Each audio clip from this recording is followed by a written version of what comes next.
Goodbye.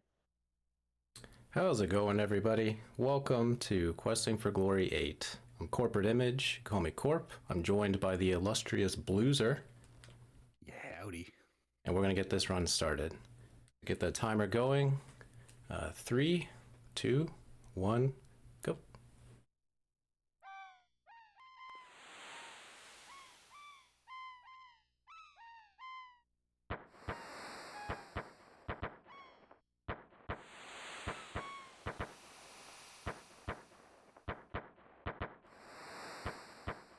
We might be a little off with the timer, but that's fine. It's Yeah, 4 whatever. seconds. It's all good.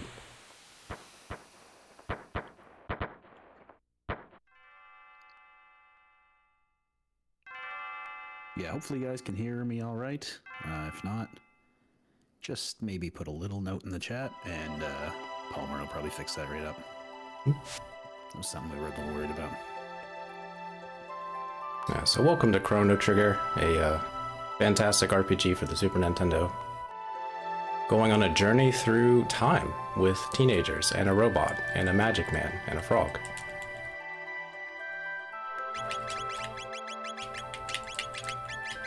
Oop.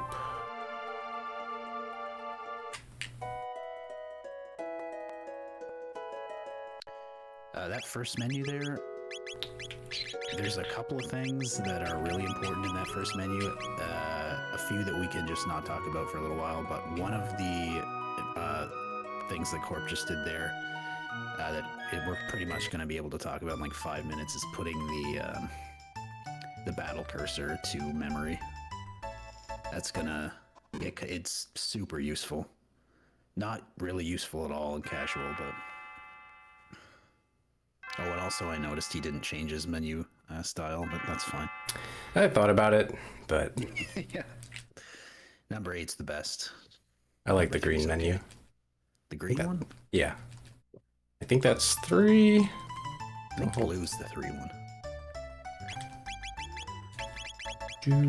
Where is it? Where are you? There you are. Well, Corp renames Marl here. Super important that you pick up the pendant before checking on Marl.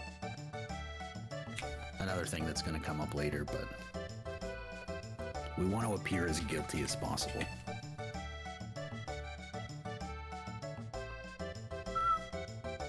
Yeah, so we're in the Millennial Fair. There's a lot to do in the Millennial Fair. You can have fun, explore some mechanics, but the actions we take will inevitably come into fruition when we go to court.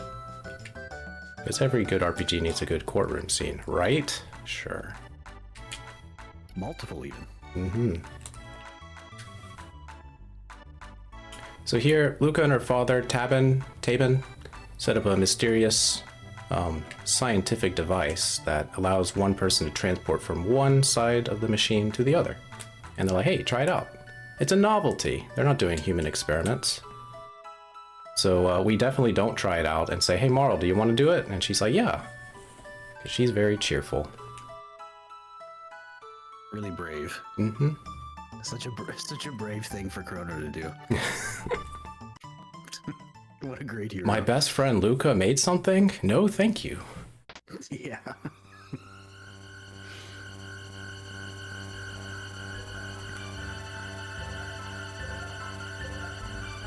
So we get some mysterious music, and something's not quite going correctly.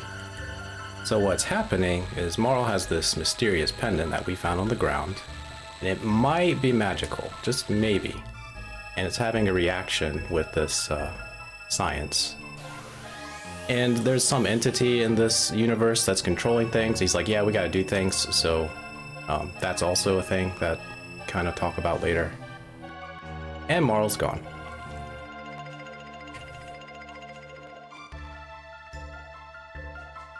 So right off the hop, we have our story set up.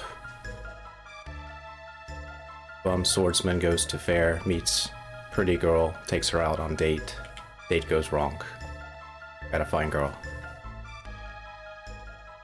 You know, it sure is lucky that the pendant was dropped. Mm-hmm. Yeah. Like it was fate or something. Fate. Isn't that in that other Chrono game? Uh-huh, it sure is. Okay, I won't mention that. Yeah, don't get people upset. That's okay.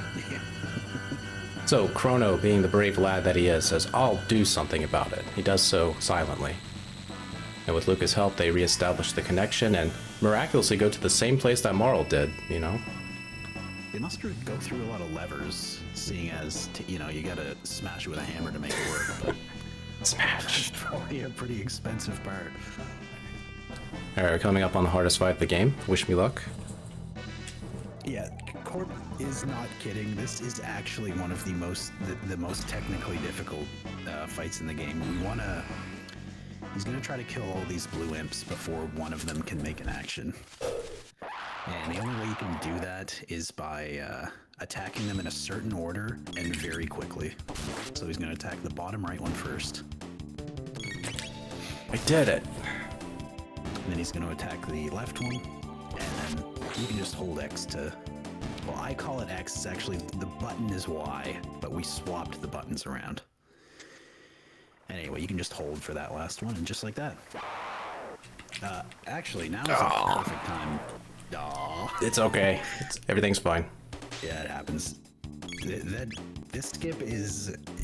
This game does not like to give you 1 pixel per tap on the D-pad. Sometimes it'll give you 2, sometimes it'll give you 1. It happens. Yeah, so what we did was we tried to do bird skip. By lining up on the bridge in a certain way, you can just skip that encounter. It's kind of important in this category and other manipulated categories where you're trying to preserve your RNG. We could talk about how RNG advances later. But I stepped a little too far, so it's okay. Yeah, that is a big part of this run. I don't know if we even talked about it yet, other than just right there. But yes, this category is manipped. As long as we're performing the fights and movement as intended, then we will sort of know what we want to do in each fight and how each fight should go, roughly. We are off manip now because of that bird skip. It's fine. The start of this is, you know, there's maybe like a 20-second, 30-second difference in being on manip or off manip at this first part, but yeah, one of the things that affects the manip is getting into encounters, so. Yep. So yeah, I'll explain what happened. So, this queen says, come nearer, sir, talk to me. And then, wait a minute, you're not the queen, you're G8. And G8 is happy to reveal that she's been taken in as the queen, because apparently she resembles her. So the queen of this kingdom, the kingdom of Guardia, is missing currently. And if we don't find her, there's going to be some pretty bad repercussions, because the queen is Marl's distant relative. Not that distant, but... So since we didn't find the queen yet, the entity decides to take a hand in things and shove Marl into a pocket dimension. So she's gone. But don't worry, we'll figure it out. Because we're a 17-year-old JRPG protagonist, we'll figure it out. I'm sure she'll be fine. It's like Yu-Gi-Oh! Yeah. The Shadow Realm.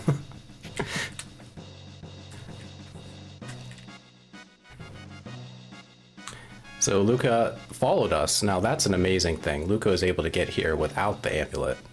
So, brilliant. There's a reason she's the best character. Yeah, sure. But anyway, she explains the grandfather clause to us. What happens is if you have a distant ancestor who is removed early from the timeline, how as time goes on, those people weren't born, and such that Marl is not going to be born.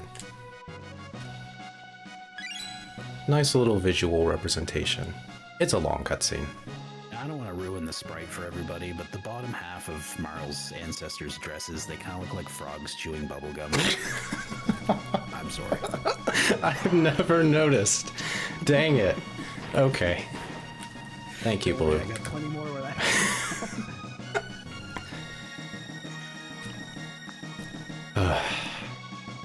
All right. What a surprise. There's always something new with Chrono Trigger, if you pay attention.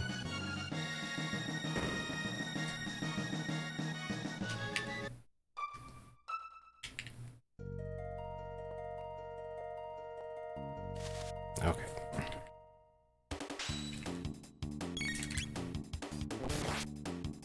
So this fight is intended.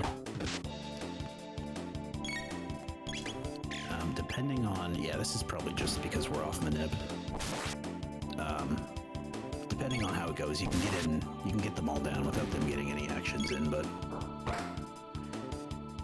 you're basically just hoping for the best if you're off manip in these situations, and this fight didn't go too bad.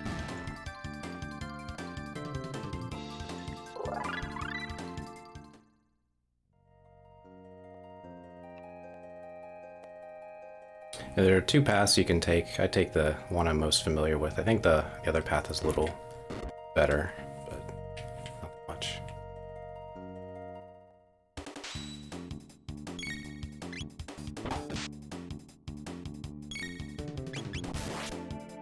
Let's see. I might be able to do something to help with audio. Alright. Blue, test your volume. Is that okay? Yeah, I'm looking into it right now. Okay. Oh, gotta get the thing. So what we picked up there is a power tab. There are items in this game called tabs that permanently increase your stats.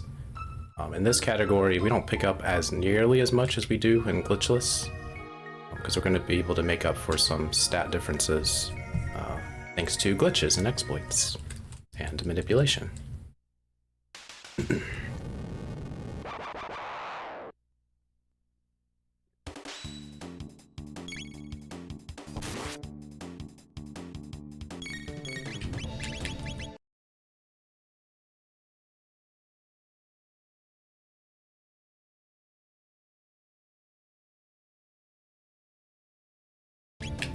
Oh, dang. They get the 3. They looked like they were in a good spot.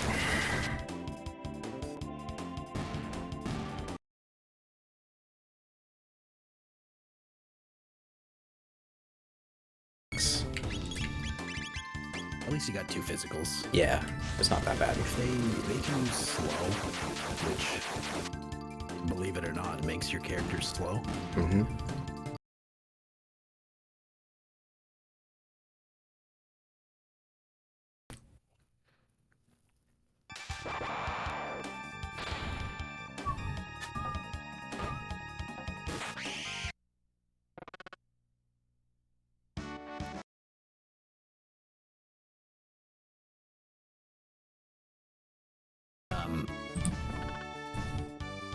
Another thing too is so because of the first menu that Corp did with the battle cursor that I mentioned,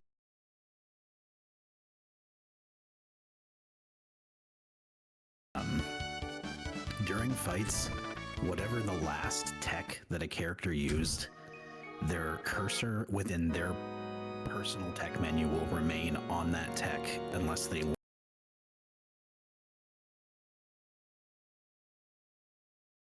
upcoming fights at the end of current fights. So we don't do a whole lot of that yet, just because we don't have a whole lot of text to play around with yet, but later on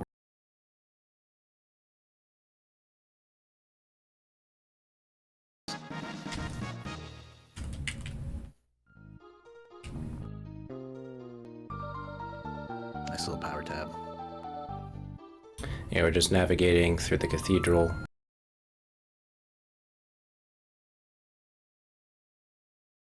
A lot of other JRPGs do. What they do have are ambush areas, and then enemies that you can clearly see on screen. So with careful movement, you could avoid most of the encounters in the.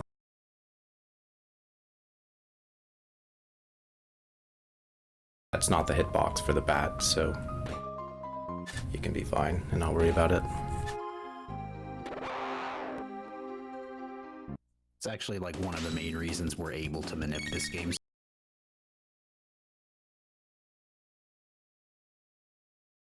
You reload constantly to get the right RNG for like battles, or you just wouldn't be able to do it at all. So one fire whirl takes out these 3 henches.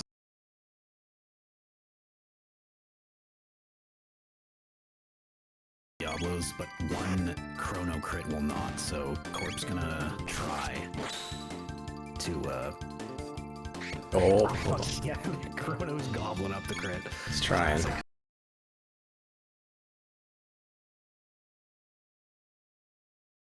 It's okay. Sure. Apologies. Yep. No worries. Ready when you are.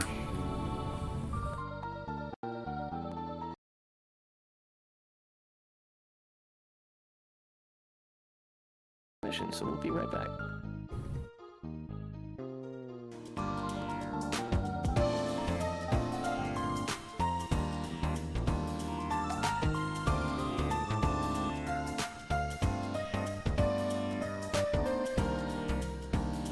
Appreciate that. I've had like 10 DMs. People Yeah. just didn't like Gene Gear Blue.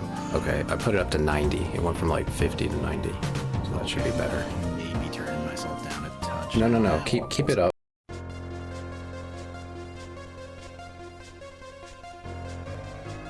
Yeah, you can let me know when you're live on that. I'll change out the VLCs and we'll be right back around here.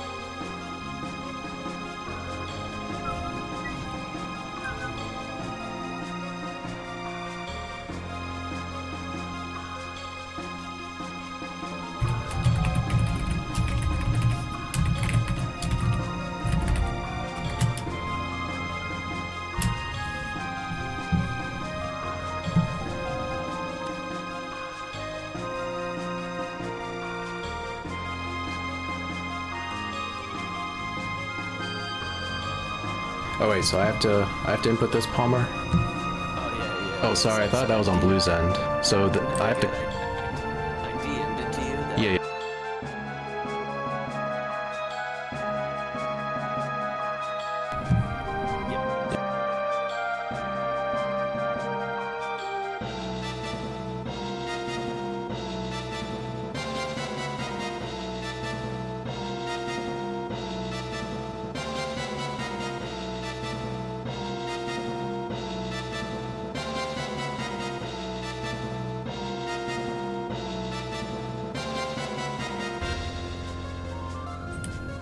Paste in.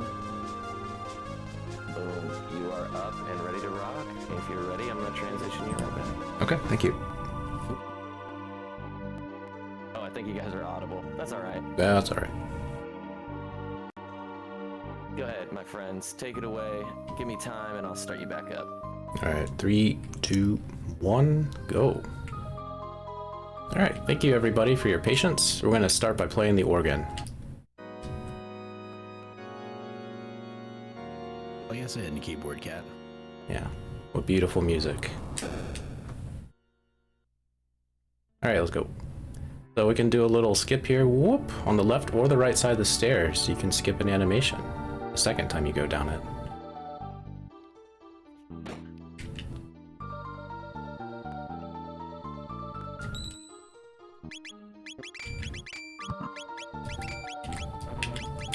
Oops. Come on, come on, come on. There you go.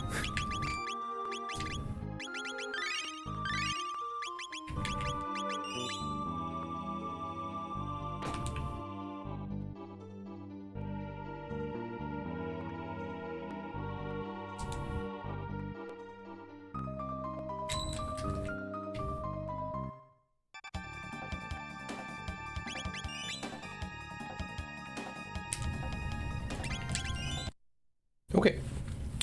So what I did there was a lot of stuff. We did save anywhere. So by doing a fade out, which we can explain later, you can get a glitch called save anywhere, which allows you to save anywhere. It's really nice. Then what we did was we went to the, well, in the menu, I de-equipped our equipment on Luca, which has implications for later.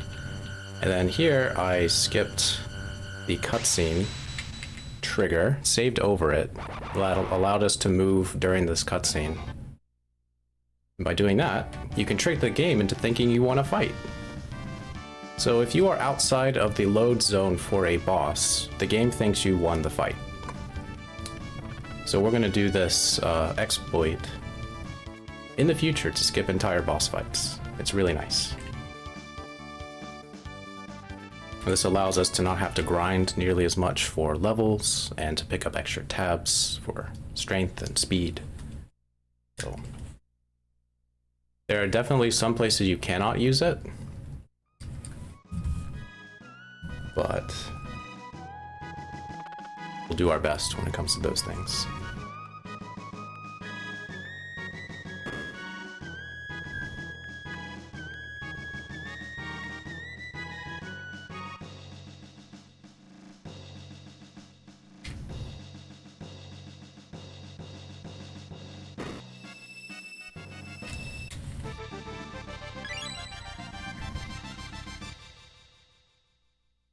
Back from the Shadow Realm. Okay, thank you. I was like, I saw your icon lighting up. I'm like, is he talking? Anyway, Yeah, no, welcome back, Blue. I had to reset the VLC. Okay, thank you. Yeah, I'm back. All right, welcome back.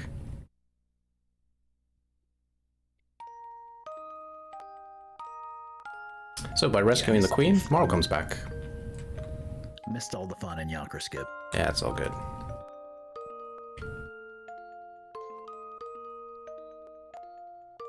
Yeah, one thing I was doing during Yakra Skip was if your position is good, you can auto skip dialogue. So dialogue is rendered kind of slowly, but if you clear the text based on where you are, it'll auto clear the entire text box, which is very convenient.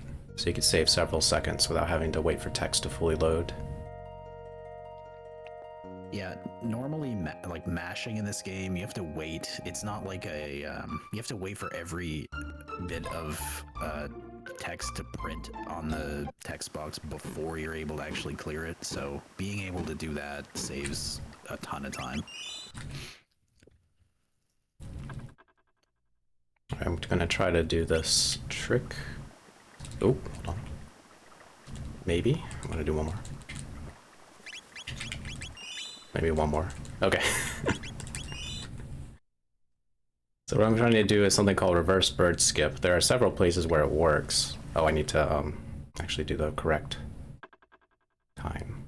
Yeah. So what? So Corp, when he's loading the file select here, RNG in this game kind of on the file select, it basically cycles through like. I don't remember how many frames it is, like 0 to 250 or something. It'll cycle through those constantly, resetting it, and when you choose your file, where the RNG counter is in that cycle will set the RNG seed for the game to then use. So loading his save file at a very specific time puts us on the RNG we want for the next section of the game. So we're going to be doing that like actually quite a few times throughout the run. Yeah, for Chrono Trigger, you can definitely have a metronome going on in the background to help you keep track. So that's what I do. I don't absolutely need it. If I had to go without a metronome, I could, because I've heard that beats per minute more than enough times, but there's some reloads that are very specific, and to be off by even like a tenth of a second is bad. Yeah, some of them, the window is a little wider than others, but mostly all the time they are quite tight. Alright, so we brought Marl back. She's like, Chrono, would you please escort me to my home? We're like, yes, ma'am. And then we do. And boy, howdy, we have a surprise waiting for us.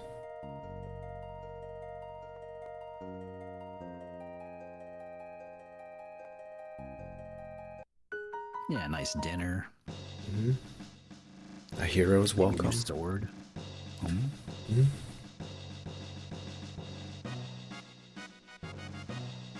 But no, we get accused of abducting the princess and could be put on trial.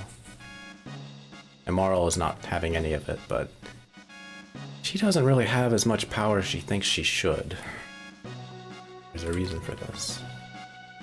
Great Marl sprite right there, by the way. Yeah. You barely get to see it because she's behind one of the guards, but... Mm-hmm.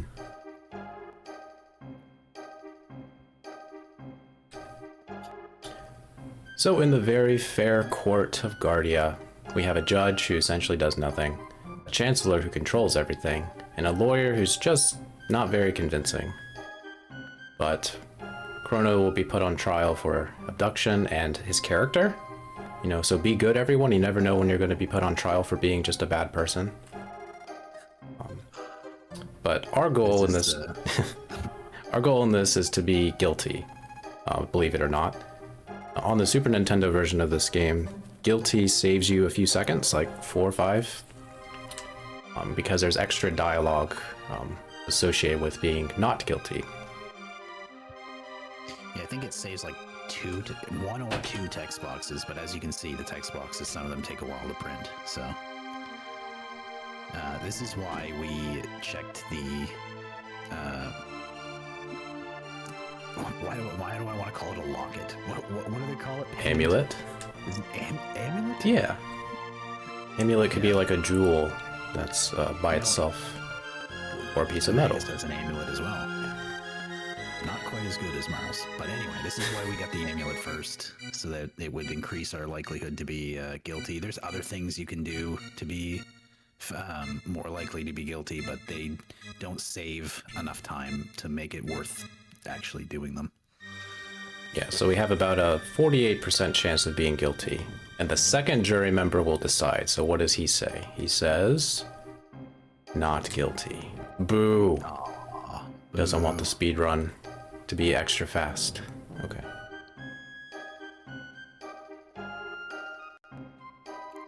Yeah, not the end of the world. It is nice to get a little free time save, though.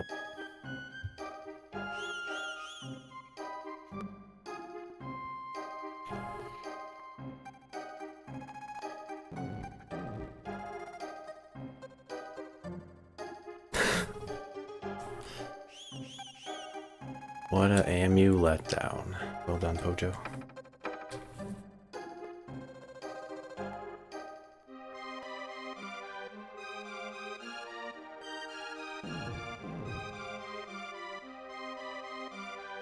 Yeah, that text box that just passed a couple ago, I think, with lag, it should have been a couple ago. That is the one that is skipped. If you, There's one more too, when we get to the warden. Oh yeah, so it is 2 text boxes. Yeah. There is a benefit to being not guilty. Depending on how many of the jurors say you're not guilty, you get a certain amount of ethers as a reward when you go to prison, because everyone needs ethers in their prison cell. But we don't even need that ether, and to collect it would waste time. But in a casual playthrough, it might be interesting to try to get all not guilties. I think you get up to 3 ethers. Everyone says you're not guilty.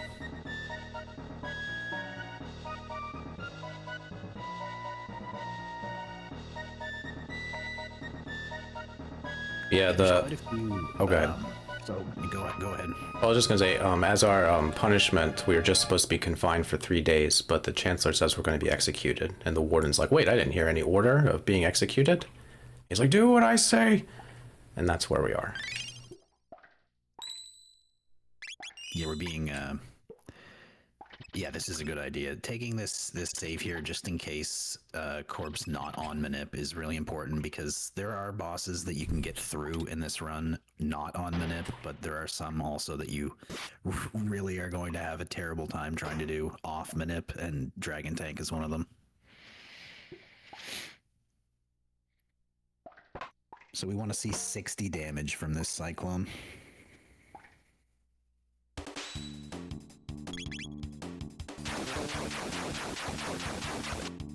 Nice.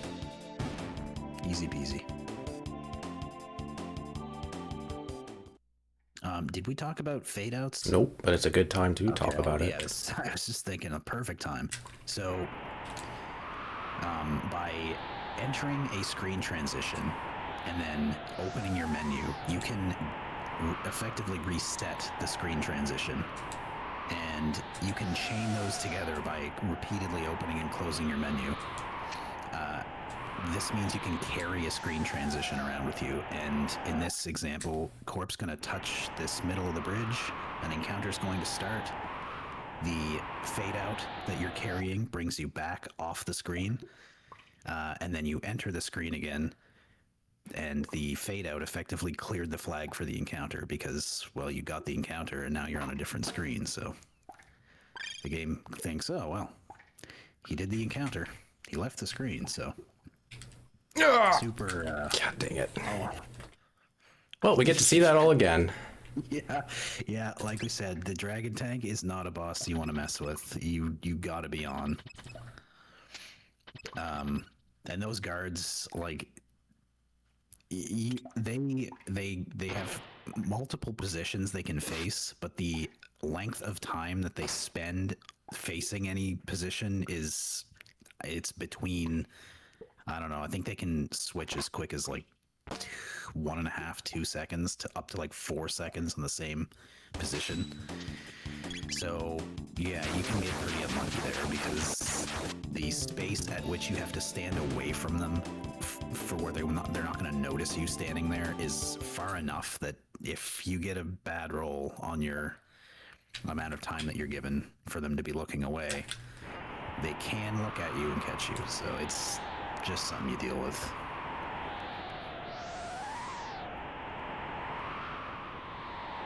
Yeah, so we get to see the fade out again. Once again, you go through an entryway, and you pretend you're leaving, and you hit the menu button. Then I'm instantly closing the menu button with Start and B, and then I'm buffering the menu button with movement. By doing that, you can skip boss fights, you can skip regular fights, you can skip dialogue, or some characters. Oh, he's just testing me. Yeah, there isn't a whole lot of RNG that we can't control in these manipulated categories, but these guys are one of the things we can't control. Alright, we're good. Yeah, it's a little nicer this time. So, a nice little trick you can do there is you want to grab the three mid tonics. I think it's 3. I don't know, on that screen from the guards. The mid tonic you grab from the top one. You can just wait a little bit. As long as you hear the little chime of like an item get, then it's in your inventory and you can leave the screen. That's just like a nice little, saves like, I don't know, a second clearing a text box that you don't have to clear. Yeah, I'm gonna take a little safety precaution here and talk to the warden. Hey warden, give me mid tonics. Thank you. Alright, give me 5. Sure, Corp. I Yep. can't see anymore. We can't have my mid tonics. I could probably use them more than you. There you go. Lucas saves the day again, showing up to bust us out of prison. Yeah, so it's interesting. Luca, the best character in the game, comes to save you. Who didn't come to save you? Right, Marl, because she sucks. She's okay. She's being crushed under a political system of whatever. Excuses. Anyway, excuses, you're right. Okay, so the way battles work in this game, enemies have invisible ATB bars just like we do. And when an action is happening, that ATB bar freezes. So you can effectively chain actions together to make sure they happen in the order you want them to happen in. And this is really important because a huge part of the manip is battles need to go exactly to the input. Every action has to go the way you want them to. A single mistake will throw you off.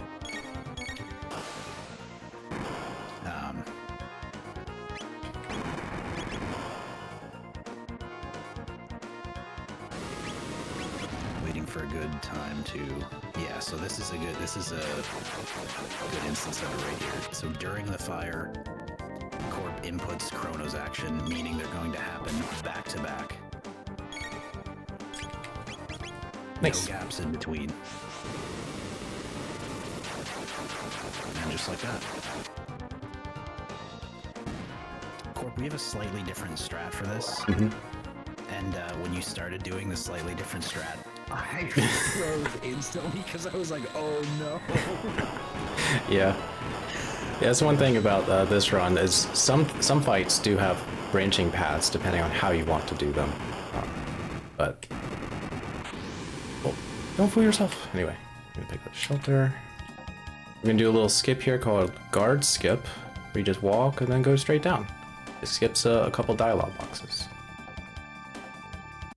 And a lot of lag, because the soldiers follow you as they chase you out of here, and they create lag on the screen. Not a lot of lag, but it is some amount.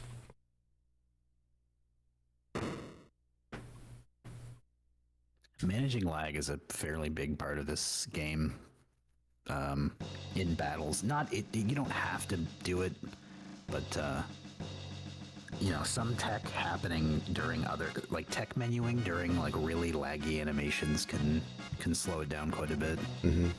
Yeah, like Flame Toss tosses a bunch of flickering fire, and ideally you wait for that fire to go away before you input your next thing. But I want to make sure the input happens, so I don't mind taking some lag in some cases. But the longer you're in a text box for like tech while those animations are happening, that's when the lag really kicks in. But if you quickly close something, it's not so bad.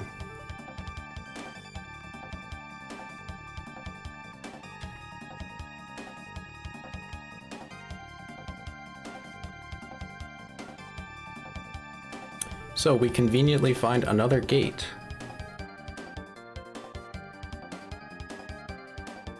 A very suspicious gate, if I'm being honest. Yeah. Because Luca's like, we don't even know where this goes, but we don't really have a choice. So let's just take the chance. She doesn't say that, Marl says. Marl is a woman of action, whereas Luca is a woman of caution. Except when she wants to get what she wants. Then she disregards everybody and does it herself. But that's another story for later. That's fine. That's fine, yeah. It's all good. So by taking this gate, we arrive in a mysterious future time. We don't know that it's the future yet, but it's 2300 AD. The current timeline was 1000 AD. And when we went back to the past to save Marl's ancestor, Queen Lean, that was 600 AD. So we need to pay attention to these timelines as we go on.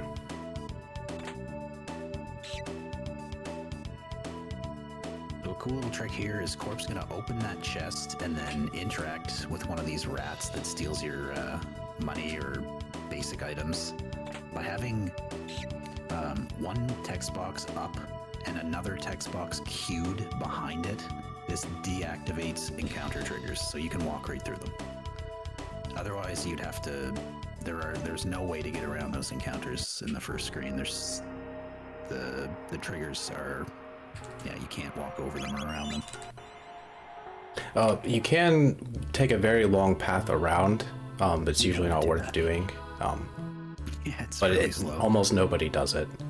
Even in glitchless, like some people will complain about, is that a glitch? And you're like, yeah, sure, whatever. But if you wanted to, you could take the extra like 5 seconds to go all the way around. Technically, it is working as intended, but we don't want to get into glitch arguments. Yeah, it's not our fault that when a text box pops up, ambush triggers don't load properly. It's not our fault. Exactly. Anyway. So here, we get prepared to fight the Guardian if this was a glitchless run, but it's not, so we're just going to skip him. Because we can. Yeah, this is where that swapping the buttons, the X and Y buttons around comes in handy, because when you open your menu on this screen, the Guardian encounter just happens, whether you walk into the trigger or not. So switching the buttons, the game's not actually looking for the menu to be opened, it's just looking for you to hit the Y button. Or the X button. But we swapped it, so...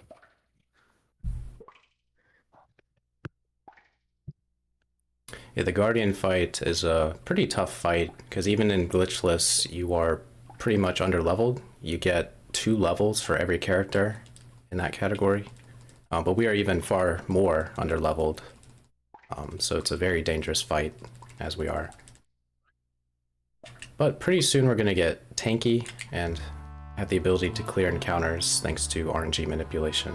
We don't have to worry about being underleveled for most of this run. You can catch this rat immediately, but it's actually slower, because you'll see here in a second after the rat runs away, if you bump the back of the rat, you're slowing yourself down, so yeah. He gets slightly slower after interacting with him the first time. Yeah, the ideal way is to delay hitting him and then towards the end catch him.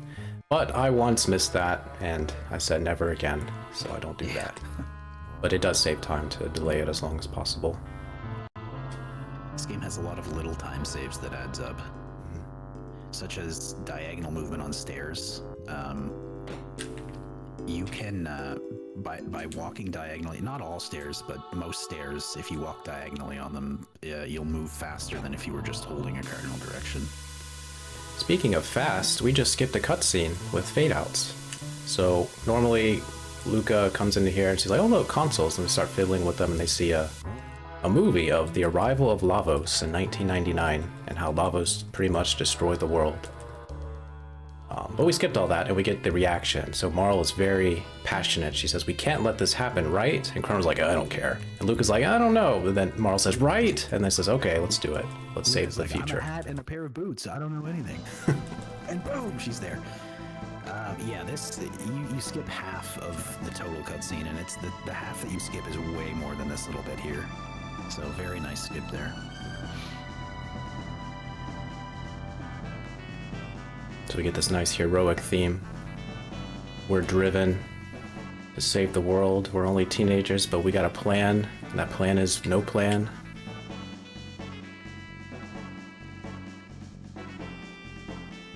Yeah, this is a very tight screen. You got to be careful on it. Yeah, there's a slightly faster way to do that. It's a little bit risky, but if your movement's very consistent, it's no problem. Yeah, you got to really take advantage of the diagonal staircase movement to get that screen the fastest way. But even if you're not going for that, it's the diagonal stair movement is really important. It's boring, but it is important. Mm-hmm. Yeah, I didn't mention on PC. I didn't mention, but in the where we are in the future, humanity is just dwindling. There's essentially no food, but people are able to stay alive thanks to something called the Enertron, which I'll go ahead and use it to show it off. Move, sir. Get out of my way. Yeah, I'll rest.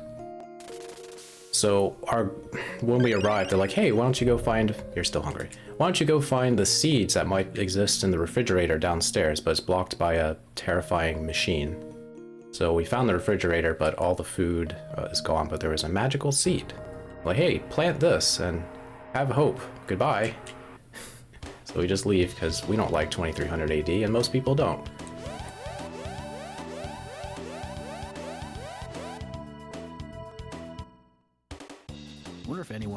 I wonder if 2300 AD is anyone's favorite time period in this game. That's a good question. I think there are a lot of favorite things in 2300 AD. Like Johnny. He's the man.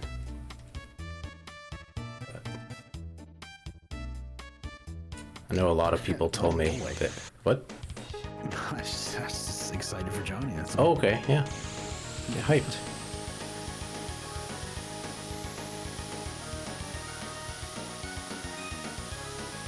You pretty much just want to use 2 of your available boosts in this race, and then anything else you do is pretty much inconsequential. You can save a tiny bit of time by staying in front of him, by having him bump the back of you repeatedly. It's not necessary. It might, if you played this as well as you possibly could, you might save like a second and a half, 2 seconds. That was really close. No, it's fine. Okay. That's like textbook Johnny from Glitchless without any extra frills. I've done that race like 200 times that way, so almost no way to lose it that way.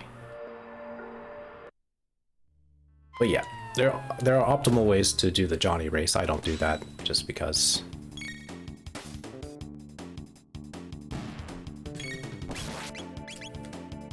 So Marl gets a crit there, just right on schedule with that.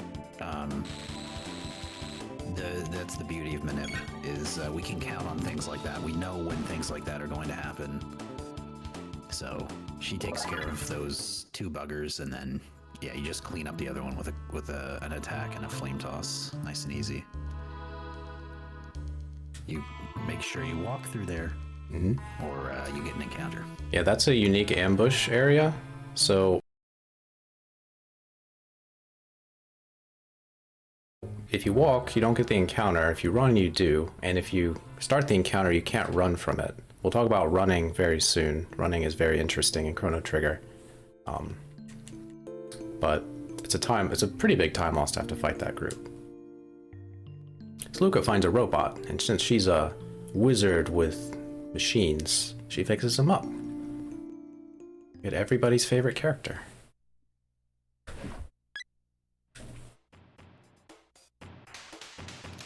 I don't really like Robo, but Yeah, a lot of people don't. yeah. Hey, he's a great all-rounder. Stats-wise, he might be one of the best. He probably is the best stat-wise. Magic defense. 2 words. Magic defense, but I got another 2-worder for you. Okay. Unequipped glitch. Well, this is casual talking, I Blue. know.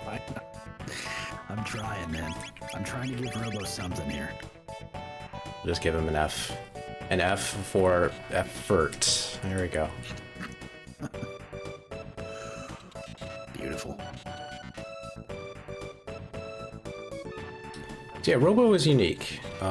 He is a robot, but he is also an artificial intelligence that can make his own decisions and think for himself, and even, dare I say, have emotions. So he's an interesting addition to our group of teenagers. He will be a big help in many fights.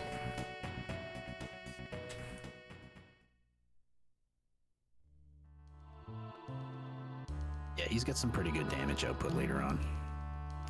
Thanks to one piece of equipment that we'll get for him.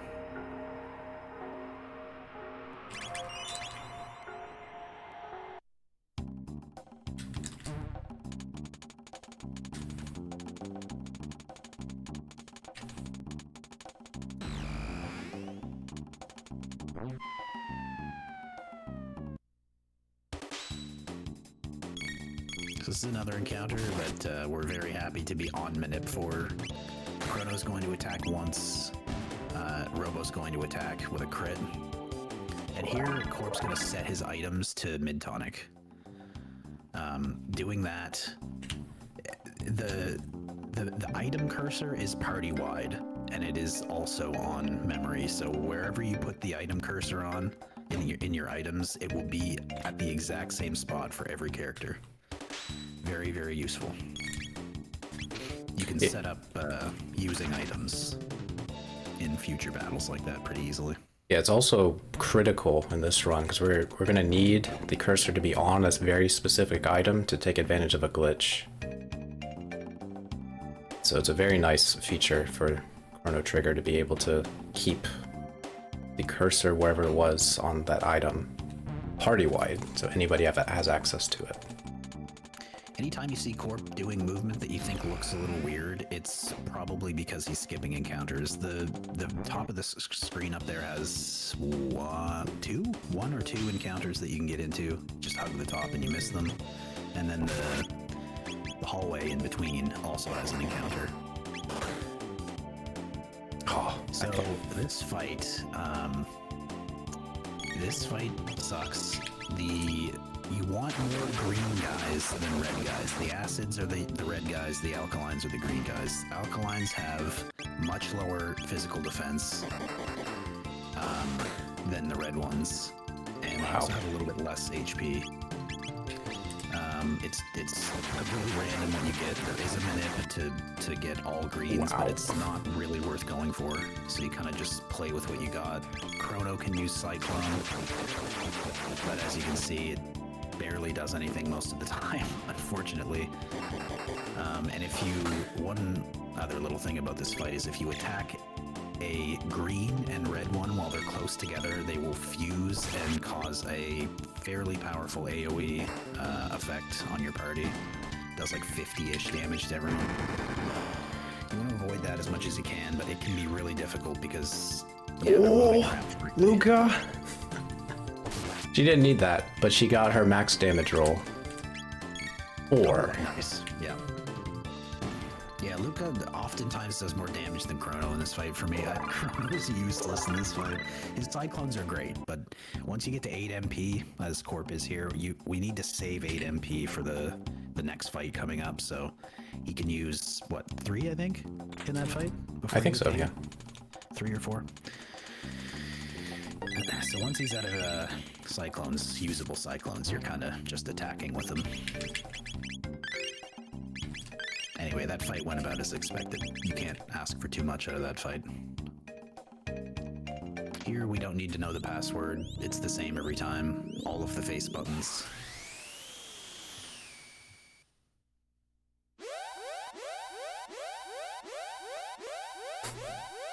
Yeah, this level is fairly large, the factory. There's a underground basement area. It's very big, lots of enemies to fight. And it's all to figure out a password, which is Zabi. And to input the password, you have to interpret Z-A-B-I-B, whatever, however it's spelled, to X-A-B-Y. And if you hold all the face buttons while you input that, it's all good. So, you don't have to do this level at all. Just go to the computer and watch the cutscenes.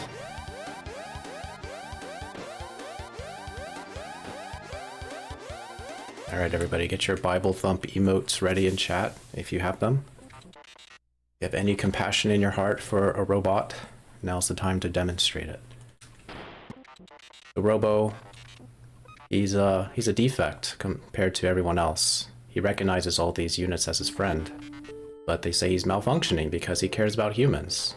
And all robots' goal in this game is to destroy all humans, because they've been programmed that way by the mother brain. So they beat him up, pile drive him, kick him, punch him, then throw him in the garbage. He just wanted friends.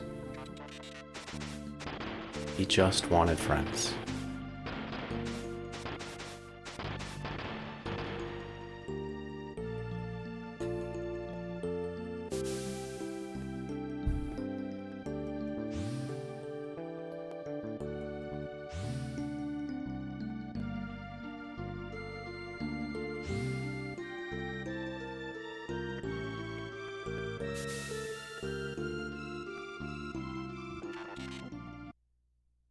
Luca with the sick line, let's take care of you!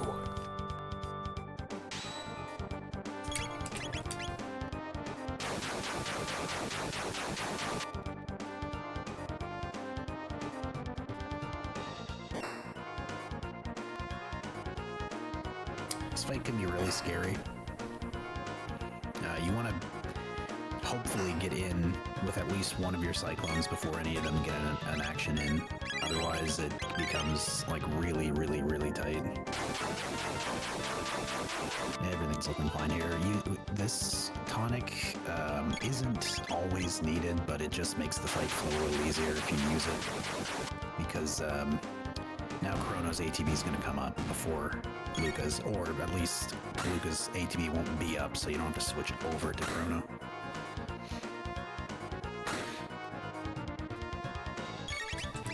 Nice. Yeah, earlier I set the battle speed to 2 to slow it down a little bit. When it comes to short fights, there's very little difference between battle speed 1 and 2. It becomes far more apparent when you're on like a fight that could take 8 minutes long. But you can do this fight on battle speed 1, and they typically do for the top runners, for top times. But it's very risky if you're even off by like a fraction of a second. Just end up losing more time than it's worth. But that mid-tonic from Luca helps, it really does. But the main thing is getting that first attack in time. If you're a little slow, it ends up being a disaster. Yeah, Corp does pick up a revive just in case bad things happen, but didn't need it this time. I think that revives, you picked that up more for Massa, don't you? Yeah, that's the main thing. Yeah. But at any time I could buy some revives to help out, but we should be good for a while. So we fixed the door, and lo and behold, there's a gate. And so, by fix the door means unlocked it. And where do we go? Well, there's a mechanic in Chrono Trigger that is explained in World that you can't have more than 3 people in a time period that can time travel. So, I don't know how it's generally explained, but Gaspar, this old gentleman here, he's going to say, yeah, you're just 3 people, and whoever's not in that party gets left behind here with me, where he can snooze. So Gaspar is one of the 3 wise men of Chrono Trigger. We learn more about him later. What he explains is essentially one of the mechanics that I missed when I first played this game casually, which is you can hold a button to open up your party member menu and swap any member out. So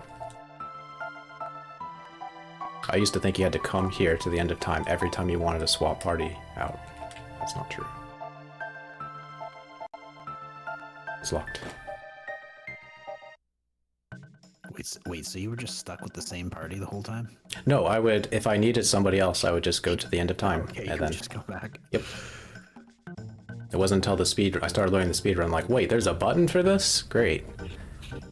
They do explain that, but I missed it. It's like, it's one of the things about old RPGs is, I'll say older RPGs, is that usually they give you information just once, and you don't get it again, even if you talk to them again.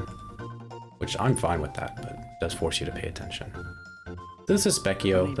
How many people didn't know Specchio had a frog form? Probably several.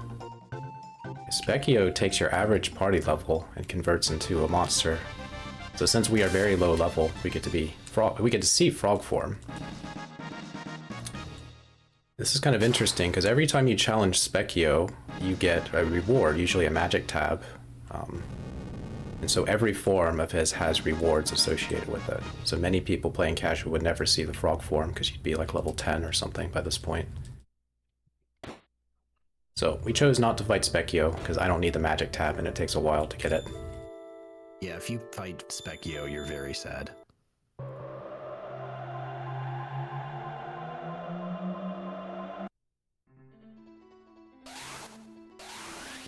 Alright, we end up in the home of very kind mystics. They look like monsters, but they're not. They're friends. They even give us free cake. And thanks to the cake, we get to show a new glitch. Well, not new, but new for you guys to see so far in the run. By interrupting things with a party swap, you can regain movement when you're not supposed to have it. So we can just kind of slide on out of there. Mm-hmm. He wasn't saying anything too important anyway. Nope. That's used in another glitch later on that saves a lot more time than that does. I call that little skip Cake and Dash or Cake Slide. It's great names for it. In Glitchless, you end up at that point of the game. You could choose to use the cake to heal or not, and so it becomes a choice. Do you spend a few seconds to heal up for safety or not? But we just use it to skip dialogue, not because we need the heal.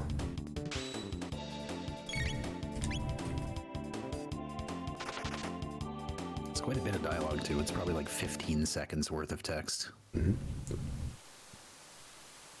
So here we get a demonstration of what fleeing is like in Chrono Trigger. Yeah, go ahead and explain it, Blue. Yeah, sure. I mean, so we'll wait till Corp gets in this encounter here. You can flee from encounters by just holding L and R in this game, but to ensure that you get away, you can, while holding L and R, open your tech menu shortly. When you're holding L and R, an invisible meter is filling, which is basically when it's full, you'll get the flee. If you open your tech menu, meaning all enemies can't do anything, and you're just sitting there, this bar, the flee bar, still fills up. So you can pretty much cheese any any encounter in the game by fleeing it. We did a fade out there to skip a little bit of a long fight. There's a bit of a cutscene associated with an ambush, so had to redo that. That's okay. All right, Hecarim skip.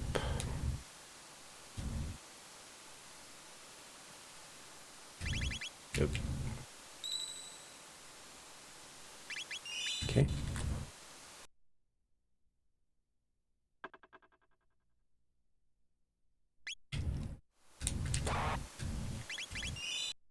So we just got save anywhere, and then we utilized that to talk to Hecarim. He's a little confused because there should have been a fight that started, so he gurs, and then the screen flashes, and then he starts disappearing. He said he doesn't feel so good, Mr. Stark, and then the music keeps playing, because like, wait, are we supposed to be in a fight? And then Luke is like, no. And then we hear a distant voice talk about Magus, and we hear a gur, and the screen flashes again, and then... yeah, the game's a little confused. But we skipped Hecarim.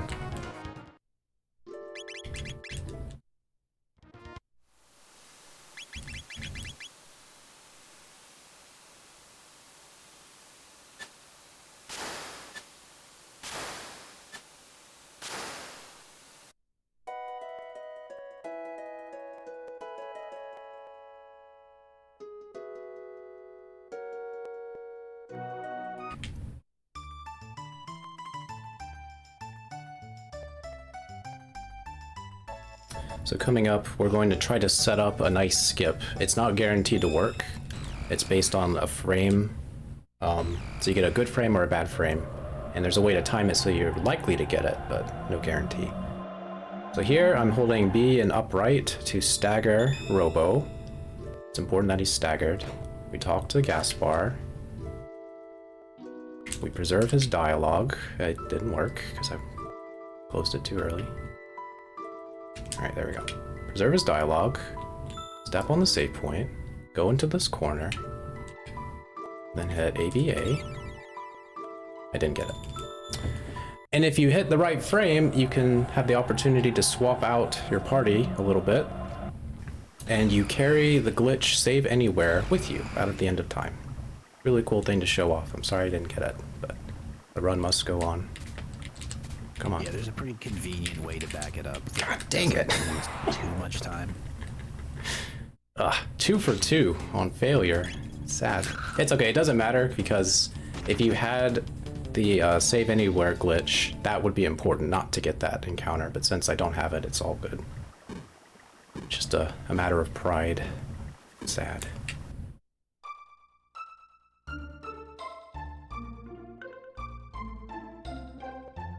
Yeah, all Corp's got to do to back up the missing that end of time save anywhere glitch is what we call it. All he has to do is go into the cathedral before he goes and picks up the jerky. There's a save point there you can get it from. The save anywhere glitch is permanent until you get to another screen that has a save point on it. So you can carry the save anywhere around indefinitely until you enter a screen that has another save point, at which point you can just get save anywhere again from that save point and carry on. It would be quite useful for casual play, actually.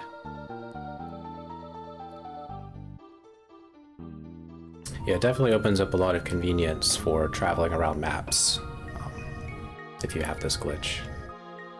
It's not that hard to do. Once you learn how to do fade outs, then save anywhere is a matter of course. So currently in the game, there's a war going on between Magus and the Guardia Kingdom.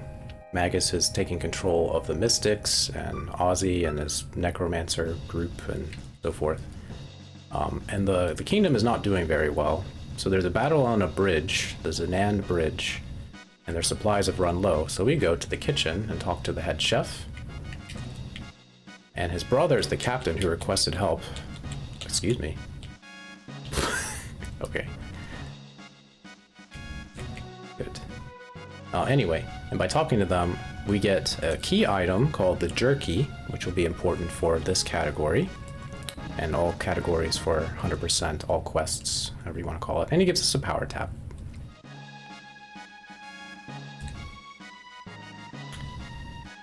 But the whole point of getting save anywhere is so that we can skip encounters on the Zanand Bridge. There are 3 of them, and they take a long time, and the 3rd encounter is a boss fight. So, I'll do my best to get the skips. But shall begin. There's a couple of different ways people set up for this. Mostly it's using stutter steps. It just depends on how many you do and how quickly you do them. Doing stutter steps, it pushes Chrono a little further towards the direction you stutter step in, meaning you can kind of gain a bit of positioning on the screen to sort of, you want to line yourself up with these guards and save when you're pretty much in line with them, so that getting pushed a little bit helps that quite a bit, since you're further to the left of the screen than you would normally be without stutter stepping. Corp's got the hard one, no problem. This one's not any easier to land on, but it is easier in terms of like how many pixels that the skip will work on. Yeah, I was surprised you got the first one so easily, but the second one, not so bad. Normally it's the opposite. We're going to see this later with the Mud Imp, so we get to show it off one more time. All right. The nice thing about skipping Zen and Bridge too is that we get to keep that jerky, so we can use it later for the All right. giving the jerky to the matriarch. Is that what you call her? Mm-hmm. The eldest elder. Otherwise, you'd have to buy another piece of jerky. It's not good. So this load here is kind of special. You want a fairly quick load. There's 3 different outcomes that will work. You're either, depending on how quickly you load in, Chrono's either going to get a crit, or he's going to hit for 195 or 193. Depending on what he gets. So get the 193. This is nice and easy. You don't get to set Luca on fire, her tech menu, to fire with this. Oh. Yeah. Yeah. Sometimes, okay, everyone, when you hold L and R, you have to realize that the Super Nintendo controller doesn't have the best L and R buttons. And sometimes it doesn't register that you're holding them.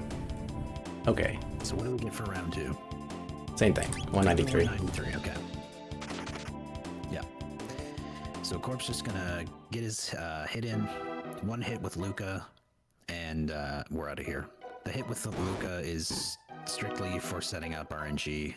We're gonna take this RNG we just got here all the way up to Massa, and Denadaro might be the best instance of, or like demonstration of, there's encounters everywhere in this game, but you just can't see them. It just looks like we're running through a mountain with no enemies, but they're all over the place. What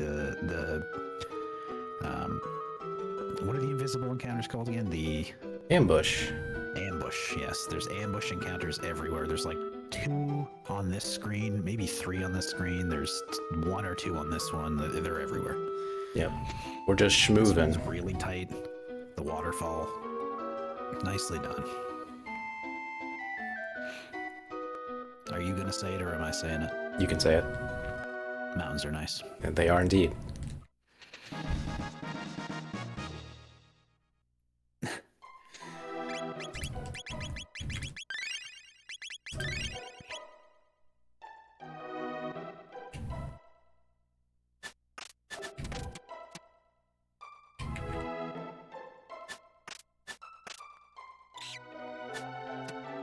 So this ninja here, we can quote-unquote skip him by just letting him throw a rock at us. I guess he gets his fill. His bloodlust is satiated by just throwing a rock at us, and he moves along. Just lets us by. Alright, we're coming up on a pretty long fight, so I'm not going to be talking at all. Yeah, there are fights in this game that are a little more relaxed than others, and then there are some that are, again, like I said at the start, if you make one mistake, it's over. So I'll be taking the lead here on the fights for explaining what's going on anyway, just so that Corp can actually pay attention. As long as everything is set up properly, Chrono's gonna get hit by an attack, and then Luca and Robo will both get in for this fire plus attack combo. You know you're on because Robo hit that crit. That's a great indicator on whether or not you're on RNG or not. And then one more fire. to finish off this first part of the fight. Nice and easy.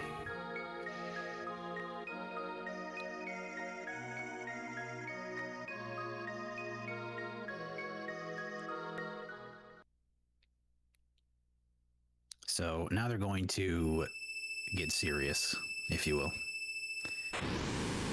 They're going to do the fusion dance. Definitely not Dragon Ball inspired fusion dance.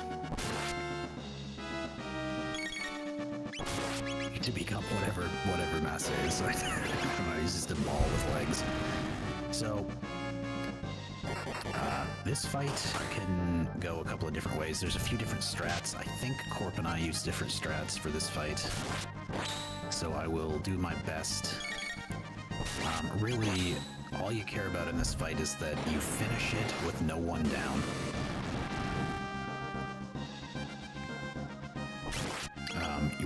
He's going to alternate between fire and rocket punches, and I believe there's a few fire punches in this strat, maybe not.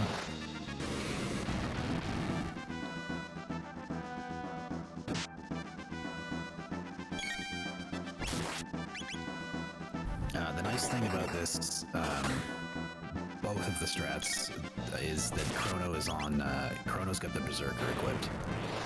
So we only have to worry about what Luca and Robo are doing. The Berserker just enables auto attacks, and I believe it increases your crit chance by a little bit. Okay, that's good. Luca's still alive.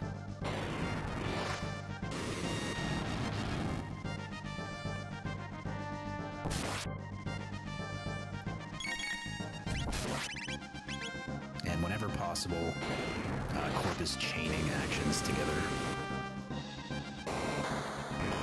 So during animations is when you're doing your menus. This is how we keep things on track. Good. All right, not bad. Nicely done. Thank you, thank you.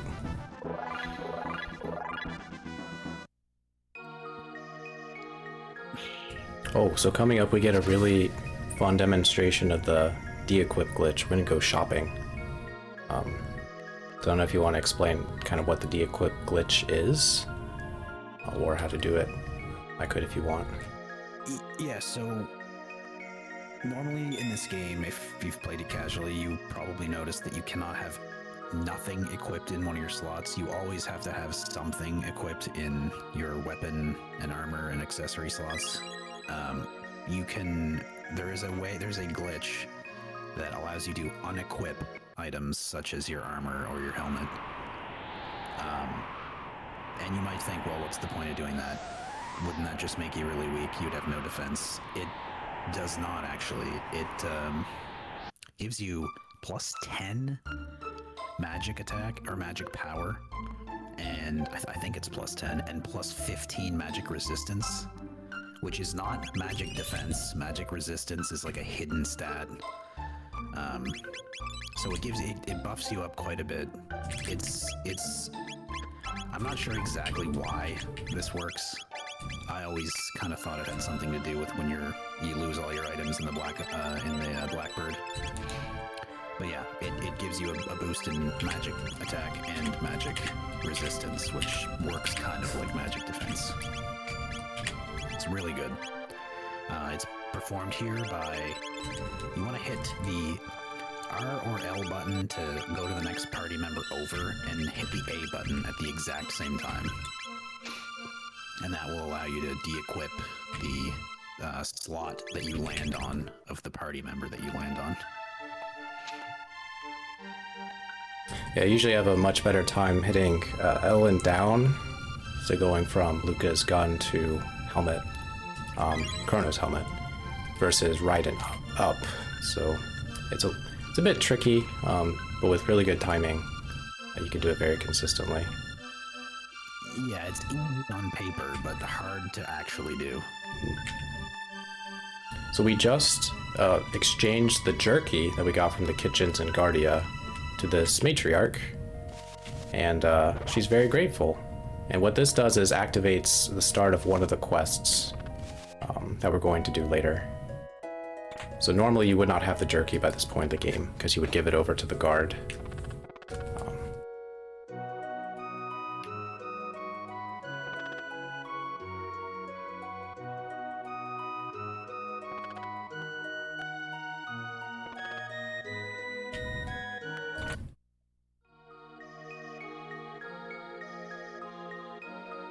But yeah, everybody, thank you for your patience. I'm sorry about the audio.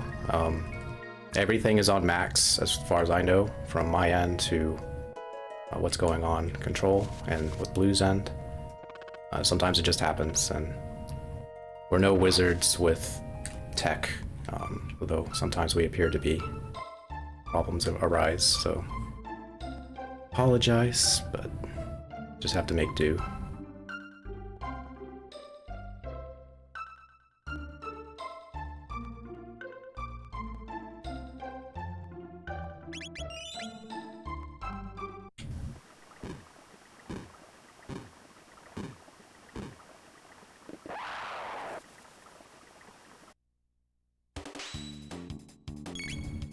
So fun fact about this encounter, it's very easy to grind early game, and they always give you an ether drop. So if you ever needed a lot of money in the early game, this is probably your best source of money. But we don't need much money. We will need money in the future, but we're not going to have too many issues with money going forward.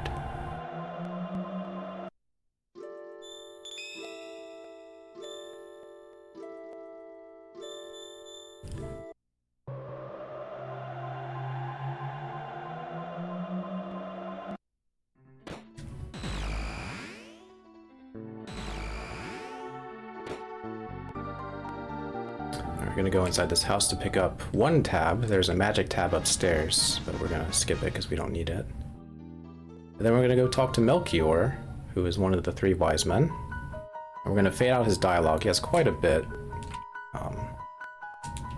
I wait till I see him start barking when I know that I've actually talked to him. Alright, start barking. I'll save just in case. There we go. When you talk to Melchior, the save file will change to notify the progress. We're good to go.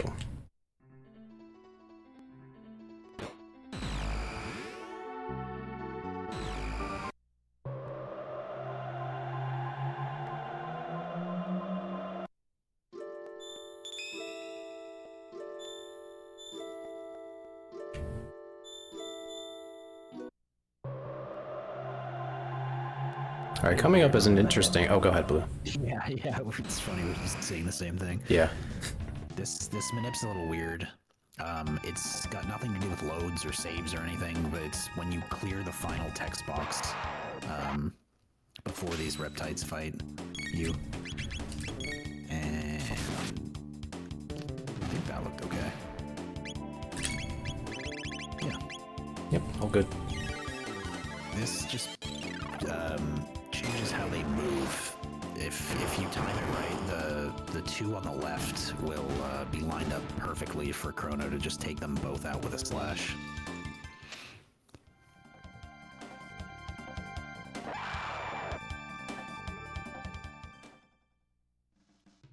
Oh my gosh. She's arrived, the best character. Luca? She's already here. No. Oh, we're talking about that woman. That woman.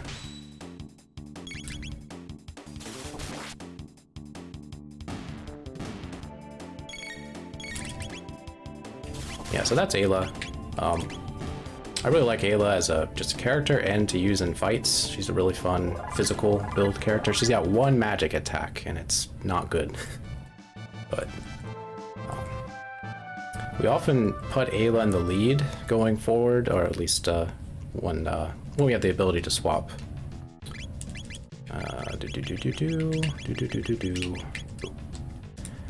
Because her dialogue is shortened compared to other people's. So we do save a little bit of time sometimes with her in the lead.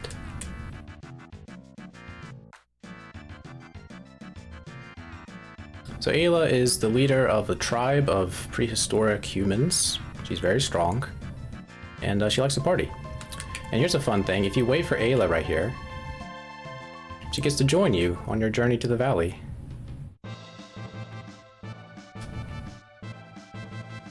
until we get an encounter. Of continuity.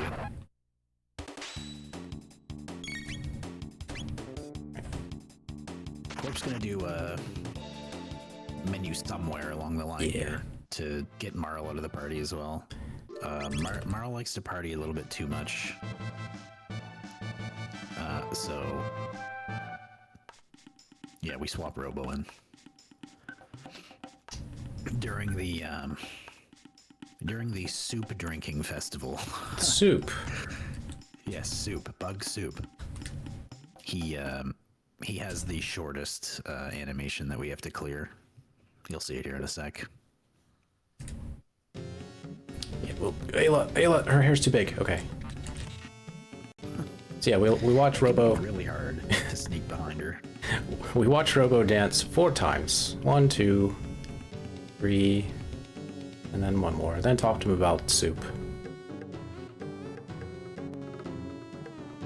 And if Marl were in the team, she'd just be dancing the night away. You'd be stuck up here for like 45 seconds or something. Crazy. So Ayla explains their troubles. They have problems with the reptites. Reptites are more advanced and stronger, but humans have more will. And Ayla's the strongest there ever was, so it's a pretty fair fight, I'd say. Strongest being on the planet next to technologically advanced reptites. So we drink soup. It's delicious.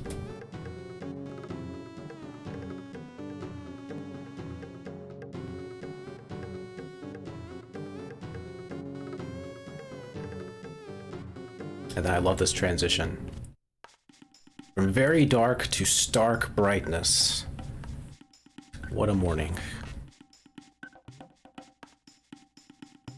If you look in the background, you might see what looks like Yoshi eggs. I don't know if they've ever been confirmed to be Yoshi eggs, but I like to imagine they are.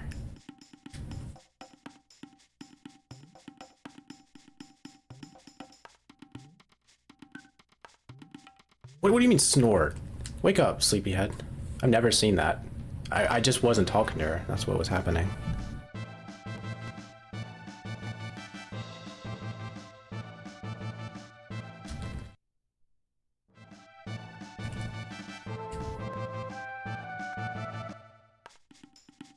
Alright, we're going to do a fade out to skip dialogue from a character that is not important in this game. We just ignore them.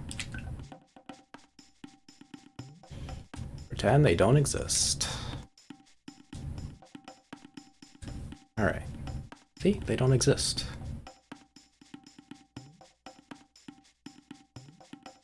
So this place is amazing. I think the forest maze is a marvel when it comes to Super Nintendo level design. It's very short, but they use shadows, light, and different planes to confuse the paths going forward.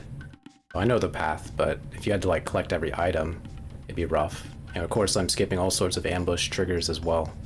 So it looks like a very smooth run through, but anyway, very nice. Safety save.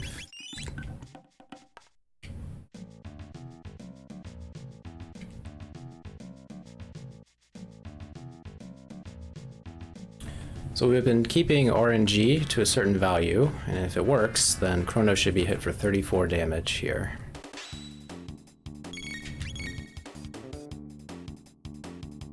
Did these guys decide to move?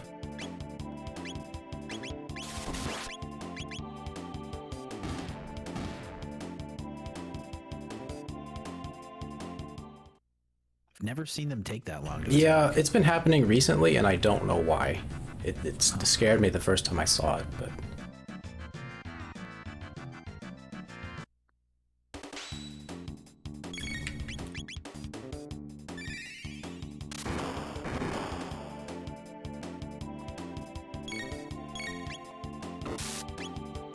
I know it's not because of taking Ayla through the valley like I did this time. That's not the reason why that happens. Surely not. I think it happened yesterday in a practice run, and I didn't do that. A little game mechanic that we now know thanks to that last encounter, is dinosaurs are weak to well, dinosaurs when lightning is cast on them, their defense goes down.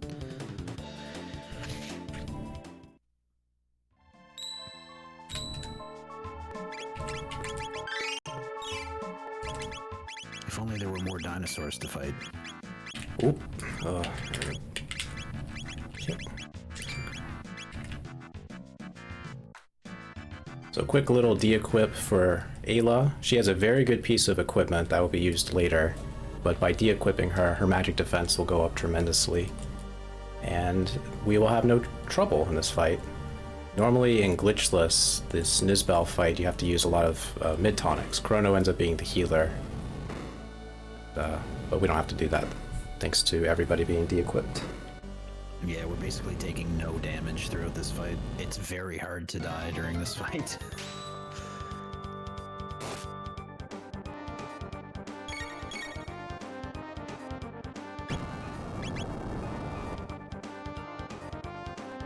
So, Ayla having the Berserker makes this fight pretty manageable. Again, there's not really much of a fear of dying, but just in terms of the manip. Oh. Okay, we are... Oh, interesting. Everything's good. Still going off. Yeah. I missed your input. So everything's still fine. Crits are very complicated. Well, some would say they're not very complicated. There's a whole chart on how to manipulate for crits, but RNG in fights works in such a way that magic abilities increment the RNG by 1, and physical abilities increment the RNG by 2. Slash counts as a physical ability, so it will still move the RNG by 2. So if we're ever doing any fights and you see Chrono using a slash one turn and then an attack the next turn, and the attack's dealing more damage, and you're wondering, well, why isn't Corp just attacking over and over? It deals more damage. It's because we're trying to move the RNG in the fight in such a way that gives one person or another person more crits. Ayla gets a lot of crits in this fight. Yep. And because she is very powerful, those crits are very powerful, thanks to the Berserker multiplying effect. I think it's like 1.5 damage for Berserk, but correct me if I'm wrong. No, I think you're right.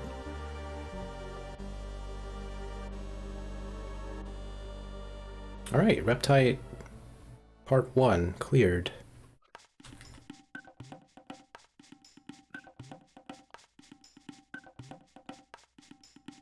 I'm sure we'll never see Nizbel again. Nope, he's done for. Yeah, that's a good question. I don't know. I think Nizbel's a lady. Azala is a lady for sure. I don't know about Nizbel. Azala's queen of the Reptites.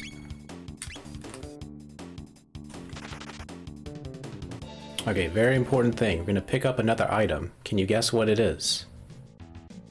It's another Berserker is what it is. Yeah, Ayla steals our Berserker here. Yeah. Well, she keeps it safe for us. Come on now. Yeah, sure. Don't go saying things that aren't necessarily true. Yummy Berserker. She eats it? What even is it?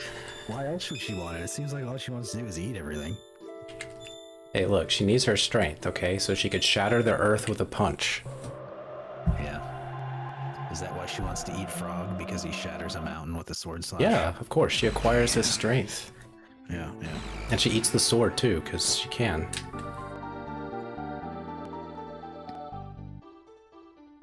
I already got this. That's okay. I have in my notes for the backup, so... Thing. Very important I get that speed tab. Yeah, we do not want to be forgetting tabs. They are very important.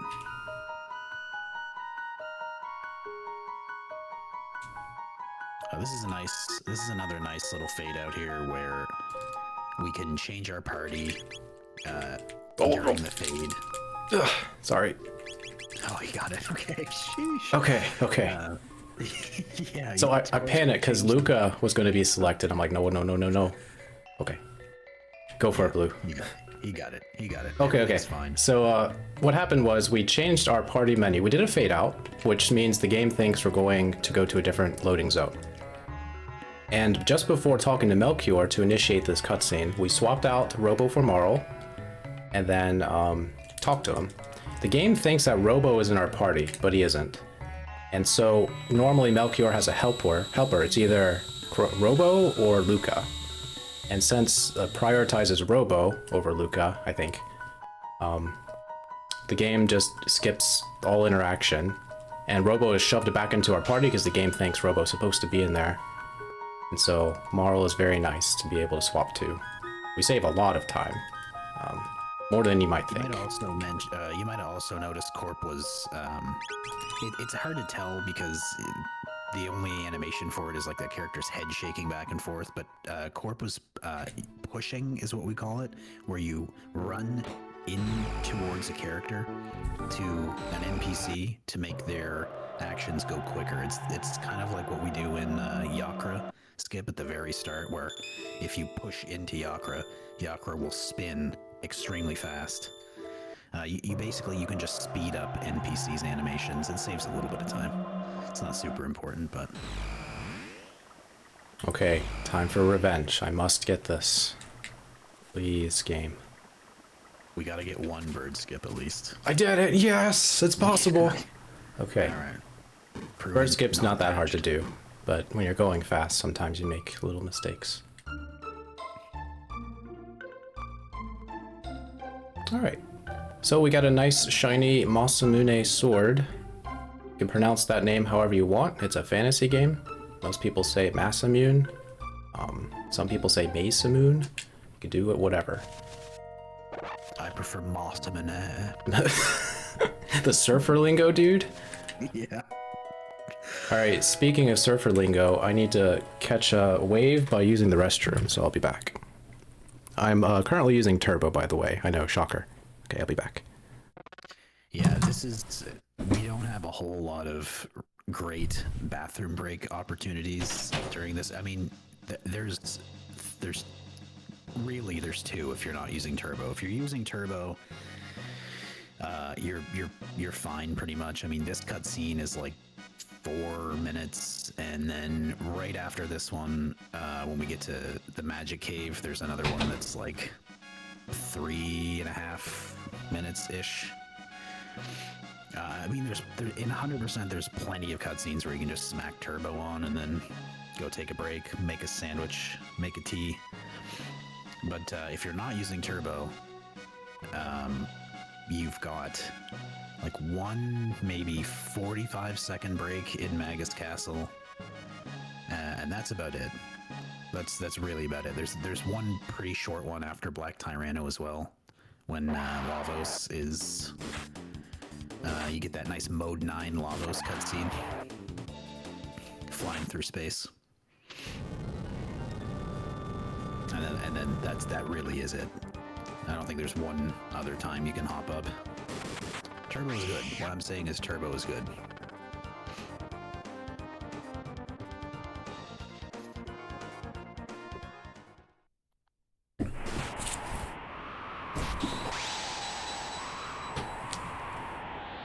So hopefully Corp is getting close to being back now. I mean, he's still got a little bit of time. Oh, by the way, the most powerful rainbow you've ever seen. So powerful. So powerful it shows off in the darkness. Yeah, that rainbow exists at nighttime. Now, either the moon is extremely bright, or that is the strongest rainbow in the world. In all video games ever. Corp, maybe that rainbow is the rainbow that's used to make the rainbow. Oh my god, harnessing the power of the rainbow? There must be prism specs. That, this mineral water is made of prism specs. There we go. Yeah.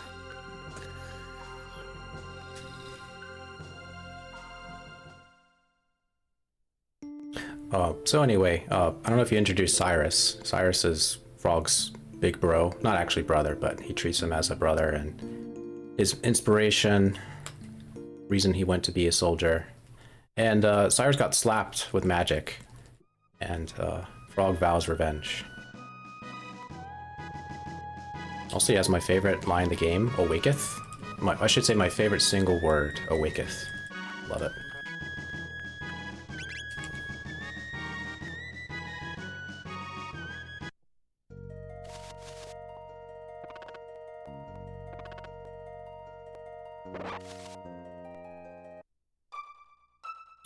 Just like that, we go from one cutscene to another. Because Frog might be the main character in this game. He just might be.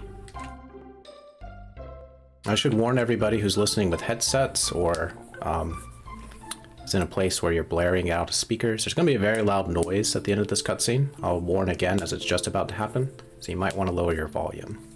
Loud noise and high-pitched. Yeah, so people who have sensitive ears. Corp, I'm getting the executive order through Palmer right now. Oh? Can we try turning your mic and your game down a bit in OBS so that Palmer can turn everything up? Okay, I will try.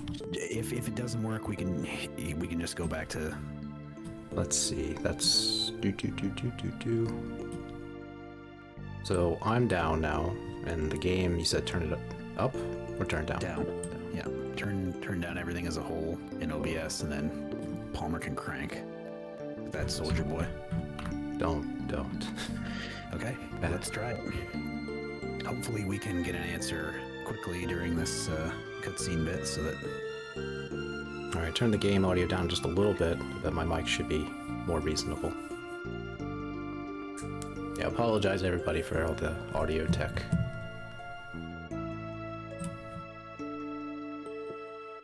Yeah. Yeah, let us know. I will refer to the chat here. Corp is chatless, but I will report back. Chat, please tell me, am I too loud? Yeah, Please. let us know. Do Corp and I sound roughly the same volume? The I'm rain with in being a Spain, little bit something less, playing. Yes, Corp and I both talking at the same time. Okay, It's better already. Okay. Sweet. Could it be louder, or is it fine?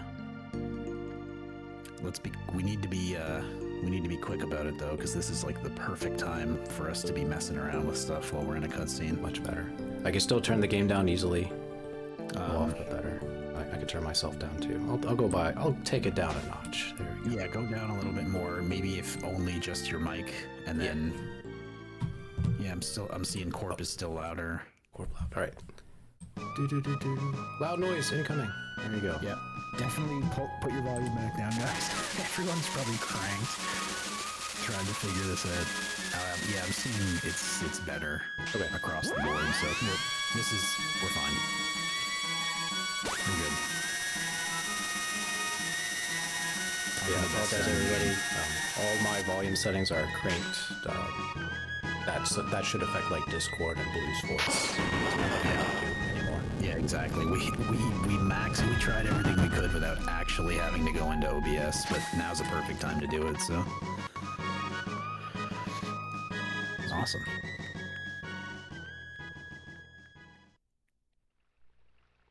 All right. The line will be said. Oh yeah. The best line in the game. Other than Alphador's meow.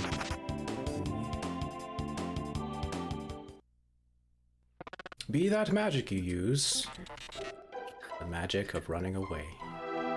Yes, running away from all your problems is magical, isn't it, Frog?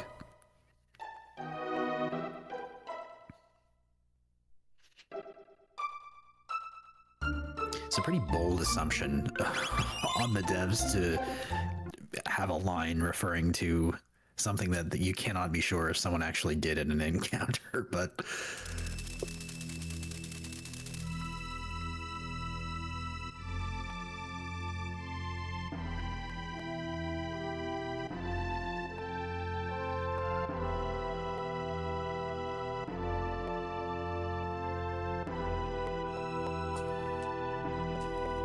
So there you have it, the Toriyama Dragon.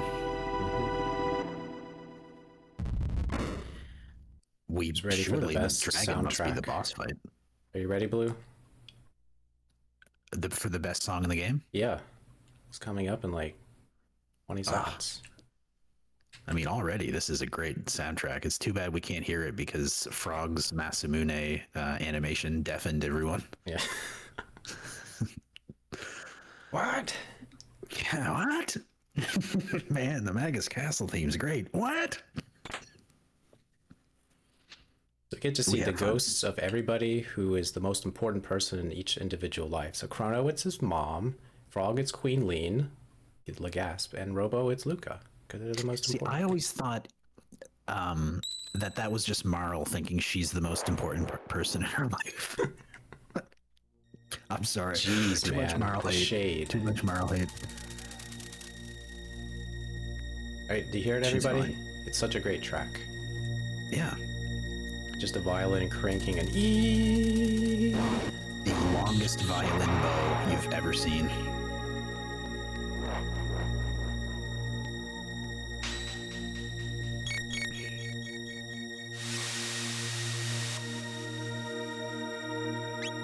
So Robo has this fun little ATB problem sometimes, where his bar will be filled and it takes a little bit for him to actually pop up. This fight is very obvious. It's not good. It can throw you off. If you're not expecting it, then any movement you make in your tech menu and battle menu can cause lag.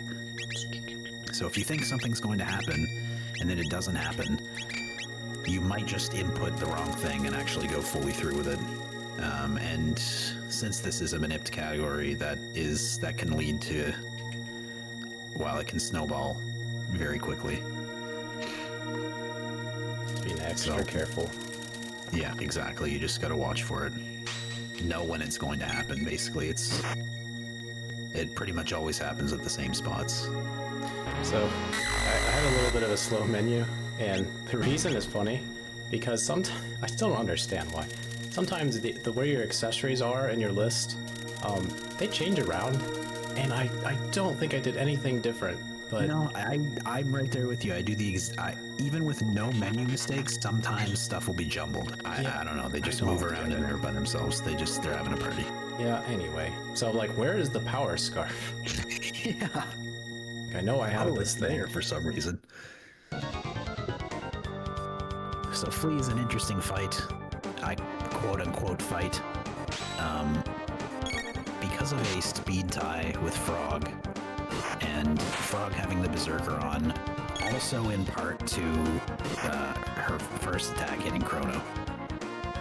It's a speed tie and nothing happens basically the entire fight. So Corp's counting attacks at a certain attack. I believe it's after the third 152 or something. I just listened to the music. After that, Frog's gonna get a crit, and we're gonna actually start playing some other actions off in the fight. But for the time being, Frog speed dying with Flea just makes Flea do absolutely nothing but yawn constantly. Or laugh, I'm not sure which. It's either or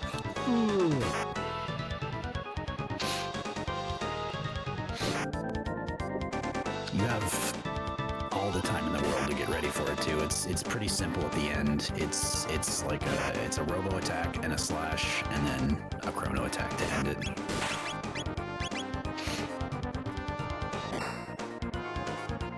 So there's a 152, and Corp's going through with the attack and slash, and then it's just a chrono attack to finish it off. Nice and easy. One of the best battle backgrounds in the game, perhaps? Yeah, no lag with it either. Yeah, it's really though. Yeah, I've never thought about that. Good fight. You gotta be careful with fights in the bottom section of Magus Castle too, because when you leave the room that the fight is in, in both sides, there is especially this side, you gotta be careful, because if you you're brain farting and you just run out of the room, you're gonna smash headfirst you're gonna smash into the back of that hench. And that'll throw you off. Anytime that Corp isn't picking up licks that are right in front of his face, and you would think, well, why not just pick that up? It's just because we don't need it, and like the 2 seconds it would take to pick it up is just meaningless time loss that we don't really, if we don't have a use for anything, Corp's not picking it up. Your item menu is kind of like the equip menu, like we were just talking about. You want, for the most part, your items to be in the same spot every run for consistency's sake. And that's a big part of it, is not picking up stuff that we don't need, so that our items and equips are in the same spot. Alright, I'm going to be extra quiet because this is a long fight. Yeah, this fight is really long. So this fight is actually a good fight to show, like, sometimes we're attacking, sometimes we're slashing. Even though attacks deal more damage, a slash moves RNG. At other times we'll be attacking. It's all to move the crit table around in such a way that Frog is getting as many crits as he possibly can. Frog's got, he deals the most damage with a crit out of all 3 party members. So he's going to get a ton throughout this fight, and that's pretty much all thanks to when we're using Slash and what Robo's doing as well. We're getting in damage with them, and the moving the crit table around is like a byproduct to that. Like that attack with Robo right there is so that Frog gets the crit, not Robo, or not whoever. It would take him an extra attack, Frog an extra attack to get that crit. So we move the crit to where Frog will get it. It might sound a little confusing, and it is a little bit. It confuses me anyway. I'm not super great with like reading the crit table and stuff, but as long as we're in the nip and doing the same thing in these fights, that's all that matters. You don't have to internally think about all this stuff. It's when you get off manip that you have to start kind of working your head a little bit. So we're healing up at the start of this fight. It's phase 2. Items don't affect RNG in any way in the SNES version. Sorry, PC version. So you can also the item menu doesn't cause lag.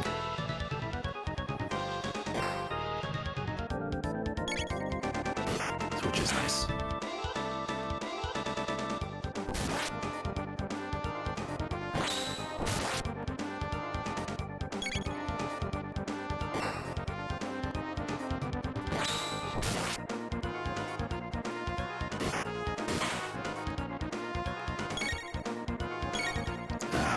So the fight's going good. Everything's looking good so far. Slash should get the zoomies. Yep. Zooms all the way over to the other side.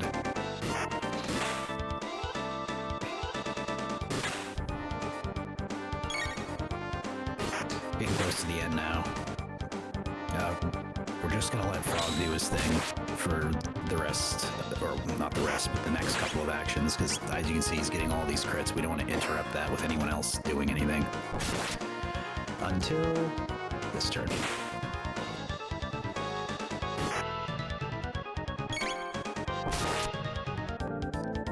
That's all good. So he's going to get a few more attacks in with Chrono and Robo. And then Frog's just going to finish the fight off. Chrono's going to get smacked. He's going to get bopped, but you can see he's got the HP to deal with it. So no worries there. And ending the fight off on a slash, even though it's not going to go through, it sets Chrono up for a future encounter with the cursor position, the memory position. Good fight. Thank you, thank you.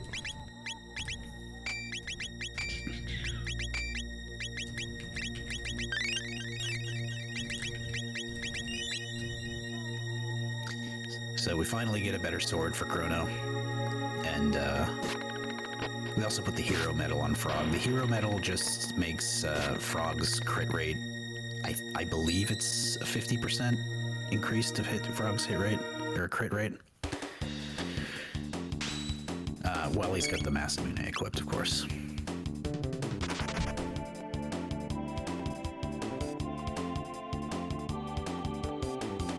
All these encounters in here are fleeable. So Ozzy or Magus may have 100 enemies in his castle, but we're not going to fight many of them. He's got the numbers, but we don't have the patience. He didn't consider how powerful running away is. Yeah. You know, there's a lot of people actually that come into my stream and say, oh, I didn't know you could run away in Chrono Trigger. I don't think it's ever mentioned that you can, is it? Not in, like, mechanics-wise, I don't think. No. But probably in the manual. Not everybody has a manual.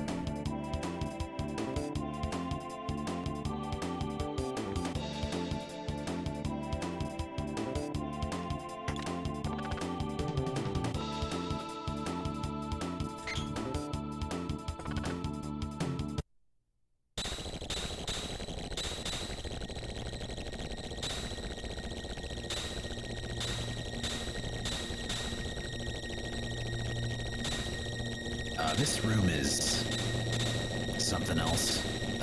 Depending on a few things, you can get through it without much trouble if you're quick enough. Yeah, that was still great. As long as you don't get hit. Getting hit is the main thing. Waiting for a second is one thing. But if you get hit, you have to heal up before the Magus fight, and that costs a lot of time. Because your options are limited. You can either use a shelter, which means you have to do some unnecessary movement, or you can use slurp or mid-tonics, but all of those take time to go into the menu, heal everyone up individually. Nicely done. This is another sketchy screen. 1 pixel off and you're falling into a pit. All of these outer screens are also quite intimidating because the encounters you get out here you cannot flee from. Even if you could, if you get the encounter. Oh my goodness. I've never seen it done like that. And I thought for sure Corp was getting an encounter. It's all good, all good. I just choked on my own tongue. Awesome. Alright. Well done. That was impressive. That was scary. I like that a lot.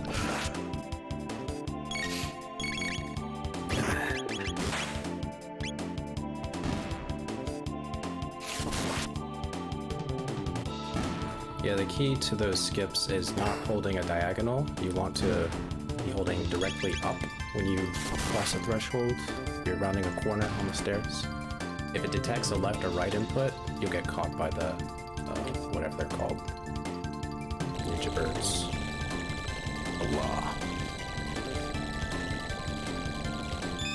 Need to do a menu. So you want Robo in the party for that first encounter. That's just so that he has Uzi Punch by the time we get to Red later on. We're going to swap him out for the last encounter. This one in the middle is a free flee. So run away from that, and then we're going to put Luca in for pretty much the same reason, just making sure that they're both getting tech points.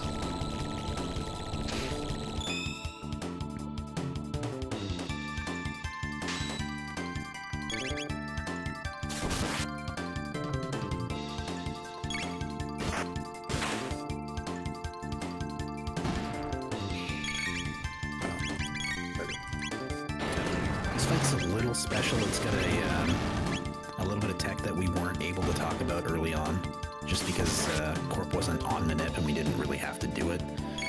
But if you target an enemy that has lost all of its HP and is currently fading out, your attack will get repositioned to the next. Oh crap! It's alright. Does it still work? Yeah, I think I'm pretty sure it does. We'll see. Oh yeah, no, I don't think that'll work. We'll see. 500. I've had wonky last fights before, and I still got the Magus RNG. Don't worry about it. If a target is dying when you target it with an ability, and the game moves your ability to the next available target, that does shift RNG, and Yeah, that's used two times, I think, total. We'll know if he's on here if, based on the damage values we're getting off the cranes, the cranks. And don't worry about that crit. But the next three numbers should say 124, 125, and the most important number, 119. Yeah, the big one we want to see is a 119 on the final one.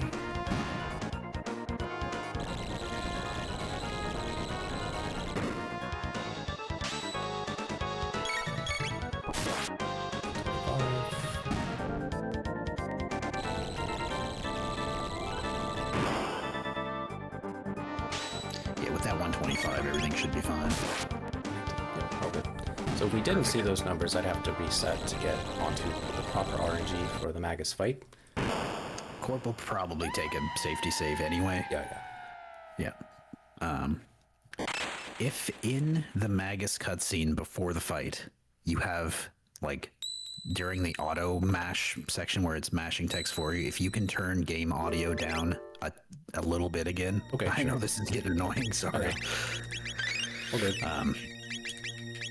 But yeah, that way Palmer will be able to raise everything up and should balance it out just that little bit extra. It's currently at negative 14 decibels, so I'll do it to 16. Okay. Try to do it like one at a time, because 1 decibel can make a difference. Yeah.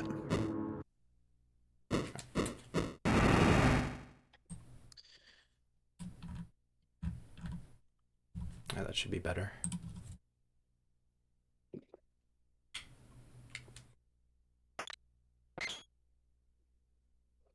Okay, let's see if Palmer can bring the whole works up now. And I'm going to be quiet, so I won't know. Yeah. Just tell me after the... Yeah, exactly. We won't worry about it from here on out until after the fight. There's another pretty good opportunity for us. Yeah, so the Magus fight. Probably the coolest fight in the run. We do not have to worry about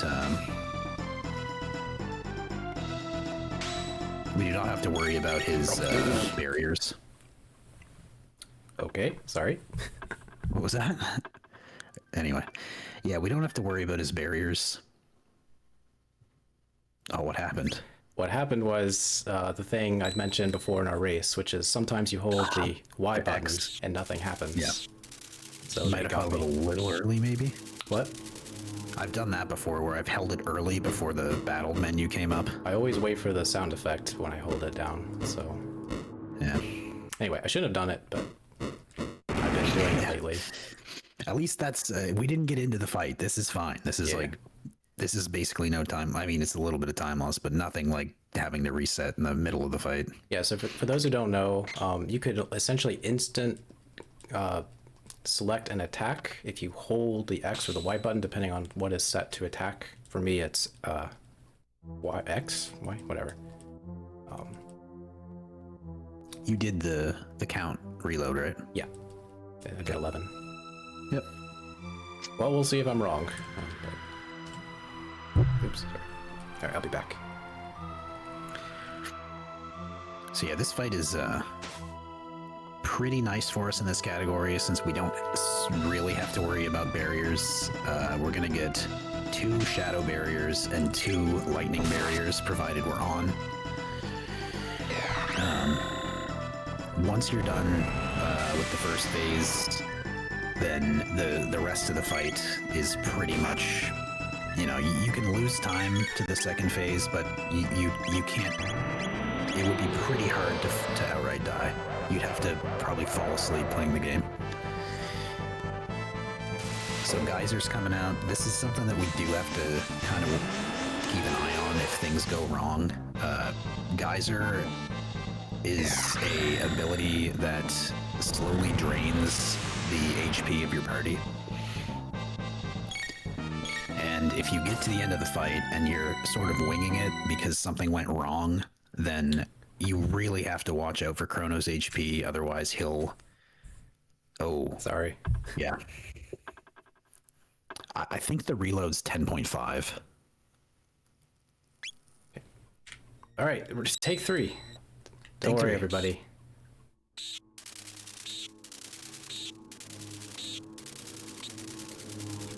Yeah, this fight is extremely particular. This is, like I was saying earlier, one of those fights that as soon as you're past the first phase, it's fine. But this first phase is one of those parts of a fight where you don't really have a chance if you're off manip.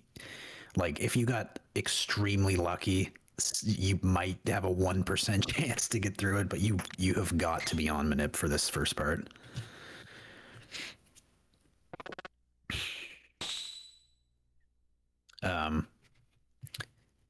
Hey, the upside Frog isn't on Berserk in this fight because it's so particular that we need control of every action that's happening. We can't just have one character willy-nilly attacking whenever he wants. We need Frogs. We need Frog to be doing exactly what we want him to do.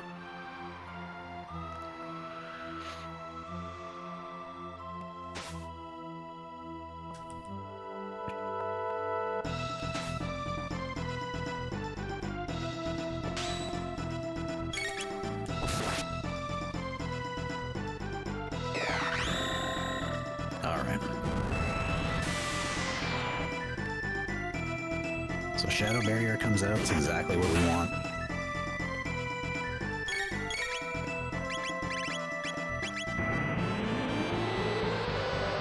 The first duel we're going to use is this rocket roll here, which is shadow damage.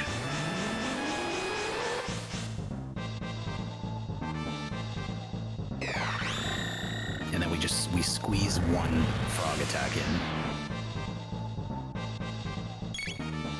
So perfect, 2 shadow, that's exactly what we want. We squeeze Frog in here. And then from there, while he's still on shadow, we're gonna get this next rocket roll in. So that's what we wanted. Magus to attack Frog. There's the other rocket roll. And another Frog attack. So this is all looking great. Yep, there's our lightning. So we're gonna get this lightning. And then one more lightning barrier, and we'll be past the first phase. You can see how little damage he's doing to everyone with his magic attacks, thanks to the unequipped glitch. So this turn's pretty chill. We got a bunch of time to do things while he's using Geyser. Here comes the lightning. And once again, we're just squeaking frog attacks through when we can. The Masamune lowers Magus's defense. So another little attack there. So the rest of this fight goes extremely quickly. There's going to be a lot of actions going in really quickly. I mean, Magus's ATB feels just as quick as ours does. So you gotta be pretty quick with these things.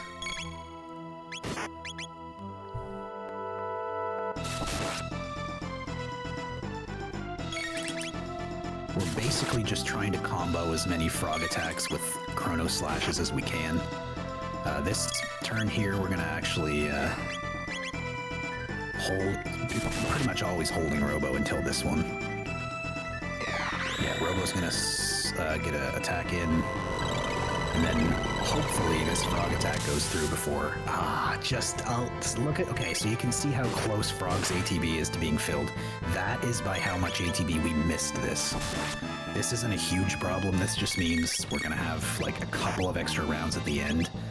So Corp's gonna have to watch his HP on Chrono.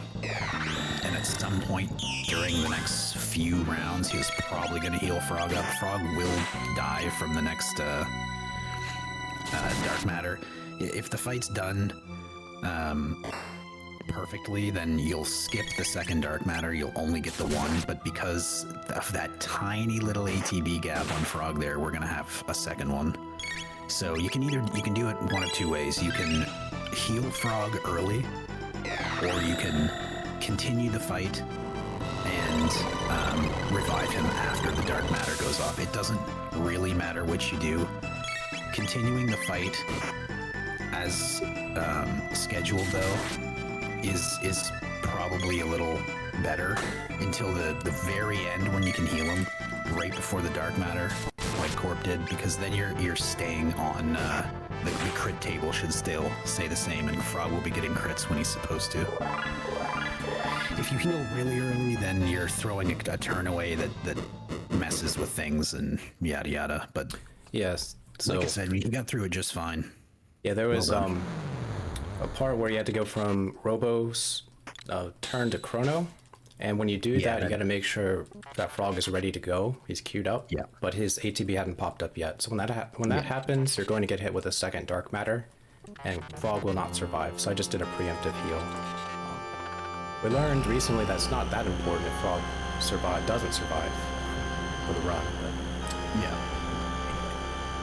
anyways, sorry for all the resets, everybody.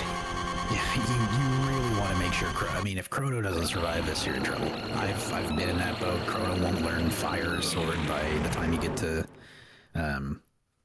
Black Tyranno. It's a mess. But yeah, that was fine.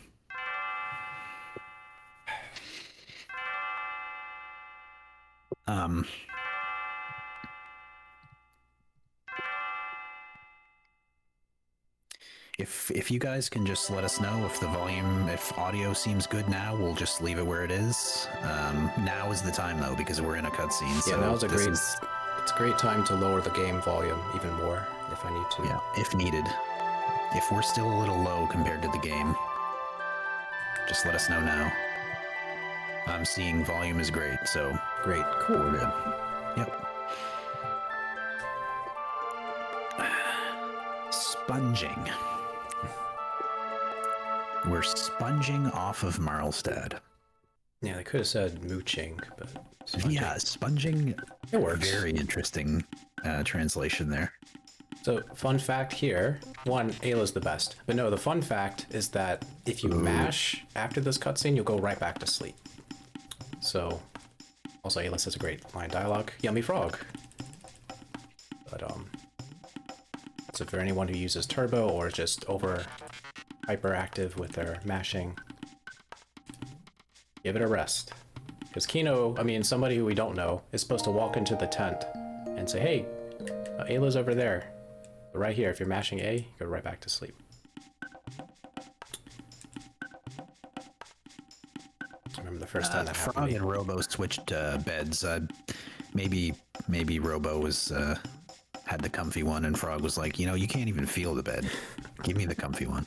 Hey, Robo has feelings too. Yeah, Why am I whatever, doing this? man. The first child doesn't. I'll have to fade this out. Yeah, this fade out is something else. I think there's something going on with this fade. Dang it. I swear it's the smoke or something. But I'm terrible at it. Yeah, See, so, look at this. so basically, Ayla is talking to the Laruba, which is a bunch of pacifists. The Laruba chief. Because Laruba is a guardian of like the dactyls, who are friendly dinosaurs. So she's asking permission to take them.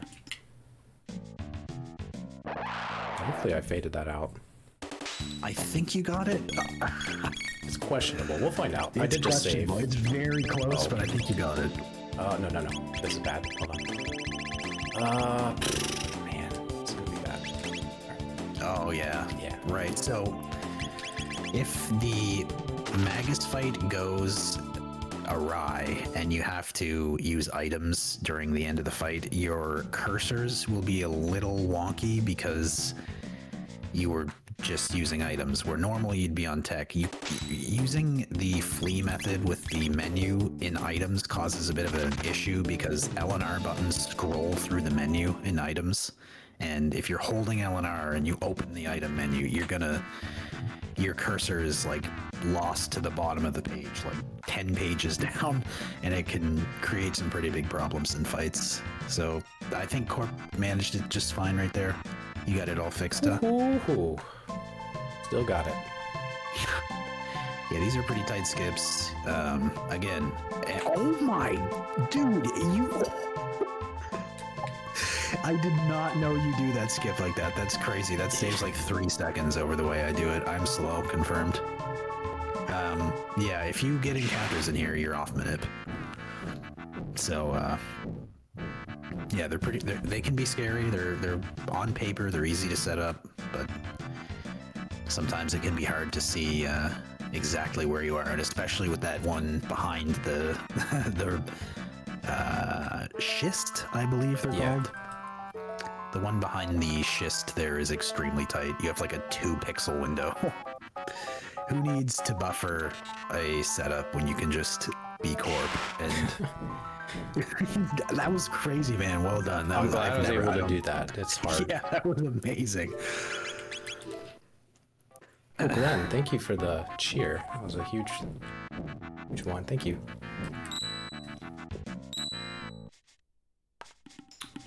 So away we go. We get rid of Robo because, well,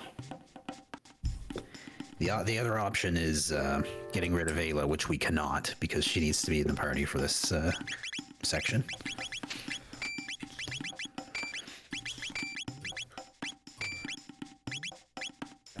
So a little menu. Luca. Being extra careful. Yeah. If you use the speed tab on the wrong person here, well, you got a problem. Yep.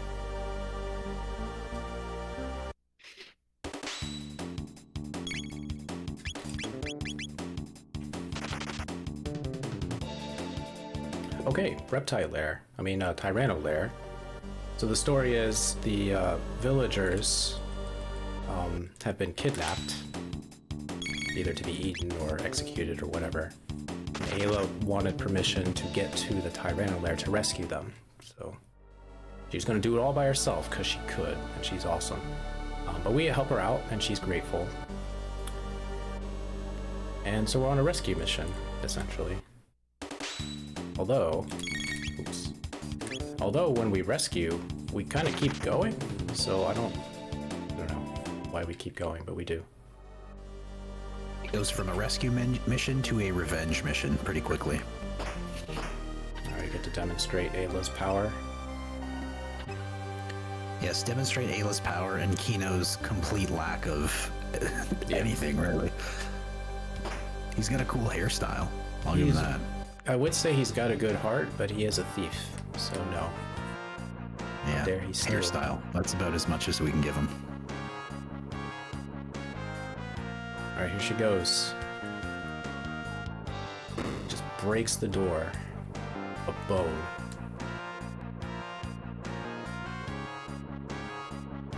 No problem.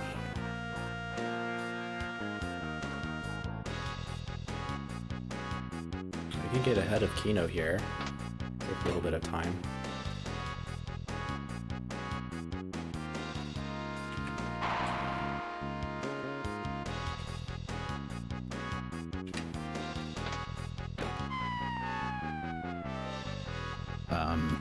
Tyranno Lair is another good example of ambush encounters. There's tons of them everywhere. We're not going to see any of them that we don't want to take. We will get a few, but they're intentional. We need them for TP and for the manip to work properly.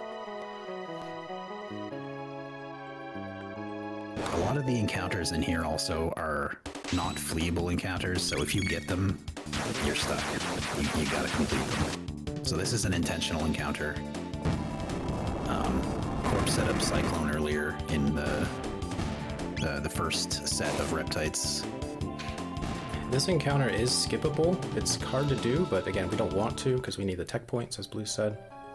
The left and right sides of the door are places you can slip by.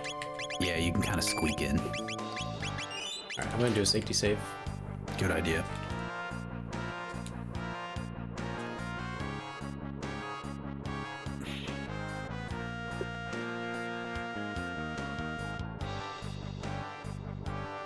Isabel just flexing.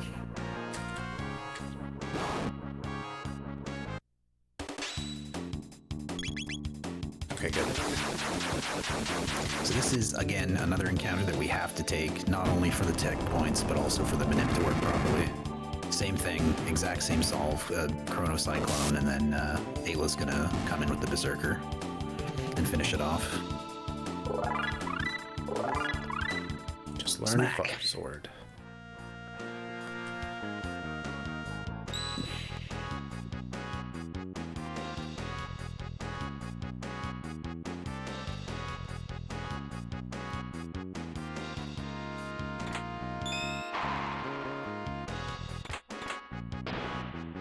So then there's a little skip for the encounter that you're normally forced to take before entering Azala's throne room. You can line up precisely on a couple of pixels. I think there's 3 available pixels that work right here. Yep, perfect.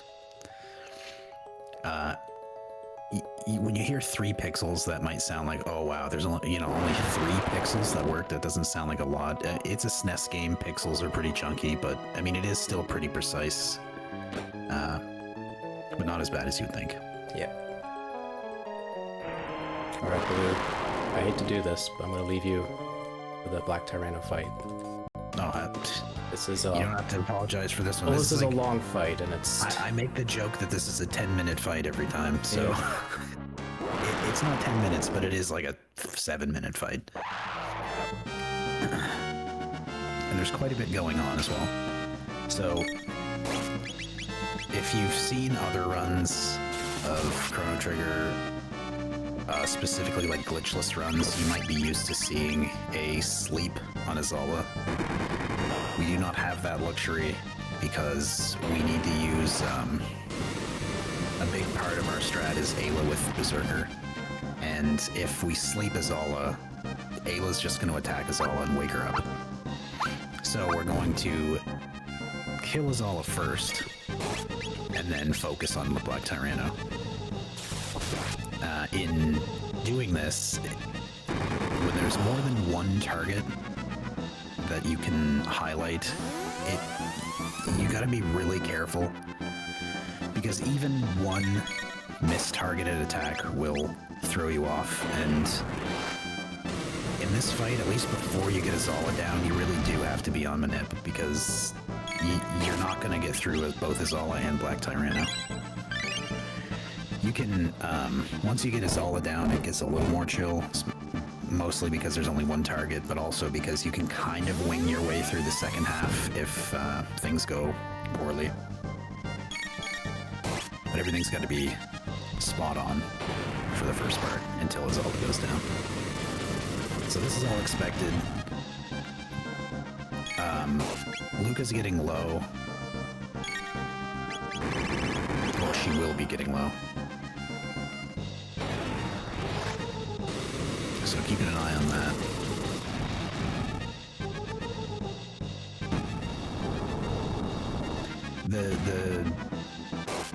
The gist of this fight is that we want only one barbecue to go off. Now I call it barbecue. I don't know what it's actually called. Countdown. The big fire thingy. So we're gonna heal.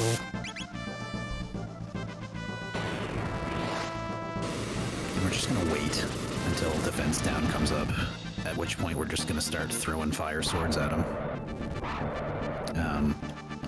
In order to get this encounter done properly, in order to get Black Tyranno down before the second barbecue, we gotta be really, really tight on when we're using fire swords and when we're not.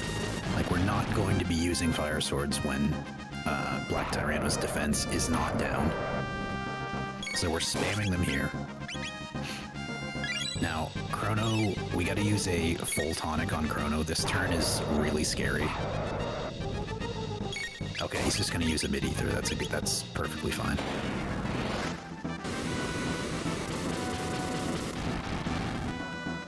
And then Chrono is going to do this fire sword. It's really important that Chrono does at least one fire sword, because that means you can see Chrono's going to come up first. So Chrono's got his tech menu. We can now wait on Chrono and then spam the fire sword as quickly as possible when Luca comes up. Otherwise, we would have to wait on Chrono and then Luca would come up and we would really quickly have to swap over to Luca and use a fire sword. That is too much menu movement for how quickly that fire sword has to go off. So setting Chrono up on a fire sword is really important in this fight.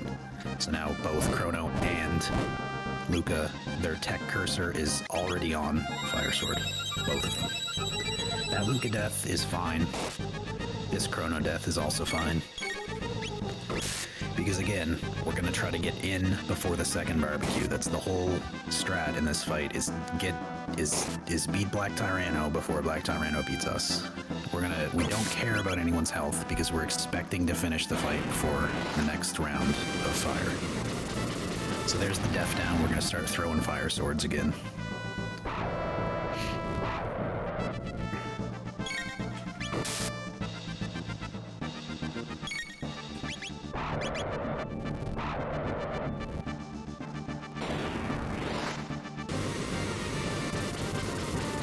And you can see Chrono is still on fire sword. This is perfect.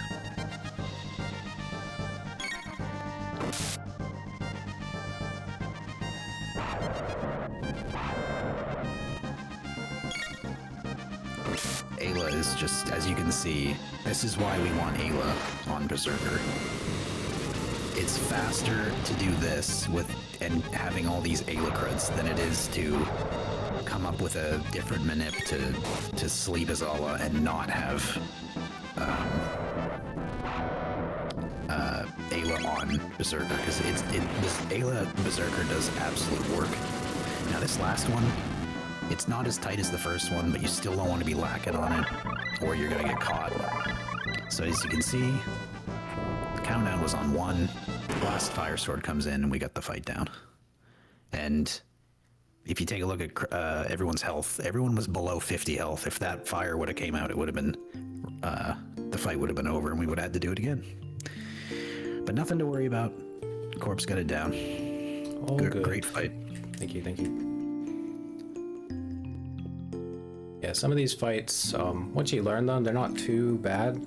But they also, if you make any tiny little mistake, suddenly you lose like 8 to 10 minutes. And I don't want to do that here.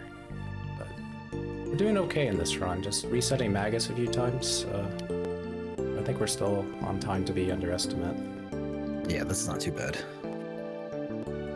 This is your other break opportunity if you are not using Turbo. Yep. I'm gonna take my break a little later. Yep.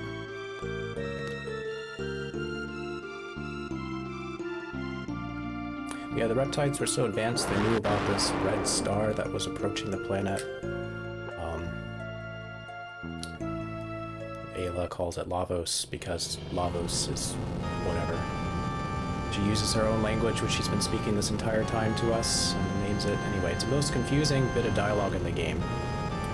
But the result of Lavos crashing down to Earth will bury the dinosaurs, mostly.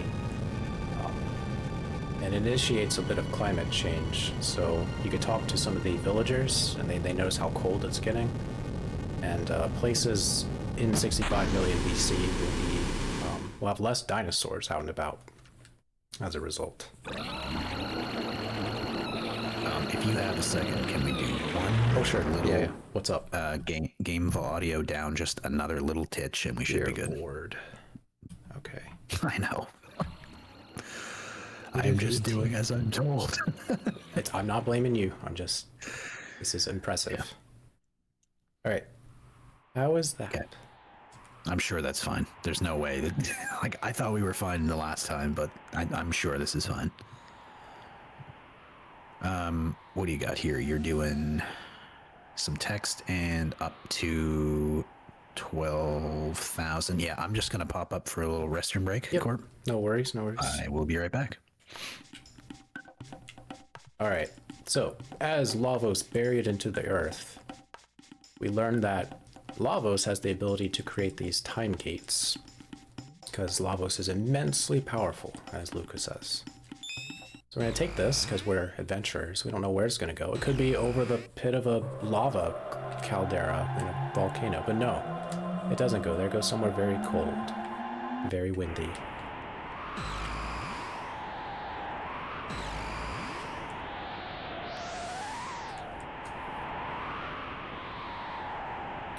welcome to 12,000 BC.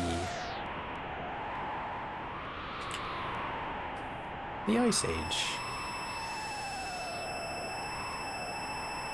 You take this mysterious portal and suddenly we're in a paradise. Oh, I just wanted to say it again. There we go. So yeah, we've made it to the Kingdom of Zeal. Zeal is an extremely advanced place where magic is more prevalent than science, but science is also used. And they made it so that they established a floating continent above to ignore the harshness of this permanent winter and storm. I have a really awesome soundtrack.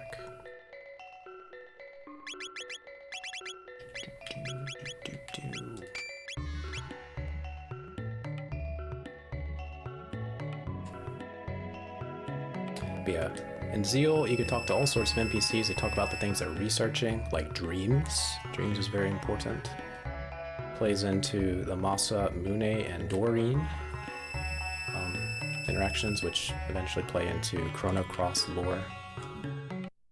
There's a giant plane being constructed called the Blackbird, and then the prophets, Melchior, Balthazar, and Gaspar, are in they're not being treated well because the queen has a problem, and the problem is she's kind of possessed in a way. She's seeking to control the mass power that is Lavos, because the Kingdom of Zeal has been using a sunstone to power their kingdom, but they're looking for an alternative source, and they found the infinite power that is Lavos, and they're using that power instead. But here we have Shala, Princess Shala. Some people say Scala, call it whatever you want. Anyway, she's great. She is, while Ayla is the most powerful being on Earth when it comes to physical power, Shala is the most powerful magical being on Earth throughout all of time. She's so powerful, she just does simple things that are incomprehensibly powerful.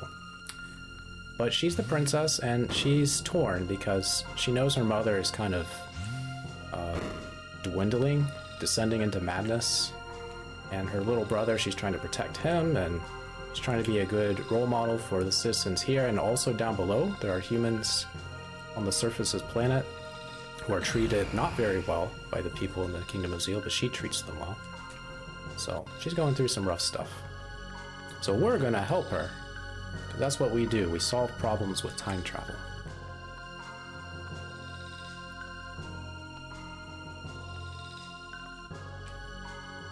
So I had to gently go behind that new. You could talk to him and wake him up, but I say let the new sleep. Orb's very kind to news. Welcome back. Hello?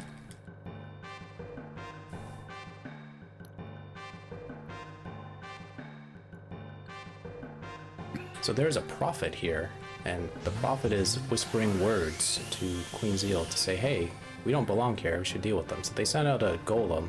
Golems are scary. They're very hard to beat. It's a good thing that we're full health and ready to take this guy on, otherwise we'd have problems. Yeah, I'll just slash him, and, you know, I didn't do much damage, but I'm sure we got this.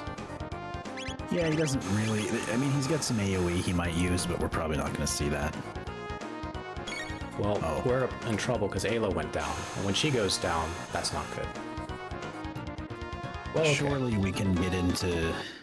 Oh yeah, Corp is a little slow on that menu? Yeah, oh no, we're dead. I know, I should have reset, but no, we're fine. It's all over. Believe it or not, you don't have to win this fight. Yeah. You can, and it's kind of nice. You can charm, I think, a speed tab from him, but otherwise it's just a long time. So Shala's like, hurry, we must help them. So she's going to break us out of prison. Yes, this is a prison. With the greatest cat of all time, Alphador, at our side. And her little brother, Janus. She's saying, go find Melchior. He's in the Mountain of Woe. He's been sealed there. Here comes the grumpy prophet. Grumpy. He's gonna deal with us. But meow. Alphador meowed at him, and he changed his Best mind. line in the game. Cats are powerful. There. Of course Magus would have a cat named Alphador. Wait, who? You mean the prophet? Oh, yeah, sorry. I mean, what? Janice. No, Janice, there we go. Anyway. So anyway, I mentioned Shala being incredibly powerful. Watch what she's about to do. There's a time gate, a force of nature that you can't comprehend, involving time and space, and she just seals it. Nobody can go in or out. Like it's nothing.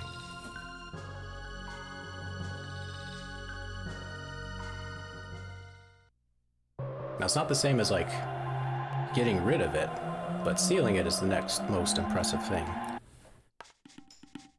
So anyway, we can't go back to 12,000 BC for a while, at least. Whatever will we do? Yeah, we'll figure it out. And the seal appears here, too. Incredible. It's a good thing that Luca has a hallucination about a place we've never been to yet. Otherwise, we'd be out of ideas. That's a good point. So, earlier when we first went to the future, we could have explored, and we could have found that place where, spoilers, that's Balthazar. It's not really spoilers, but Balthazar is one of the three wise men, and if you talk to him, he's a little crazy, and you can't blame him because he's been stuck in an awful future for years without like proper food and nutrition and people to talk to, and so he's just desperate to get back. But we've never been there in the run, so we should have no knowledge of that at all. But it's the game trying to help you out, saying, hey, maybe go there next. So there's less dinosaurs. And go there we shall, after some errands. Boys must do errands.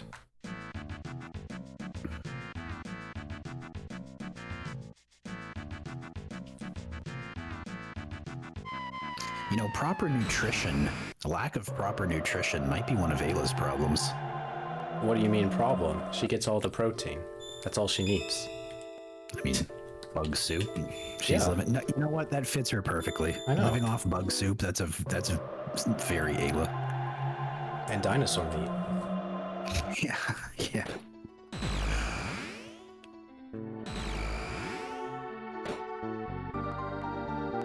Alright.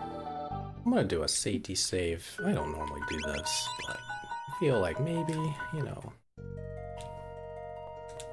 Yeah, this is little detour is at first glance you might be like, you're coming all the way here for a little sword? Yeah. Can you just use a different sword? Well, the swallow is very good. I think it's 2 or 3 speed. I think it's max 3 speed it gives you. Mm-hmm. And it's got a pretty good crit chance too. I think it's like 30 to 40% crit rate. That is fine, whatever. We don't super care about that. The most important part is that it gives Chrono 3 speed. Yep. Yeah, finding speed tabs in this game is a bit rough early on. There are ways to get them, but they can be a bit time consuming. Once we have the ability to travel freely, it's a lot easier to pick them up. But we're not going to do that because it's a little too slow. But yeah, there was a seal, and you go up to the seal and the amulet reacts to it. It shows a new who's been stuck there for a very long time, under orders from Balthazar, I think. And you get a choice between a Protect helmet and the Swallow. And I don't think you can acquire the Swallow any other way, but you can get Protect helmets from charming the Lava spawn, I think. Just to go over it again, unequipping accessories, weapons, and armor is just one of the glitches that we use. It's called the unequip glitch.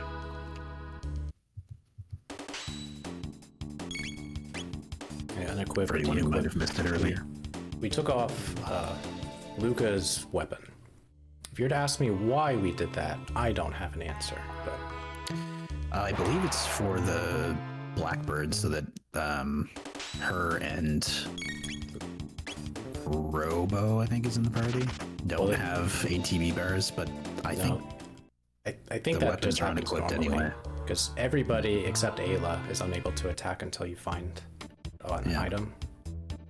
So the game treats people without weapons as if they're dead, so they don't get any ATB, and enemies ignore them in battle. but I'm not sure. Yeah, you don't have to race Johnny again. It's actually slower, even though it looks like we're taking a long time to go across the wasteland. The Johnny race is a little slower.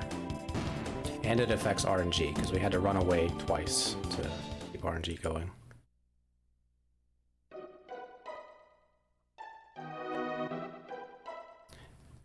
Yeah, to go over the unequipped glitch, usually you do it for armor like helmets and the main armor. When you unequip something, the character gains a lot of magic defense, or magic resistance. Their magic power goes up as well, significantly. So like early on we had, in the Magus fight, it was Robo and Chrono. And we used Rocket Roll instead of Fire Sword. Wait, gotta step on the cheese. There we go. And then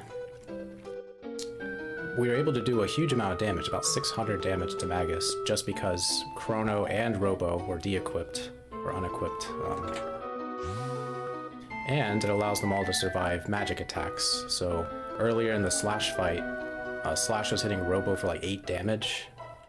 And Robo typically has really bad magic defense. So that would have done, I don't know, 5 or 6 times more damage to him per hit. And like Corp said, it's magic resistance, not magic defense. Yeah. Magic resistance is a hidden stat that you can't affect. So you get your magic defense and the magic resistance, which is plus 15 magic resistance, which is crazy. So it's a very good glitch.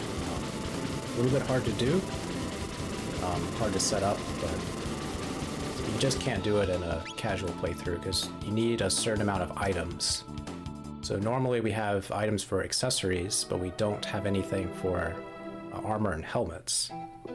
So the game kind of thinks you're equipping an accessory when you do the movement of R and R and up, and then L and down. So depending on what direction you're going, you hit those buttons, plus A.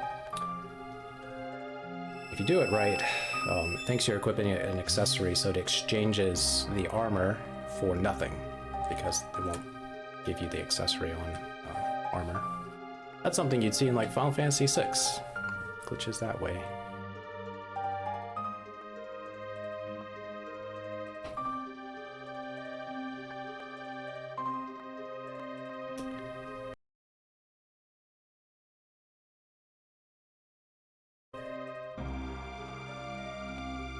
So we learned that Balthazar was working on a lot of things, and he knew he was essentially dying, so he left behind records of what he was trying to do for us, because he kind of knew of us. He knew that somebody would be here to carry on what his work was.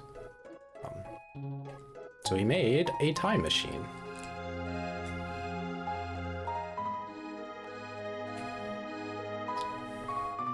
And to finish it, he transferred his consciousness into a robotic gnu. Are you gonna name the epic something cool? Maybe.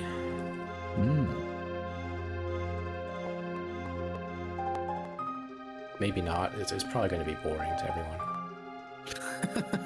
Yeah. Let's see.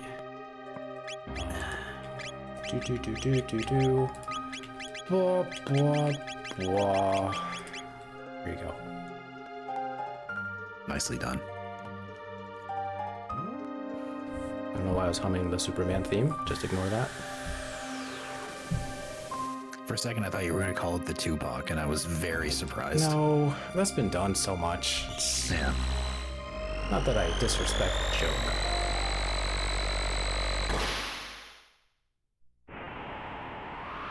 I was just gonna spell it as epic, E-P-I-C. Little tongue-in-cheek there. Yeah, a little bit. It's a little inside joke. So we're coming up on my least favorite part of this run.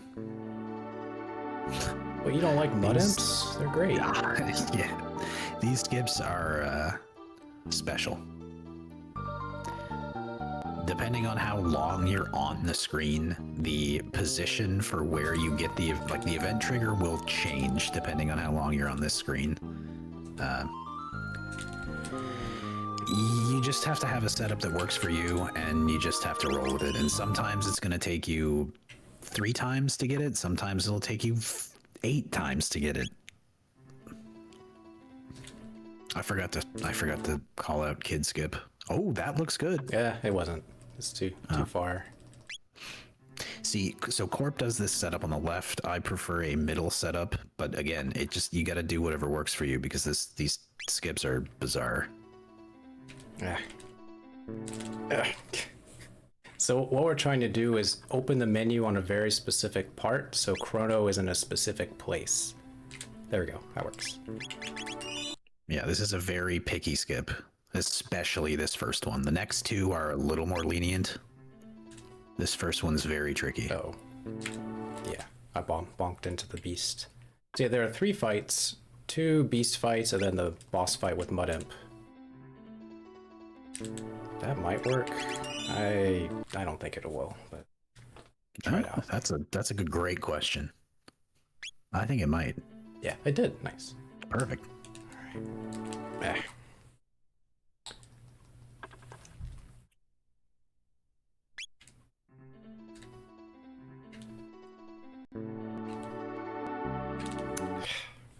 There's some pretty good indicators on whether or not you get this next one.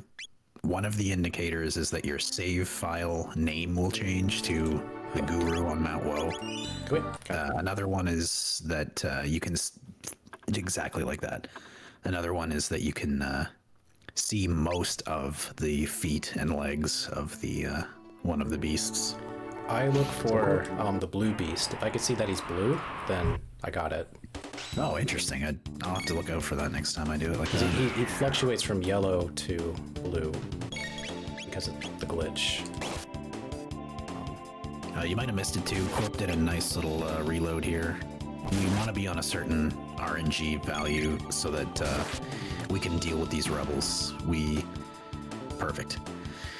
This is one of like 3 or potentially 4 outcomes that we want. This reload is extremely precise and specific and picky. These rebels, they work like metal slimes in Dragon Quest, if you're familiar with that. They have extremely high evasion. They lock your tech so that you can't use tech or items, and they have a decently high health pool. So in order to kill them, we don't have to, but in order to kill them reliably, we use the manip. When you beat them, you get 100 tech points and 1,000 XP. How much? I think that's right. Something like 1,000 XP.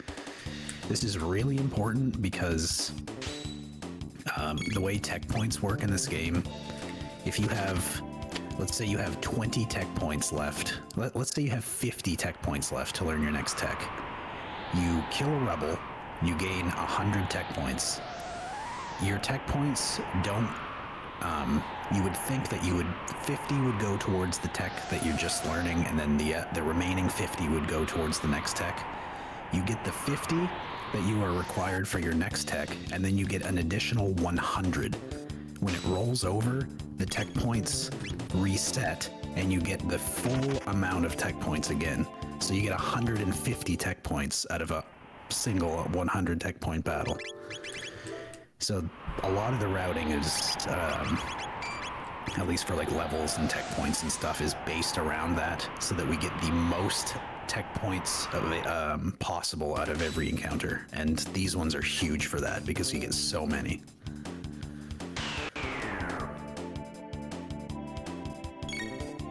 So I think there's 4 or 5 rebels that we take for a total of like 5,000 experience and 500 tech points, which the 500 tech points actually are like, you know, multiple hundreds more because of that tech point bug. I do not think that was intended. I think it is a coding error or bug or something. But it works in our favor.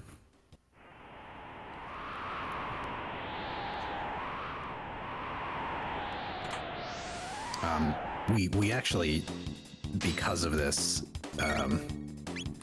we were able to learn Falcon Hit just in time for this next fight. And Falcon Hit is really good for this next fight. Yeah, probably the most broken dual tech Yeah. this game. So this will be the last Rebel. I believe it's 2 Ayla attacks and a Chrono attack based off of the start. I don't normally get this start.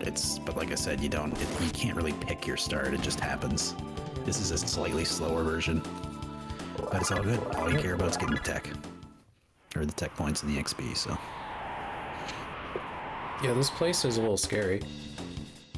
There's one encounter that I did where I had to be almost frame perfect to flee from it. If you're just a little slow, they interrupt you, and then your RNG is completely messed up for the rebels. you talking about the man-eaters? Yeah. No, well, no. Yeah. They're really fast too. It's the encounter before the third rebel, where you swap to Berserker Okay, yeah. as you're going down, but just before you go down. Or on Battle Speed 2 wouldn't be as bad, but Battle Speed 1 is a little iffy. Hey, Giga Gaia. Yeah. This one's not as bad.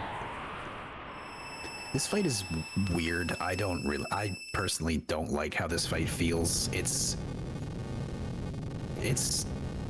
hard-ish. You gotta be pretty quick with your Falcon hits. That's the only... if it goes off the rails, it's not that big of a deal. It will lose you time, though. So we're gonna tank these first 2 hits off the hands. This second one is the one that does the most damage. And we're gonna get a Falcon hit in on them. The first time you take the hands out, it takes 2 Falcon hits to bring them both down. Any additional times that Giga Gaia repairs his hands and they come back up, it'll only take 1 Falcon hit to take them back out. So we get the 2 Falcon hits in here. Deal with the hands.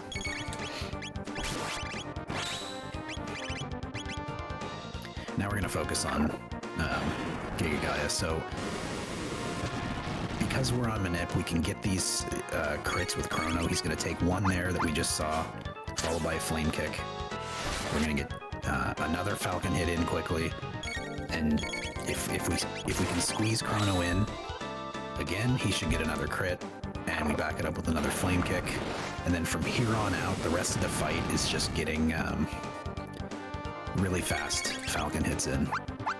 If you're fast with all of your Falcon hits, you should only get 1 arm restoration, and then before he can bring them up again. So here's the 1 restoration. This is expected. So now, provided Corp gets in fast enough with all the rest of his Falcon hits, we shouldn't get another restoration. That was a little too early. We might get one. We might get one now. We shall see.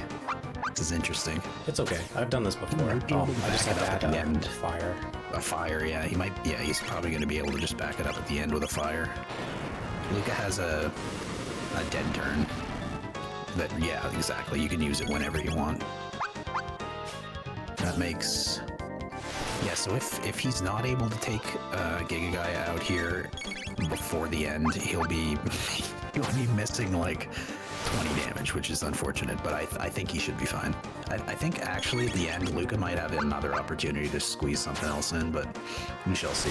He's still got to get 1 more Falcon hit in after this one. Yeah, the flame kick plus fire does more damage than a Falcon hit, so I don't need to do perfect. The last one. Yeah. Really, getting those crits in that fight is so nice. GG. Thank you. You're not super clean, but where we're going, it's not going to be that bad. I'll just be a little careful with the Dalton fight and save beforehand. Yeah, the Dalton fight's a little unfortunate because if you get low rolled, there's kind of nothing you can do about using an extra Falcon hit.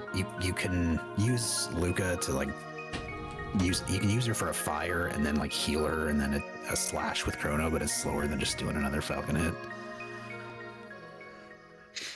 But yeah, in before the second restoration, all is well.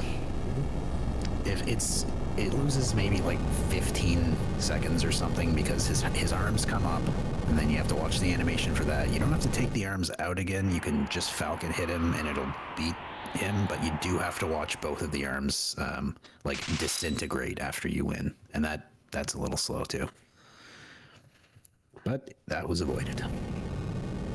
This is going pretty good. Yeah, I haven't looked Don't at want to jinx mine, you. but don't worry. I had one of the worst experiences like yesterday, so I'm okay. Yeah, we got that out of the way last night. All good. All right, Princess Shala goes to visit the Terrans, people on Earth. Is here to assure us and assure them, etc., etc. And Janice doesn't care. He hates this place because there's a lot of dirt. He calls it filthy. What a guy. I'm sure he's going to grow up to be a fantastic citizen. Yeah. I always like to think, and this is not lore or canon, but I like to think that because Dalton wears a cape, and Dalton does a thing here to kind of scare people, he gets a little bit traumatized by what he sees, and he grows up, kind of like Batman would. He's like, I need to wear a cape because it helps me overcome my trauma. That's my theory. So he just got slapped by Dalton, and he took his sister. But Janice isn't wearing a cape. Yeah, Janice isn't, but his future self is. Who can he be? Oh, he's got a future self. He does. Most people do have a future self. Not everybody. Okay. Tiptoeing around spoilers. Well, okay, you're right. I apologize, everybody, for the semi-vague spoiler. That's all right. We're even now. All right, so we agree to stop the queen. Melchior's like, what a brave lad. Here, take this red knife. That's totally going to work to stop the Mammon machine. Good luck. The ruby knife, made of dreamstone, which we acquired from Ayla all those years ago.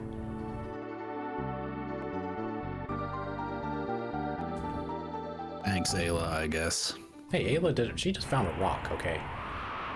We're the ones who said it was important. It's not like she knew how important it was, or how unimportant it is. Alrighty.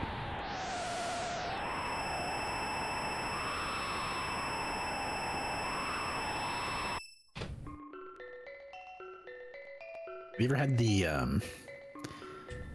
D-pad? You know how you have like a little bit of drift on the SNES D-pad where like even though you're holding down, you can hold down left and right with just the down? Yep. Yeah, have you ever had it where you input it down left and it puts you back onto the portal? Uh-huh. Yeah. Not great. Recently. I have a fantastic controller, and ever since I got that controller, I've never had that particular problem. A fantastic controller, you say? Yeah, from a fantastic person. They know who they are. I tried. Yeah. So I'm going to do something, because not everybody knows this, but in another category that I've been working on, we have to do this. But there is someone in need, and we must help them, because they can't help themselves. Corp's a nice guy. Excuse me, sir. There we go. We scratched the back. We learned how to scratch other backs. Way good person. We're gonna need that. That's part of 100%. Don't say that. There's a reason we call this all quests, not 100%. Yeah, all quests. Gotta be careful with 100%. Yeah, you don't want to wrestle any feathers. Very important that you do not burn that seed. Phooey. I love that word.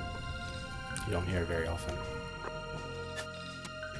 So, Dalton, you want at least 2 half-decent Falcon hit rolls here in order to be able to finish this fight a little early with Luca.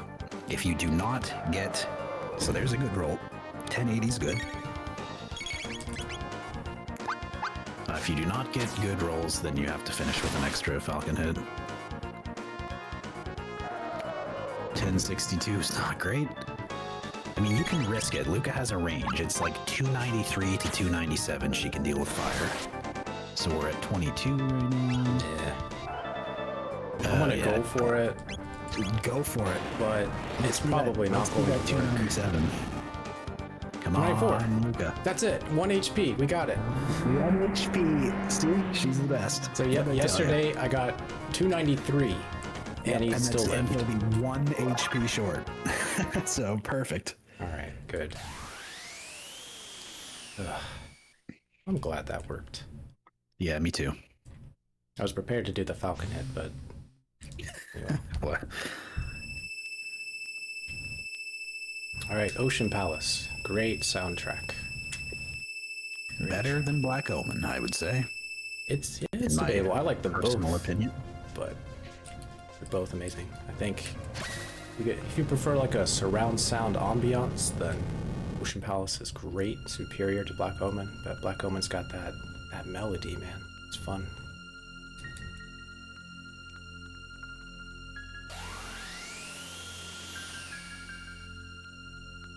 So they're using Shala to completely run this machine because she's the only one who could power it up to resurrect, or bring up, I should say, Lavos. We don't resurrect Lavos. He's just a sleepy boy. Did I get that? I did. God, that doorway. This is one of the worst fade outs. I don't mind the fade out, but the door. It's getting it out of the cutscene that's hard because it happens so quickly. Cool. There we go.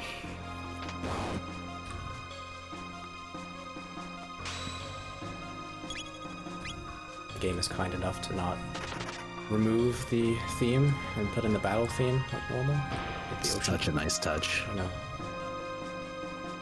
And then they didn't do it for Black Omen, Yeah. which is very weird, but okay. Black Omen is technically optional. I guess. I suppose, yeah. Still, though. Anyway.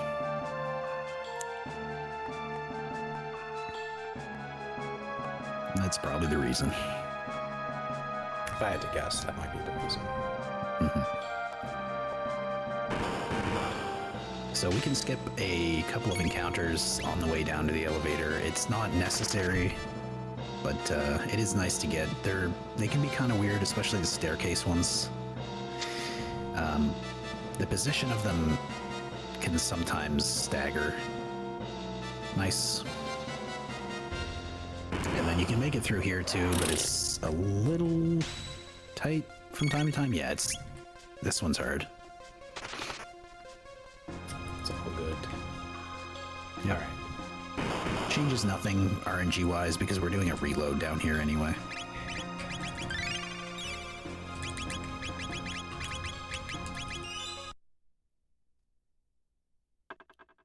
Again, the reason Corp is able to do this, actually, I'll be quiet for a sec. Yeah. That was bad. Try again. Yeah. It can be really hard to get that off the without a reload. Okay, got it. Nice. Nicely done. Yeah, the reason Corp... Oh, once again, I'll be quiet. Oh, good. Okay. That was just me being quiet for a reload for Corp. You gotta be, again, you gotta be tight on those. You gotta be perfect. Yeah, the reason Corp can use a shelter is because we have save anywhere. If you're thinking to yourself, how is he using... What happened? This, LNR, doing LNR things. Yeah. You know how it is. Okay, anyway. Sorry to interrupt. These elevator encounters are pretty picky themselves. There's a reload at the very end of Ocean Palace that you can take if you happen to go off Manip. Nice. So Corp got in before that bargist on the top was able to get his action off. It's pretty tight. You don't have to get in before him, but it's a nice little bit of time save if you do. It doesn't affect RNG if you don't. But yeah, it's really, really nice time save. It's probably like 2 or 3 seconds. Doesn't sound like much, but it all adds up. So that Luca getting hit there is fine. That's expected. And then Chrono's going to take a hit from this Lasher, which is expected as well. Hey, do you guys like Falcon hit? It's great. Ayla does a little it is cheer. one of my favorite dual tech animations. He does a little cheer. She grabs Chrono and throws him to the other side of the world, and then he appears. I think Ice Toss might be my favorite dual tech animation, but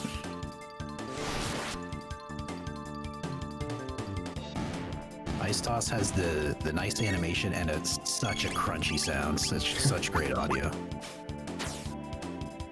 Really liked the dual tech with Robo and Frog, the bubble. I forgot what it's called, but Oh, the big one? well, the one where Robo is carried in a bubble and he just falls on the Yeah. I just like the bubble effects. They look great. Yeah, they have great bubbles sounds as well. So you got to be careful with these skips here. Nicely done. You got to get both of them. You can get stuck on these scouters. Yeah, also you can redo it if it looks a little iffy, but you can get stuck behind these scouters if you run into the back of them, so you got to make sure you're walking into the back of them. All went well. No reloads needed. Yeah, we'll do a safety save before Golem Twins. This can be a rough fight. But Yeah, we should be this- on RNG. This fight's a bit of your brain can tie itself in a knot very easily. It's not a whole lot going on, but it's like you're going in between damage and just putting them to sleep. So if you get lost in whether you're on a damage or a sleep turn, then things can go wrong real quickly. And these guys will one-shot basically everyone. So the Golem Twins might be the most difficult fight casually. I know I had the most trouble with them when I did a playthrough years ago. But there's a way to exploit them. It's that they're kind of weak to status effects. Certain Yeah. status effects. Sleep being one of them, which is so very in our favor. So yeah, we're gonna chain Falcon hits and Hypno Waves. And you have to be really careful in your tech menus here in this fight, because if Ayla comes up first, okay, so Corp's gonna fix it right now. If Ayla comes up first, then her tech menu, she learned Charm on the elevator on the way down. So that when a character learns new tech, it sets their menu up to the very top for the cursor in their tech menu. So if you expect to be on something and you mash it and you're not, you're going to use Kiss. You're going to smooch one of the golems and they're going to return the favor by melting you into a pile of sludge. Fight's going good though. He just got off his damage turn. We're back to sleeping him. You're like just that little bit off the kill with Falcon hits by like pretty much just the amount of damage that a Fire 2 does, so you sneak the Fire 2 in the middle. Luca is going to be set up on Lapis here, so as soon as everyone comes up, he's just going to use the Lapis and finish with the Falcon hit. Well done. Easy peasy. Nice. Yeah, in addition, you could also have Robo and Ayla learn a dual tech Boogie, and Boogie stops the Golem Twins, which is a little bit more reliable for casual playthrough, because sleep, they wake up when you hit them, but stop, they stay stopped for a long time, even if you hit them over and over. You would do that for the glitchless experience. Have you ever noticed that when Dalton says Golem Twins there's no space in between the word Golem and Twins? I did not. It's very weird. I think there's a place when Luca is talking to you at the beginning of the game where there's an extra space in the sentence. I don't know if Is you noticed there? that. Yeah, I've never noticed that. Okay. Anyway, dialogue's weird. Yeah. All right, we made it in time. to stop the arrival of Lavos. Thank goodness. I know.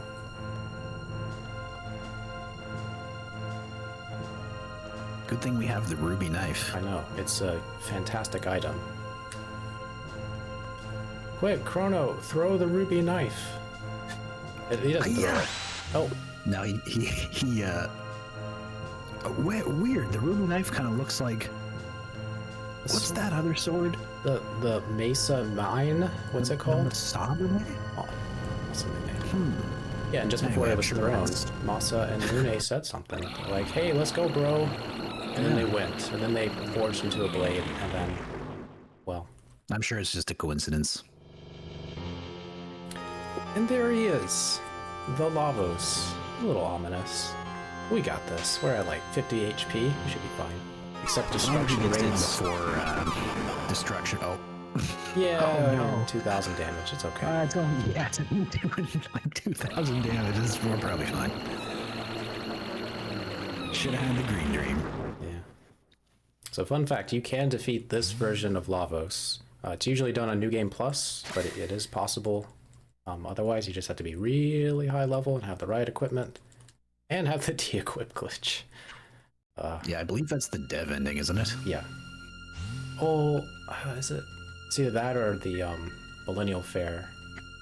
I think that's the one. Is it?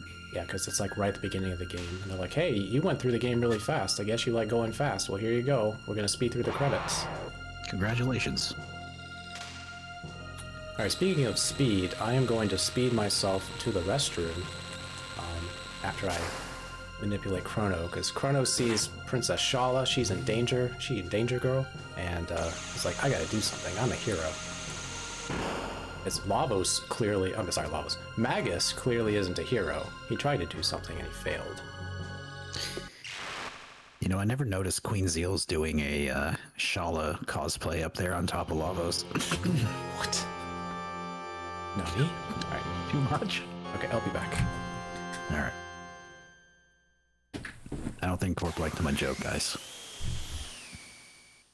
Corp didn't like my Chrono Cross joke. That's alright. He can't win them all. So Chrono's probably going to be fine because he's the main character from the game, and usually the main character from the game doesn't end up getting disintegrated and turned into sand in front of everyone else. But it's looking like that's what's happening right now. Okay, well, we lost him.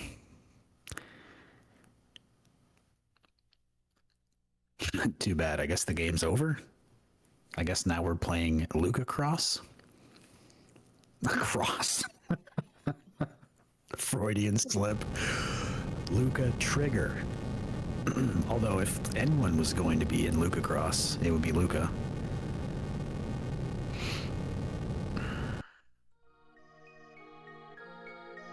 Yeah, go ahead, guys. Use my joke. It's fine. Show your friends.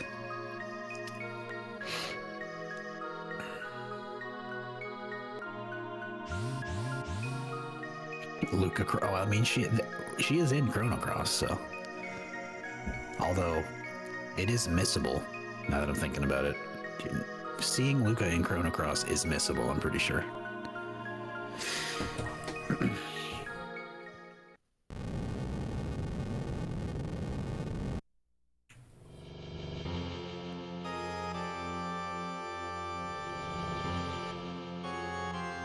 Alright, I'm back. Did we save the day? Close. I think we were a little too slow. Dang, should have done a reset to get on RNG. Yeah, you should have given that extra speed tab we gave to Luca. If only we had it. So Lavos, he's a sleepy boy, and he woke up and he's like, wah, wah, I'm sleepy. So then he gets angry, throws a tantrum. An entire floating continent falls to Earth.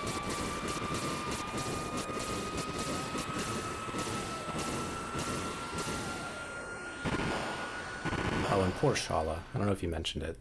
She's the... I did. Okay. Yeah, she's important in the next game. Some people don't think the next game exists. It does, and it's pretty fun. You know, all the best characters from this game are in Chrono Cross. You know who isn't though? Ayla. Now hold on. No, I do not accept that little rugrat. Okay, yeah, well, okay. I like how he says the best characters, and it's like, yeah, Luca and Robo. Good job. Include Yeah, Robo Luca. in there. I mean, need I say more? Anyway. We have fun.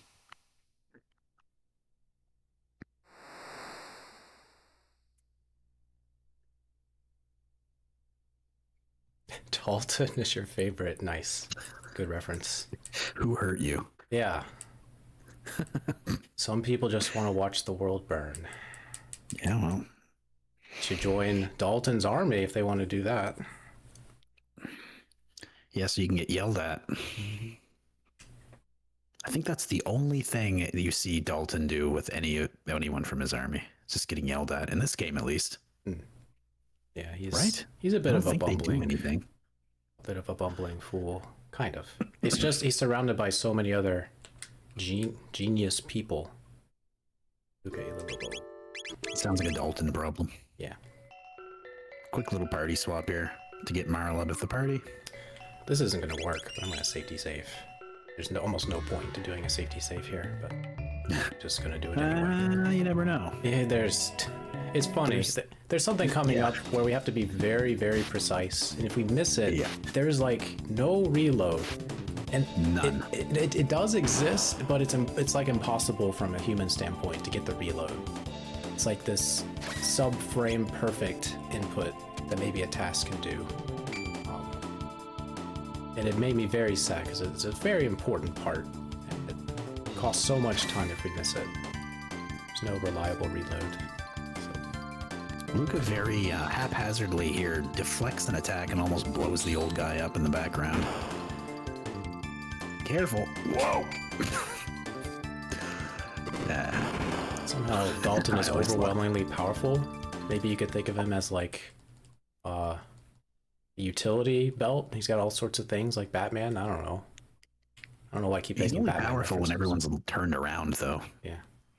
All right, but luckily we have Ayla, because if you don't have Ayla in your team, you're gonna have a rough time here. It becomes a sneaking mission to find your items, but with Ayla, we don't need that because she is the weapon.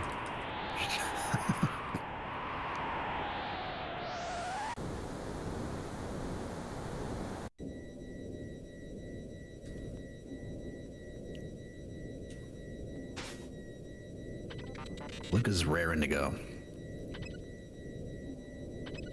Yet, like Corp was saying, you cannot. You got to be so careful in here because we're going to be taking on another enemy that's like the rebels in the fact that they have extremely high evasion and they will run away after like maybe 4 or 5 attempts at hitting them. Okay, so if we're not on nip and we miss them, Good. yeah, let's not even talk about that till it's over.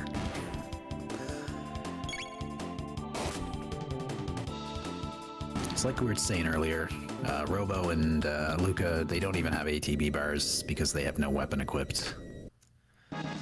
So you don't have to worry about accidentally using them in that fight. Dana, way down there. Kaiser? Yeah. Oh, battle speed. So yeah, we got that chest contains basic items. So everybody has a treasure chest associated with them for more interesting equipment.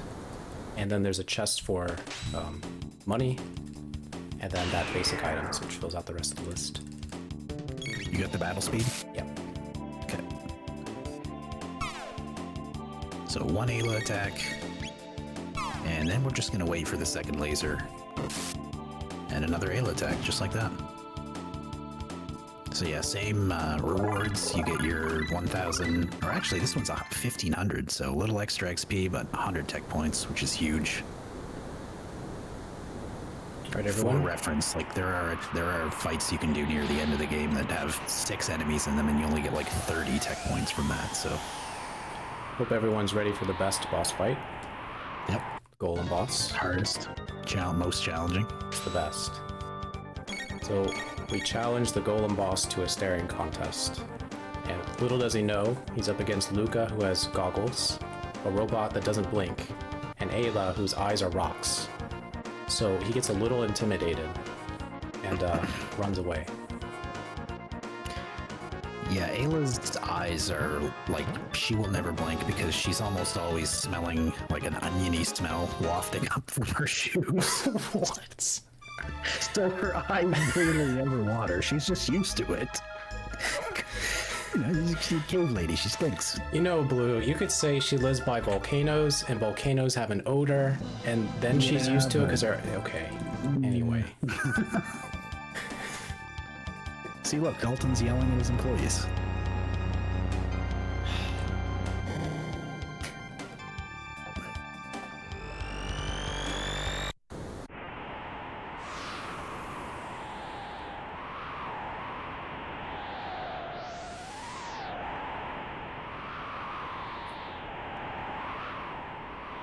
Alright, Luca goes out of character. She's a little angry. So she decides just to literally jump off of an airplane. But it's okay, she's a genius, so she could time her jump just right.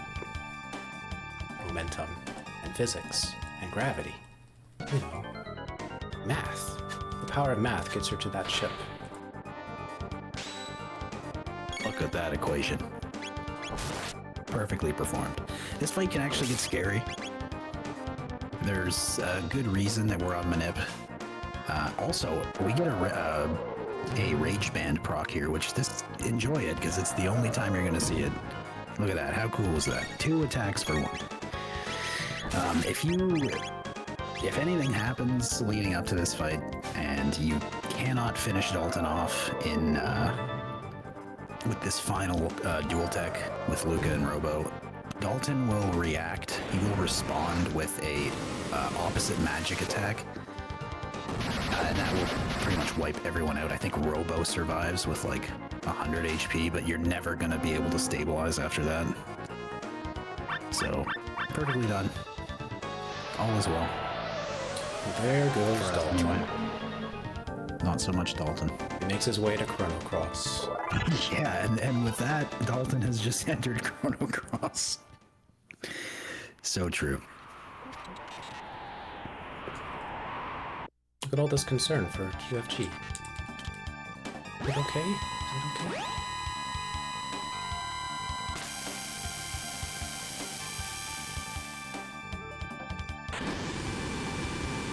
So funny enough, even if you change your button layout so that X and Y are swapped, you still have to hit the correct button on the SNES controller for this sequence. I did not. That's why it messes with me. See, I just mash Y and X and A, so that I don't have to think about it. But It's so much effort, man. Yeah, I know. Yeah, that makes sense now, though. Why it was so confusing. Hey, we run Golden Sun. We're used to mashing 3 buttons at once. 3 buttons, no problem. Just keep one knuckle, one finger on a button and hold it. Exactly. Yeah, Dalton's not physically in Chrono Cross. He's the result of events. So, as far as continuity goes, for those who care, you got... Oh, do you do the shop after Magus? I do, yeah. Okay, cool. Sorry. Yeah, so Chrono and Marl become king and queen, and then their rule is short-lived because it's invaded by Dalton, and the Guardia Kingdom falls, and Pore military rises, and it's all sad. The Masamune was used in that fight, it becomes corrupted, it gets lost, and that becomes a central point in Chrono Cross, and so everything's kind of Dalton's fault. But some people don't want to believe and accept that Chrono could die to Dalton, and I sure wouldn't, because Dalton's a clown. But somebody wrote that as lore. So yeah, sure, why not? So that's kind of Dalton's role in Chrono Cross. You never actually talk to him, or like he's directly referenced in a certain way. Anyway, so we run into Magus, who was the prophet that was revealed earlier, and we see the original timeline from Magus's perspective. Lavos rose up. The 3 wise men were sent through time gates, different times. Balthazar got the worst of it. You might think Gaspar got the worst of it, but it's essentially immortal because time doesn't pass anymore, so he's fine. Just to jam out Specchio. And then little Janus found Ozzy, a necromancer, and he became a master of magic. The Magus. Anyway.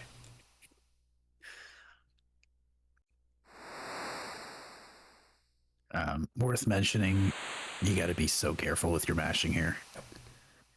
If you fight Magus, you kill your run, because part of all quests is that we recruit Magus. No.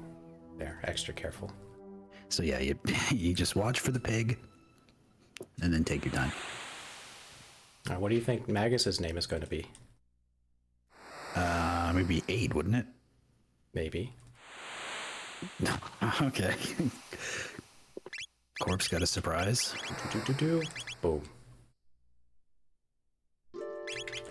Q. All right, everybody has been named. Thought we were missing an 8 still. We were missing a Q. Not a capital Q, though. Doesn't really come into play. Well, sort of does here. You can't name 2 characters the same thing.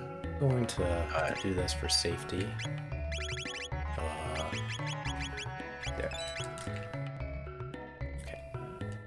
Don't need to do that normally, but that's just in case. Yeah, you still have plenty of money. Yeah. As long as I have 30k, we're good. Yeah, yeah. Oh, sorry, Glenn. I missed it. We gotta go with the naming scheme.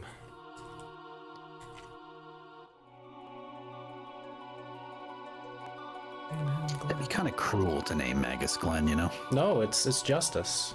I guess it'd be the other way around. Justice, yeah. Yeah, it's his punishment. It's like, my name is Magus. Can we call you something else? How about Glenn? No. No, but your name is Glenn. Okay, fine. Just accepts it. The real cruelty is having Magus in your party during the hero's grave cutscene. That's truly sick.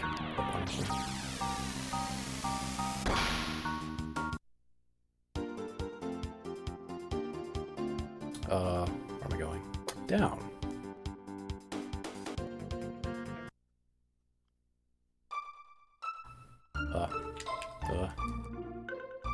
Sorry, I saw a Discord message pop up.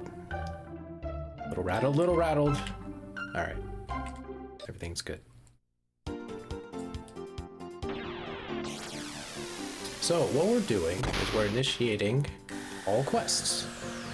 And so if we go to the end of time, Gaspar will be there and he'll talk to us and give us essentially a chore list to do. You don't have to do that at all, but if you do, you get rewards for them. So right now we're starting Frog's Quest. Frog's Quest involves a carpenter who needs tools. One whole tools. Yep. So we talked to Soda Guy, who just loves soda. Can't get enough of that sugar. And then his wife says he's no good, so here, take the tools, he's not using them. What am I doing? Future thing. I was like, Taven moved? Yeah, we're just go. taking a little detour over here to grab the Taven suit, as we are desperately going to need it for Son of Sun. Taven suit is a 50% damage reduction to incoming fire damage, and also gives you speed as well. A lot. 2, 3, I can't remember. Yeah, I think it's at least 2. Yeah, it's 2 or 3 speed. Yeah, so we just saw Laura, which is Luca's mother. She's not very happy, but we're gonna help her out later because the power of time travel fixes all things, right? And there are no repercussions, right? Right. Definitely not.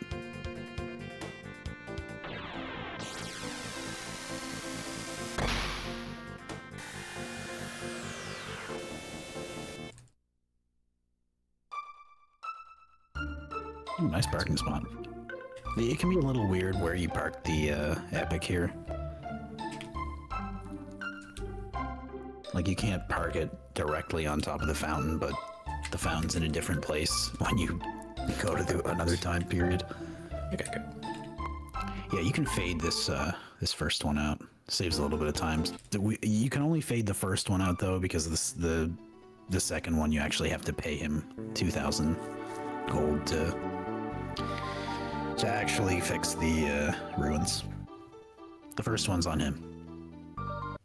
So remember when I said that encounter with Ayla is really important? Well, the repercussions of that encounter extend all the way to here. So these enemies are ghosts, and they have a counterattack upon death, or oblivion, whatever you want to call it. And the counterattacks are either Grudge or MP Buster. MP Buster gets rid of all of your MP. It's really annoying because you'll have to open a menu and give Magus some MP afterward. And Grudge is dangerous because they can counterattack multiple times with that and he might not survive. But if you are on RNG, you don't have to worry about the counterattacks. You just see one. And you're happy. Magus is kind of good. Yeah. As you can see.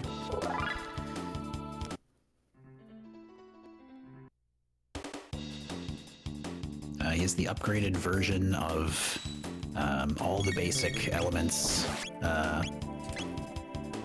magic attacks as soon as you get them. I think you get him at the level 30. He joins the party at level 35, I think, which is quite a bit higher than Yeah, I can open up the menu to show the difference right now. Yeah.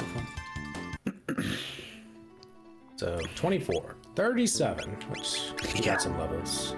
Yeah.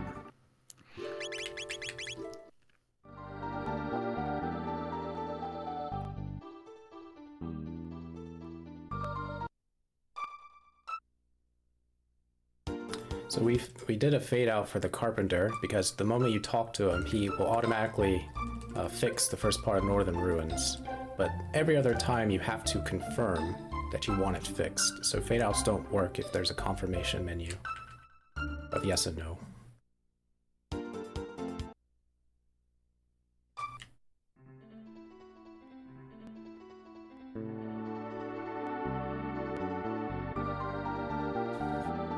Do you think they choreographed all moving their feet at the same time? Probably. Maybe. They might have watched Ocarina of Time carpenters running about, and they're like, maybe we should do something like that. Yeah. So we did it. We finished Frog's Quest. We repaired the floor twice.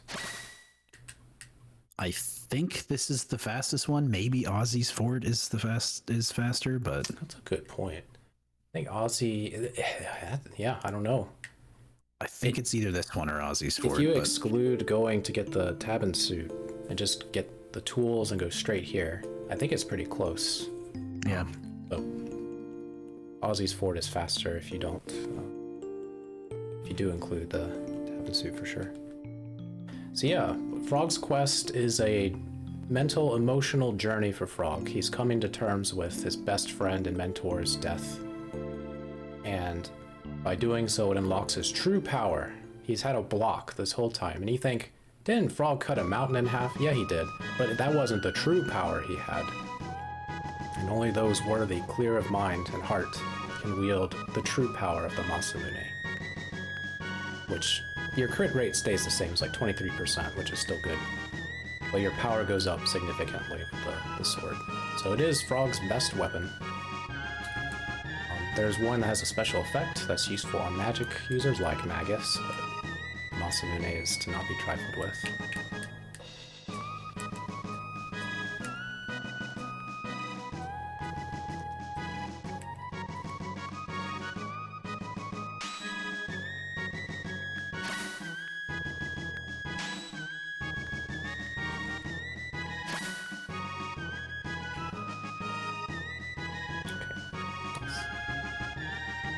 And just like that, we got one side quest down. Yep. And once you've done one side quest, you can then go to the end of time for a little chat. A little cutscene with Gaspar.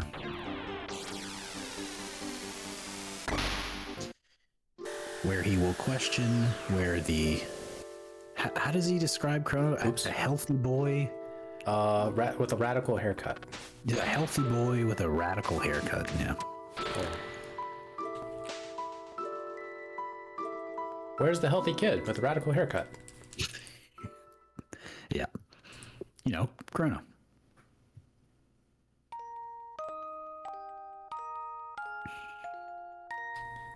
I learned not too long ago, maybe a few months, that if you have Magus in your team, there's a lot of extra dialogue here. So I stopped putting Magus in my team. Time saved. And you have to be careful with this little bit of text here, because if you don't clear that hey text before you actually come back and talk to Gaspar, he'll just repeat what he said previous, and it will be an endless loop. So you gotta make sure you clear that hey. All right. So we did it. We finally acquired the Chrono Trigger, aka the Time Egg, aka Surge from Chrono Cross. They're all the same thing. It's a little joke, but it's kind of true. It is. Sadly, it is. I mean, sadly, he is a thing. No, Very I think important it's thing. awesome. I just wish, you know, anyway, they would have expanded on it a little more. Yeah. I love Chrono Cross. I know. I will say that so that nobody thinks I dislike it. I actually love it.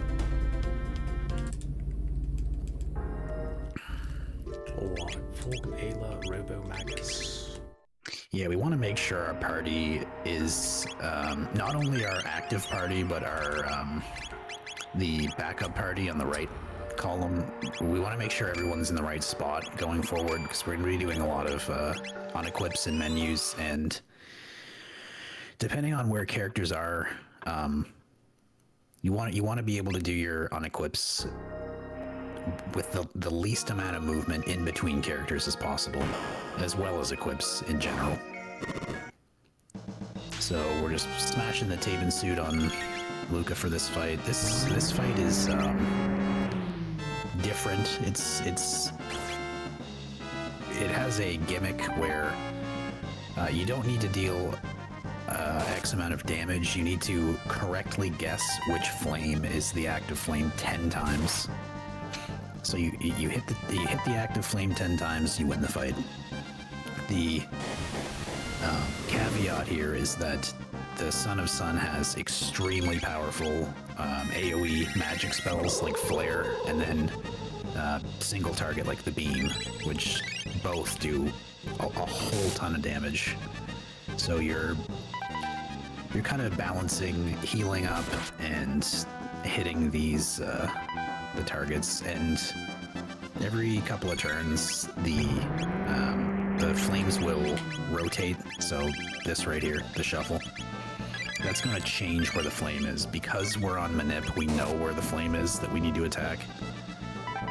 So really, this battle, you just have to be extremely careful with where you're targeting, and make sure that you get a Lapis in. Otherwise, Ayla will die to the second flare.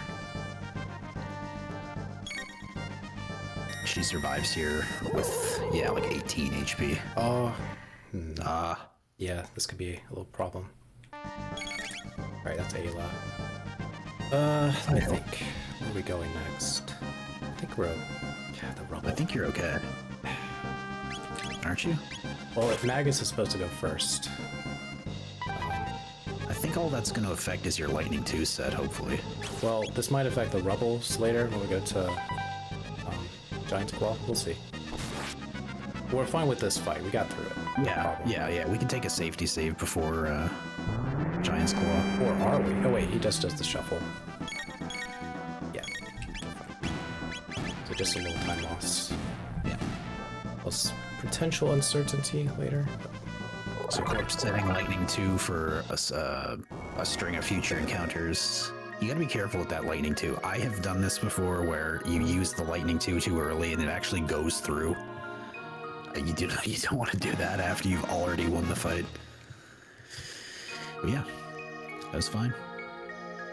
Grab the Moonstone. So this quest is related to Luca and somehow Ayla. There's really no quest for Ayla. It's sad. But the idea is I always Ayla's... consider Giant's Claw Ayla's. Yeah, she doesn't have to be there. Her Though. and Marl are supposed to be related, right? Yeah. You're right. You're mostly right. I mean, Yeah, the only indicator that Ayla has a play in this is that her tribe has ruby vests you can get, and ruby vests help you a lot with the Son of Sun fight. Because there's a quarter, 25% damage reduction from fire. Anyway, best I got. yeah, fair enough. You could pick up the red vest too, but not everybody knows about that. But casually, you would have seen ruby vests. You probably have 2 or 3 of them. So if you do not enter the Sun Keep and check on the Moonstone here, it will not appear over in Pore. You have to check on it first, unfortunately. It's not that big of a deal because you're parked right in front of the Sun Keep anyway, but it is a big deal when you forget to go check it and you come here first. I have never done that, of course. But yeah, gotta do it in the right order. Yeah, fun fact, you don't have to wait for the Elder to give you the Sunstone. If you just clear the first dialogue box, you can leave after that. It can be a little iffy, but as long as you pause just a little bit, you'll be good. Yeah, like Corp said, as long as you get that first one out of the way, that's the important one. There's a little bit of lag after you clear it, which is definitely what that little wait after is. We did it. We got the quote-unquote best weapon for Luca. It's sometimes the best weapon for Luca. It's definitely a fun weapon. I think casually it's great, but almost every category of this game relies on the Wonder Shot as part of the speedrun. And it's I won't say it's a shame, but sometimes the Wonder Shot lets you down. It's an interesting weapon because it does damage based on time. There's a clock that's going. I think it's every 8 seconds. Yep. Depending on where that clock is, that's the damage multiplier. So she could do 50, or she could do 3,000 damage, you know? Yeah, it's cycling through all the time, so there's no way to reliably, I mean, unless you've already used it once, there's no way to reliably know where you are before actually using it. You can use damage values to give you an idea where you're at, like what we're most likely going to do here. And you can get lucky and get a big damage roll. Yeah, good call. You can get lucky and get a big damage roll from it. On these rebels in here, we're gonna do 2 more rebels. But yeah, if you don't get that big damage, then there is a way to make sure you get enough damage to kill the second one. These lizardactyls, I think is what they're. Lizardactyl, yeah. They're extremely fast. Oh no. Yeah, it's a little early. That's okay. Might as well just run it and see what happens, right? Yeah, I'm not gonna reset. Yeah, because the Magus thing with, yeah, you might as well see what happens. But yeah, they're extremely fast. They can get in front of you very easily. You have to be almost instant with your tech menu flee, or they're gonna get in. So, Corp's gonna pick up the blue rock here, which is going to enable our triple tech for end game stuff. Pretty much carries us through the end game. Very conveniently placed right in our face.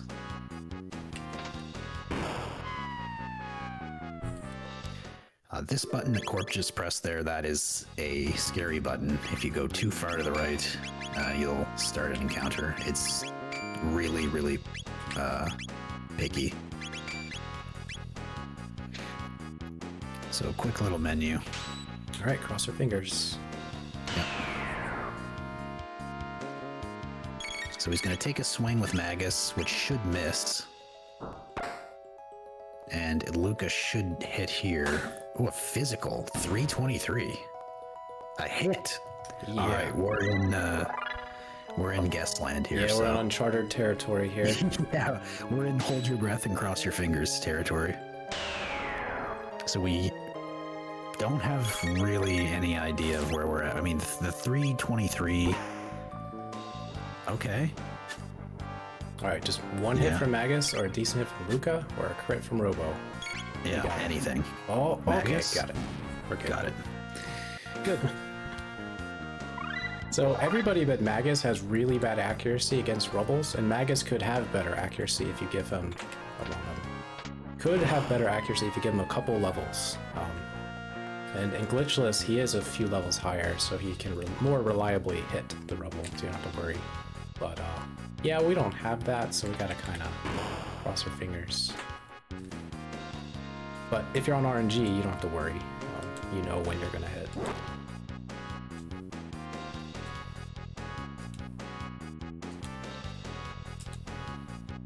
We can very conveniently skip Rust Tyranno with just a basic fade out here. We don't even have to save reload. Poor guy. Did not do those fade outs very quickly, but they're safe. Can we get a left, Corp?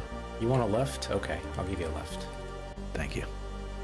So there's a funny little cutscene. What do you call it? I don't know. Anyway, whatever direction you're facing and moving with, that'll be what happens when you transition here. So I'm holding left, and Robo's going left. The exception is Luca or Marl. If they're in the lead, He's they so won't. excited. But Just marching away. yep, I'm not even holding the button now. He's just going. He really wants to go talk to the Chancellor, but he's got his Heelys engaged, so he's not really moving.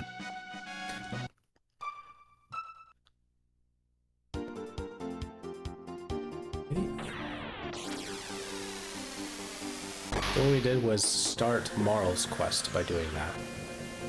Alright. We'll finish Marl's quest soon.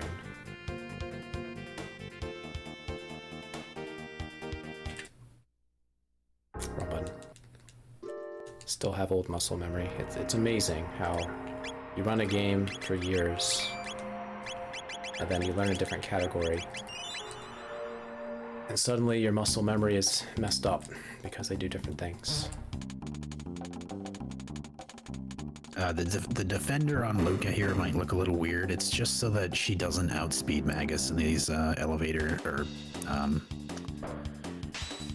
you know the word. Yep. Semi photosensitivity wording here. We gotta use this ability like 11 times in a row. Yeah. So if it bothers you, you might want to get up for some water or a bathroom break or something. It's only going to be like 2 minutes. Yeah, it's not the most pleasant sound effect either. Yeah. And then I'll throw this out there because it's important. At the very end of the run, there is a big photosensitivity warning. I'll try to mention it as we get there again, but just a heads up for anyone who has such sensitivity.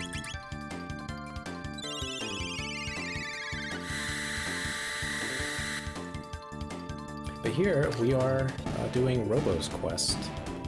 So we're getting to the source of what's going on in the future. There is a very big, powerful supercomputer called the Mother Brain. The Mother Brain is essentially controlling all robots and telling them to destroy humans and I guess most living creatures so that there can be just a paradise for robots. No living creatures, but robots. We're going to kind of stop that from happening. In a way. And if you go into this genodome, deep into it, you can see there's a process of humans are being used to be turned into robots of some type of component. You don't see that in this category, but when I do the other Treasure Hunter %, we do see that cutscene. You'll notice our party here. We're going to take as many encounters from here on out as possible with this exact party. That is in preparation for our triple to Omega Flare. Yep. At the end.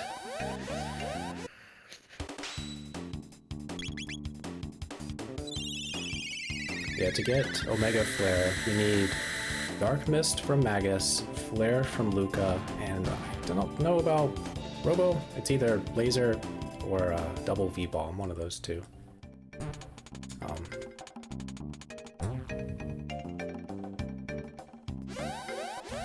Coming up is one of the more interesting parts of the speedrun when you do this category of all quests 100%.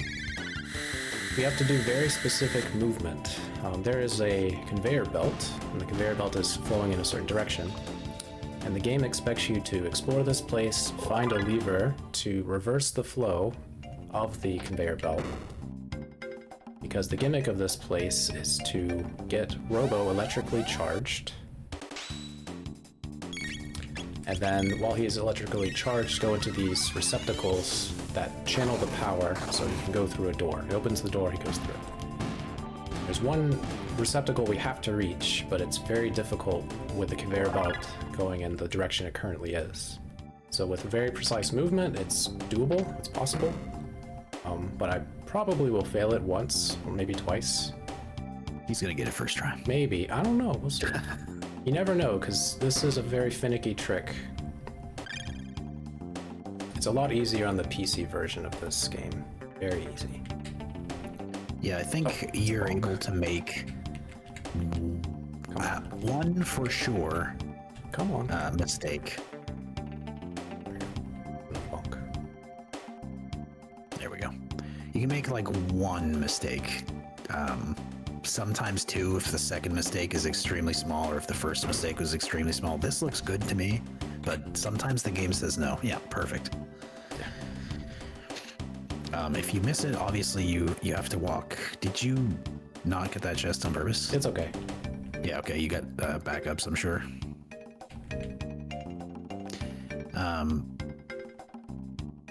Pretty much all we gotta do now is lead the robot friend to the what are the Poro dolls? What are they actually called again? Poyoza doll. Something like that. Yeah. Because the triple tech is Poyozo dance.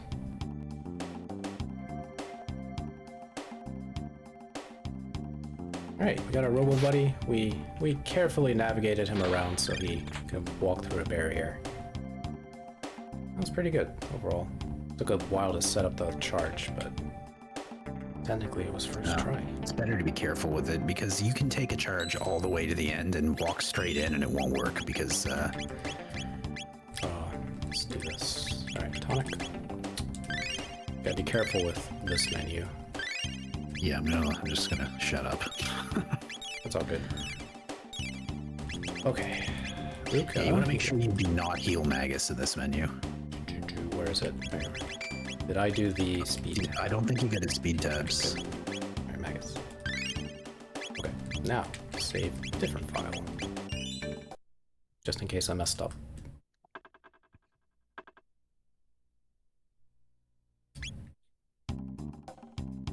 Okay, so we reloaded the RNG so that we should get a specific damage roll with Ice 2, 1155, 1168. Good. And then we're gonna do a little trick here. See if I get it. I mean, I have to get it. So Yeah, this is one of the cooler instances of the party swap, like to regain movement. Corp's gonna keep clearing text throughout this entire exchange, but by regaining your movement here and positioning his party separate from Robo at a certain point, this is why mashing the text is important. You want to wait until Robo's gonna break away. Magus and Luca are gonna separate. And then with control of Robo, after Atropos punches Robo from 10 feet away, he's gonna run in, pan the camera to the left. He'll gain movement of Robo again. And now he's slid her off the screen. Because we're not on the screen and the encounter starts over on the part of the screen that you can't see, the game just says, okay, whatever, I don't know what's going on. Encounter's done. So we have to mash through the little bit of text here, and after that we'll get the Atropos ribbon and we're free to go. The camera's going to be a little weird until we get into the next encounter, but movement's not too bad. You can get stuck on... Okay. Oh, yep. You got pinned a little too far. Okay. Yeah, you can get stuck on like a few tiles, but they're not too bad to get out of. Easy peasy. Yeah, Atropos skip is really cool. There is a slightly difficult setup for it because you have to have Robo hit that switch that leads to a Mega Elixir and I think a Magic Tap.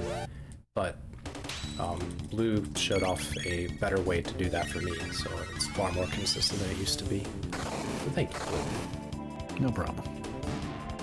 I like consistency. I'll lose 2 seconds over consistency any day.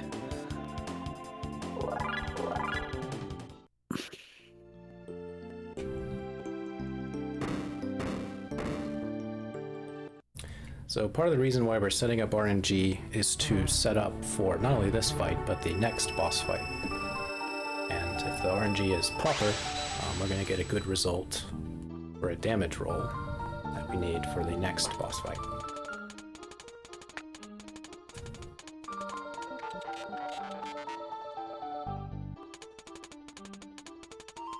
Yeah, we want this fight to go, like every fight, to go exactly how we want it, especially this one.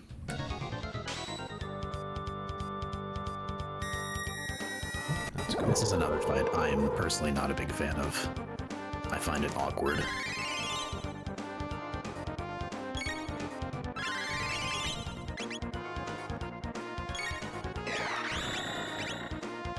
Hey everyone, did you know that computer monitors can go to sleep? Now you know. Of course.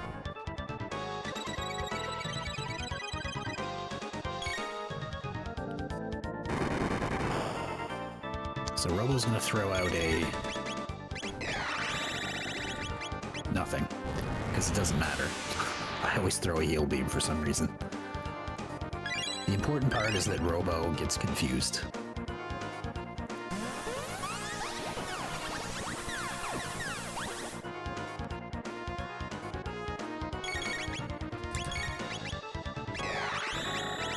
All looking good. This last turn is why I don't like the fight. But everything looks perfect. Most important of all, Robo's final digit of his HP is a 9. The Crisis Arm, which we're going to use for the Red Knight fight, uses the last digit of Robo's HP as a multiplier for damage. So if he was at 1 as the final digit, the Crisis Arm is basically useless. But because he's at 9, we're going to be dealing max damage with Robo. And we desperately need that for the Red Knight fight because it can go all kinds of sour real quick. We're relying on Wonder Shot for this next fight, which is not fun. It's not wonderful at all. I have a few choice names for the Wonder Shot that I won't say on stream, but I think you can probably imagine a few of them.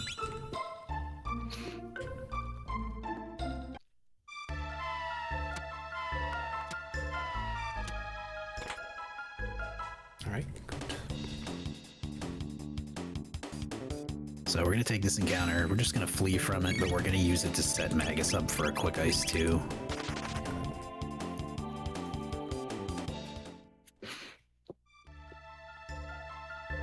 You got Uzi Punch, right? What? You did get Uzi Punch from... I think so. I don't see why I didn't get it because yeah, it nothing's should really be gone fine. wrong in this run. Yeah. I did say it before, in case I didn't, so we'll find out very shortly. Bandana. Crisis. You might say, why didn't we heal up Magus? Because we don't really need him to be high health right now. What? Okay. Are you okay? Okay. Yeah. So, Red is a real cool guy. What do you do? I'm Okay. so glad this There we go. privilege Third for time's the you charm. for this. Okay. Same spot every time. All right, very cool. Thanks, Red. We love red. Crazy. Amazing.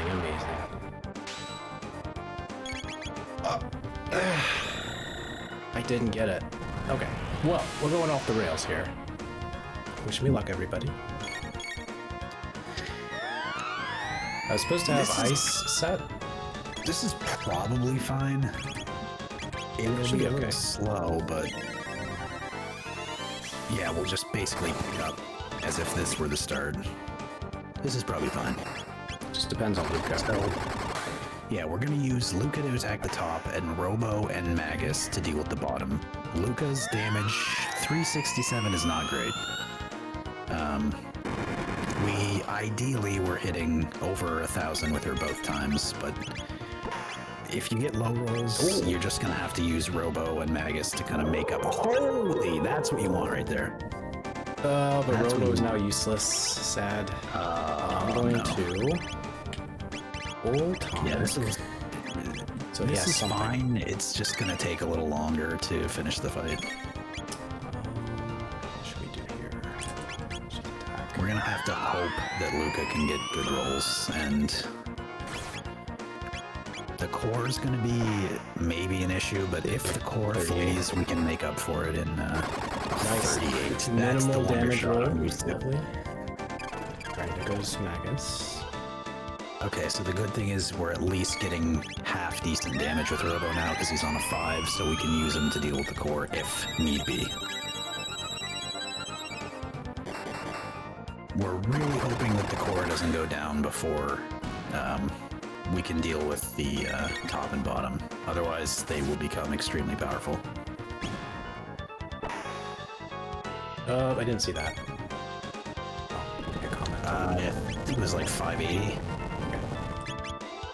So when it's just one left, you're gonna have to use Ice 2 to lower the defense. And the problem is this AoE attack can knock out Magus if he's too low.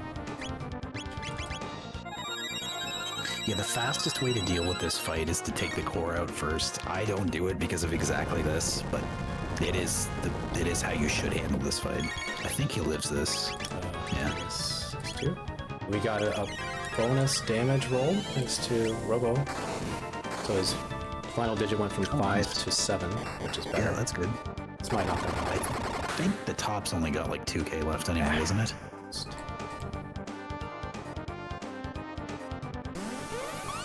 Oh, yeah, he's probably got like 100 damage or 100 HP left. He's so incredibly close to going down.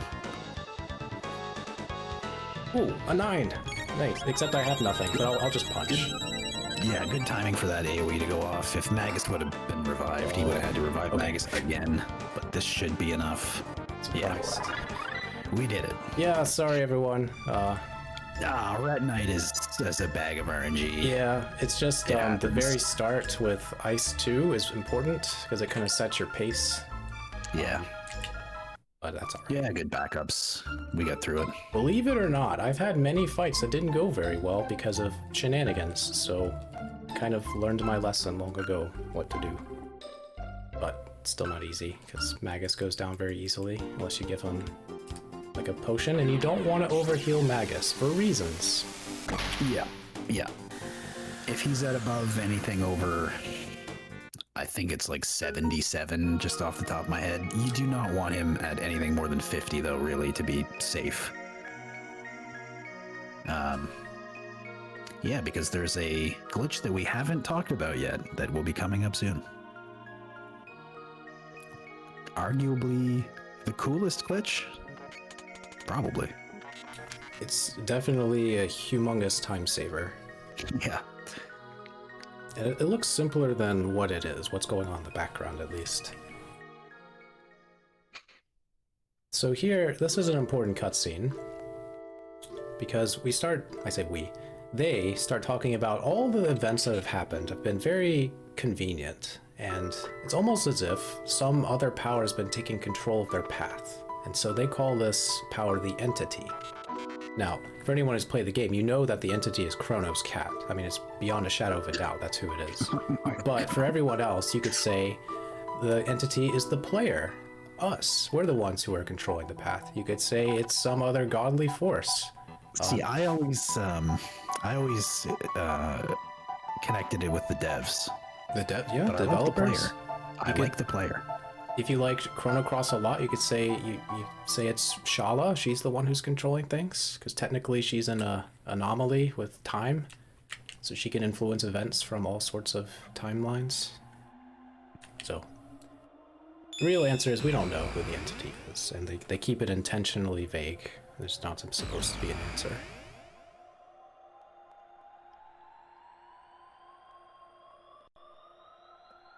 But I mean, it is Chrono's cat. Chrono's cat is what's Chrono's cat's name again? It's Chrono's cat. That's his name. Oh right, it doesn't actually have it. There's one with a really funny name that I always think is Chrono's cat. Is it the cat the little girl was missing at the beginning? In the affair? Oh, by the way, Luca's mom got her dress stuck. We helped her out though, so she's fine. No, Cadillac is the one I always get it mixed up for. Yeah. Smooth car.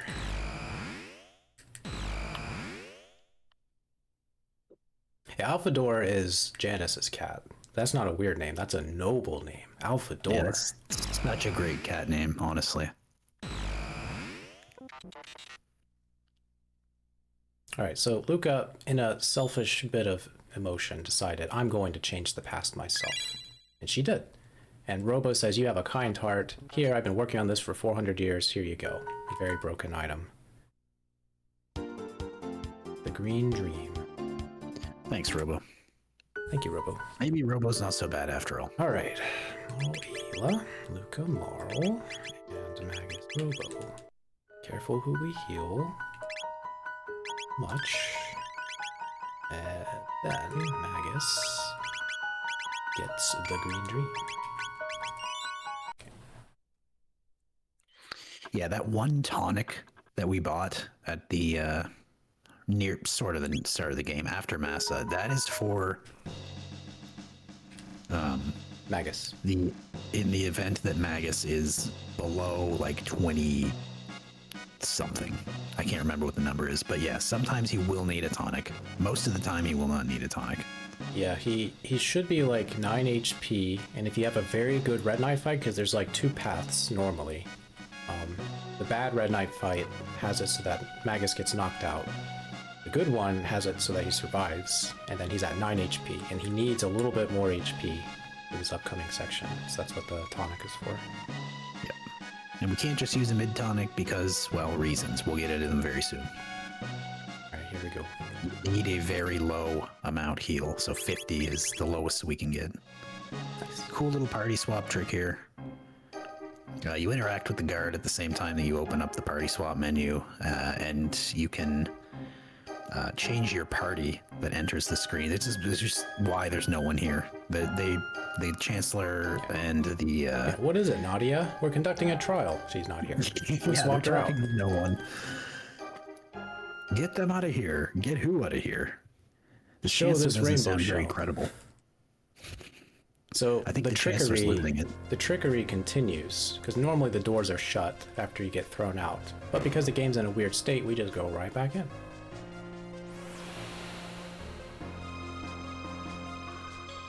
This is nice because it skips a little bit of the cutscenes, and it also warps us down to the basement, the treasury.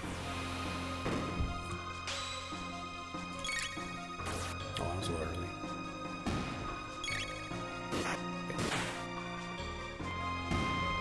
Oh, nice. So you don't need this crit here, but if you get the crit, you can be absolutely sure you're on the right RNG.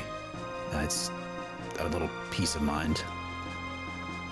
So we're gonna make our way through this corridor. You can very easily get into these encounters, so it can be advisable to just kind of chill and let them pass. Yeah, there's definitely a faster way through, but I'm not going to Yeah, it's risk a little it. risky. So here's a fun fact. Depending on who's in your team, either Frog will give advice or Ayla will give advice to Marl. You know, Frog is an adult, and he knows Queen Lean quite well. One might say he likes her. And then Ayla is Marl's ancestor. They are directly related, so they give nice sage advice for Marl to stop being a brat. Pretty Forgive good your advice. parent. Pretty tailored advice.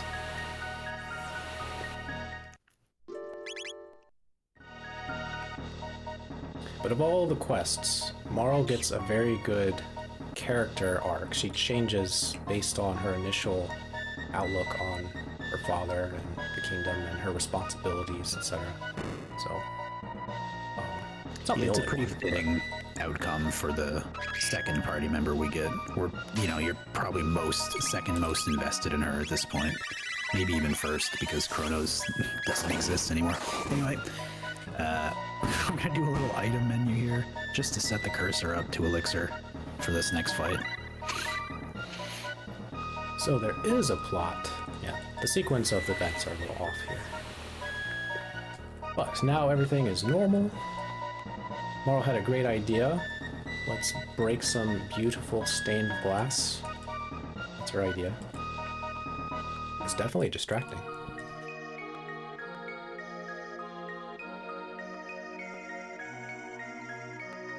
This is definitely a very iconic sequence. Father. She has little suction cups on her feet and hands. Oh no, there's clearly scaffolding behind it. Oh, okay. Clearly. Or, she just learned how to walk on air. Magus is in our team. He could do something like that, right?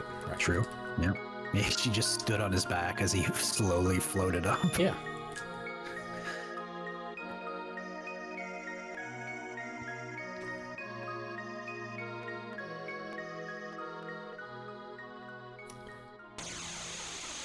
All right. Do you want to take this fight, or? Sure. Fun fact about the elixir glitch we're going to do. What's going to happen is he's going to use chaos, which confuses people.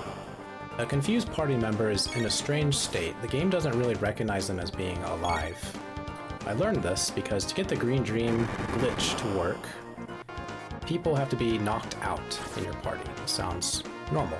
But if Ayla were confused and Marl were confused, the game would say nobody has gotten knocked out. So Ayla must survive up to a certain point to get knocked out. And when that happens, the menu is going to be slightly glitchy, and we're going to be able to throw an elixir at Yakra. Magus regards. There you go. Elixirs are not meant to be used on bosses. Something overflowing HP something does like 40,000 damage to them in real numbers. And there's no boss that can really survive it. But in order for it to... What? Go ahead. I was just gonna say, I didn't know this, but a prerequisite for it to actually work is they have to have at least 16,000 HP. Had no idea. You can't, it wouldn't work on a boss that has less than 16,000. Oh, okay, cool. Yeah. Yeah, most of the bosses by this point in the game have that much or more. But there are a lot of mini bosses and challenges like Lavos Spawn that don't have that much. Oh yeah, the Yakra was Chancellor the whole time. He's the one who conducted the trial against Chrono, why he was so adamant against him. He's essentially been sowing chaos to destroy the Guardia Kingdom from within, as a revenge for what we did for the first Yakra, which we didn't do anything, we just walked right by him. But in a normal run, you defeat the first Yakra.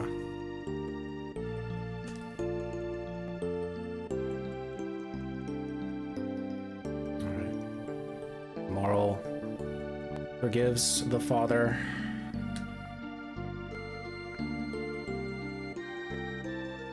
And we get a lot of great rewards from this.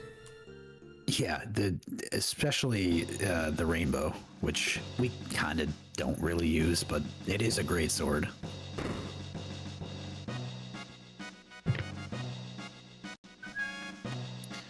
You might also be thinking, wow, we have an insta-kill now. We can just do that to every single boss. The problem with that is that elixirs are... You can't just buy elixirs, so... Yeah, not till the Black Omen. You can buy them, but we're nowhere near that. We won't have any money. Yeah, and they are very expensive, that's true. Yeah. We're gonna use all our money here shortly. But Yeah, it's not it's a finite resource, so we will be saving them for the bosses that actually matter, that save tons of time in insta-killing them. Very important that you do not take the dress. You want the 3 helms. Yeah, so we get 3 rewards. Prism Helms, which we are very useful for the speedrun, that we want that over the Prism Dress. It gives us status protection, and that'll be more important later. Get the Prism Specs, which is the best damage boosting item in the game. It takes up an accessory slot, but it multiplies your damage by, I think, by 1.5, or maybe 2. And then the Rainbow, which is a very strong sword. But Prism Specs are incredible. They allow us to do a huge amount of damage with the triple tech Omega Flare. Gives us like an additional 1,000 plus damage.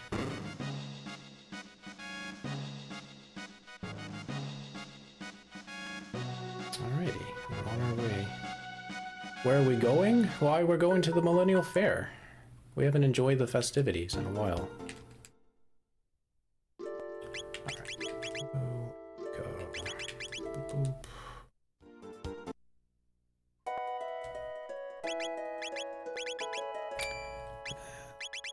Where is it? There you are. Oh, that's safe to say.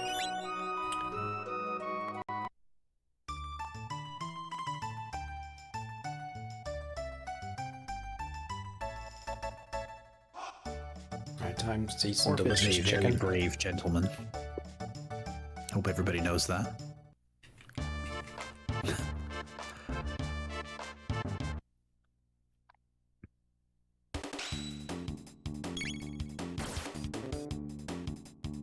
So this is Gato.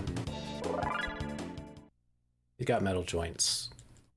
Beat him up, you get some silver points. We need the silver points so that we can buy a doll / clone of Chrono. So we can do some shenanigans with time travel.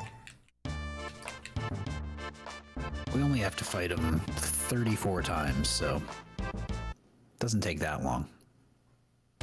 I'm joking. We fight him 3 times.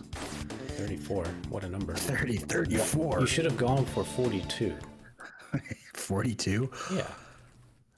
It's the What am I answer to the missing? universe or something. I don't know. No, 42. Right. I forgot.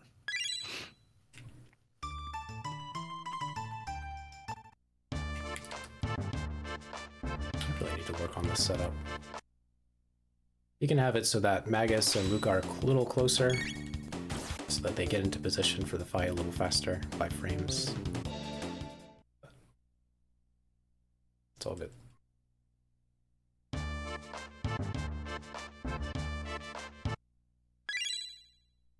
Alright, so we got our silver points. Now time to play a mini game with Beckler, this mysterious masked armed individual who's magical and gives you cats and cat food and all sorts of things. He may or may not be related to the Zeal Kingdom somehow. It's not very clear. But in Glitchless, you have to get 4 correct. But in Glitched, we have enough money to just pay the full price, 30,000 gold. In any percent Glitchless, you have to do this minigame almost to its entirety, so it's a bit scary because you're very low on money.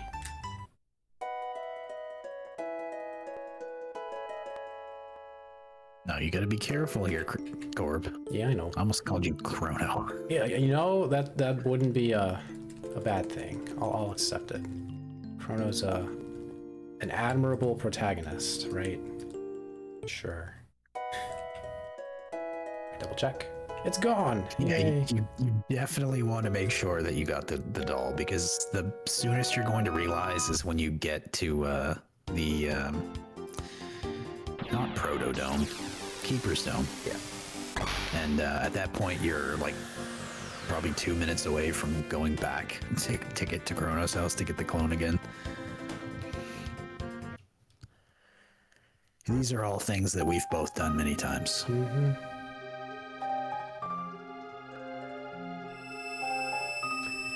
Kind of wish that if you opened a door in this game that it stayed open. I think every time you leave the area... Oh, I don't need that.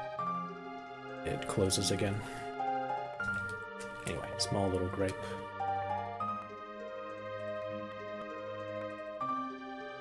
So, we are initiating the Death Peak sequence. We are hinted that we can perhaps save Chrono if we climb Death Peak and take the Chrono trigger to the summit. But to do that, we need some help climbing. There is a fierce wind that blows on the mountain, and it blows you off. But with good movement and a tree, you're able to just climb the mountain and have fun. Now, there are some people who don't really like news. They don't like robots, and they don't like robotic news. It's not about that. But he asks you to turn him off, and I do so because I honor that. Because he worked very hard for us. And there are some monsters out there who think it's really important to just leave him sleeping. Monster. I was about to give you a compliment, but I retract my compliment.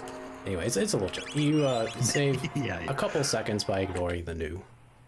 But let him rest. He worked hard. Also, Corp said good movement and a tree gets you through here. He didn't even thank this first Poyozo, so is he a good guy? Well, no, the Poyozo is the tree. If you talk to him, he turns into a tree. Does he? Yes. The more you know. I said Corp was a brave guy earlier because he uses Robo as his party leader here. Robo is 3.5 fridges wide, which makes setting up these encounter skips crazy to me, but there you go, he's doing it. I use Luca in the front because she's approximately 1/2 of a fridge wide. But anyway, it doesn't really matter. If you can do it, you can do it. I can't.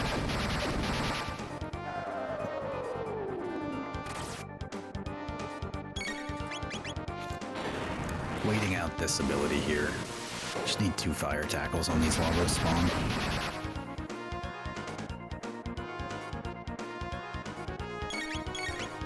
Oh, gotta be careful. There we go. Yeah, battle speed's a little slow, but you could go faster. It's not recommended that you do. Lava spawns are not to be trifled with. We don't have very good equipment. We have decent HP. Magus is like 700 something around this time. But it hits very hard.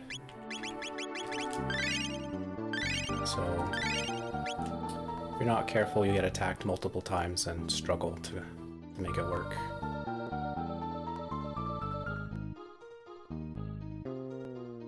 Yeah, tons of ambush encounters through here as well. Yeah. Gotta watch your movement. And also, one of your worst enemies in Death Peak is corners. They will trap you, and they will not let you go. Oh, okay. I moved a little early.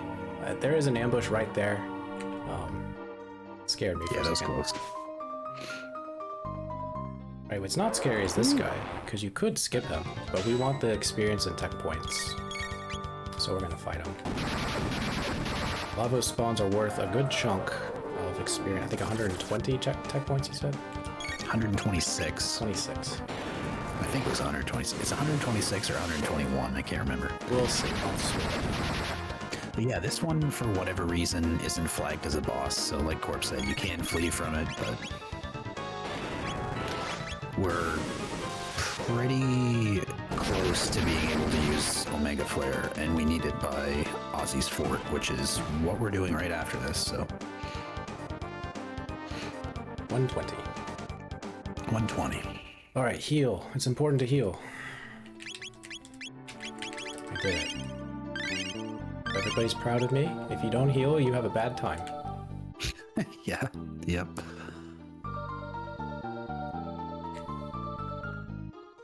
You can fall off the screen on that previous, or you can fall off the bridge on the previous screen.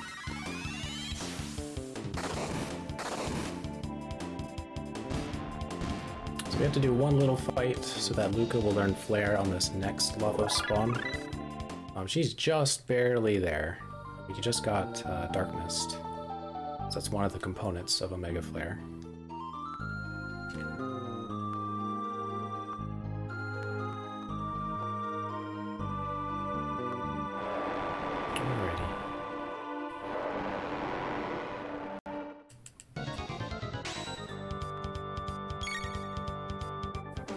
Yeah, both Frog and Robo have decently good healing. Choose not to take Marl.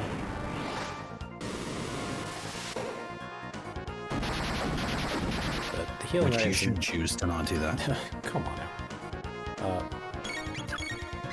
The healing items in this game are very good, so it's hard to justify taking Marl just for healing. What she does get is haste. Haste is extremely good. Yeah, I'll give her that. Haste is very nice. Takes a while to get there, though. Okay. Yeah, I think in the any percent route for glitched, we get haste like right before Lava Shell. Alright, this is just Takes for a you, while. Blue. Hope you enjoy. Oh, look at that! You're doing it. He's doing it. I climbed too early. Aha, Luke is too take that. short. Yeah, that's not Luca's fault. No, it totally is. No. Everything, I take back everything bad I said about Corp this run. So, depending on who you have in your party, this cutscene will change. We normally have Robo, Frog, and Ayla. And when that happens, Frog takes control of this cutscene. You know, and I won't spoil it now what's going to happen, but let's just say there's a little bit extra if you put Marl or Luca in the party. Yeah, Corp is giving himself time loss to trade off for a better cutscene. Yeah. And he chose the correct party member to do so, and I love him for it.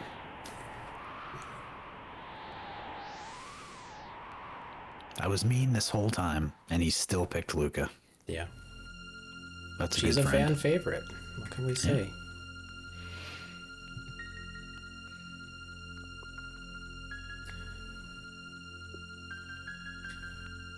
So we activate the Chrono trigger, summon an eclipse, and they're brought into a moment of time where Ayla looks like Kuja from Final Fantasy IX.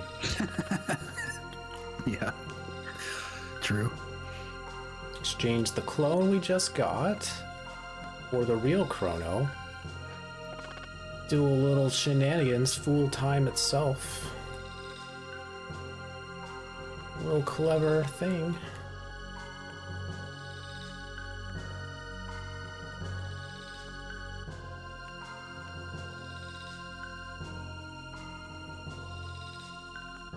And our good friend and protagonist Chrono's brought back underneath the Christmas lights on a tree. And normally he's brought back to Frog, who says, "Do you want a hug?" And he's like, "No." But this time he looks and he sees his best friend, Luca. She's like, "You're really back." You dummy.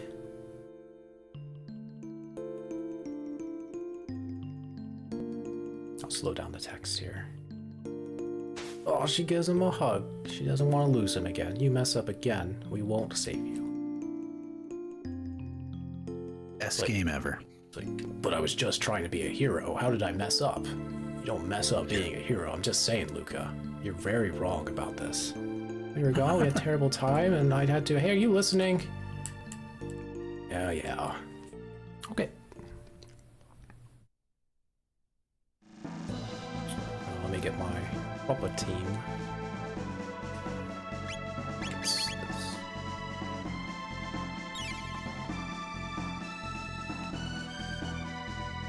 Board questing for glory 8.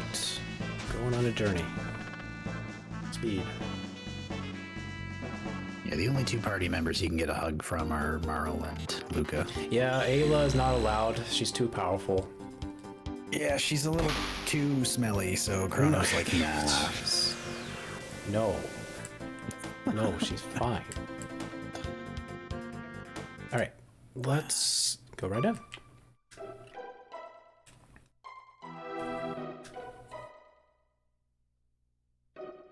Ozzy's Ford is basically a fade-out training ground.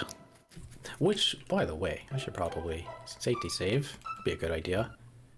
Yeah, might as well. Luca for Ayla and for Max. Save.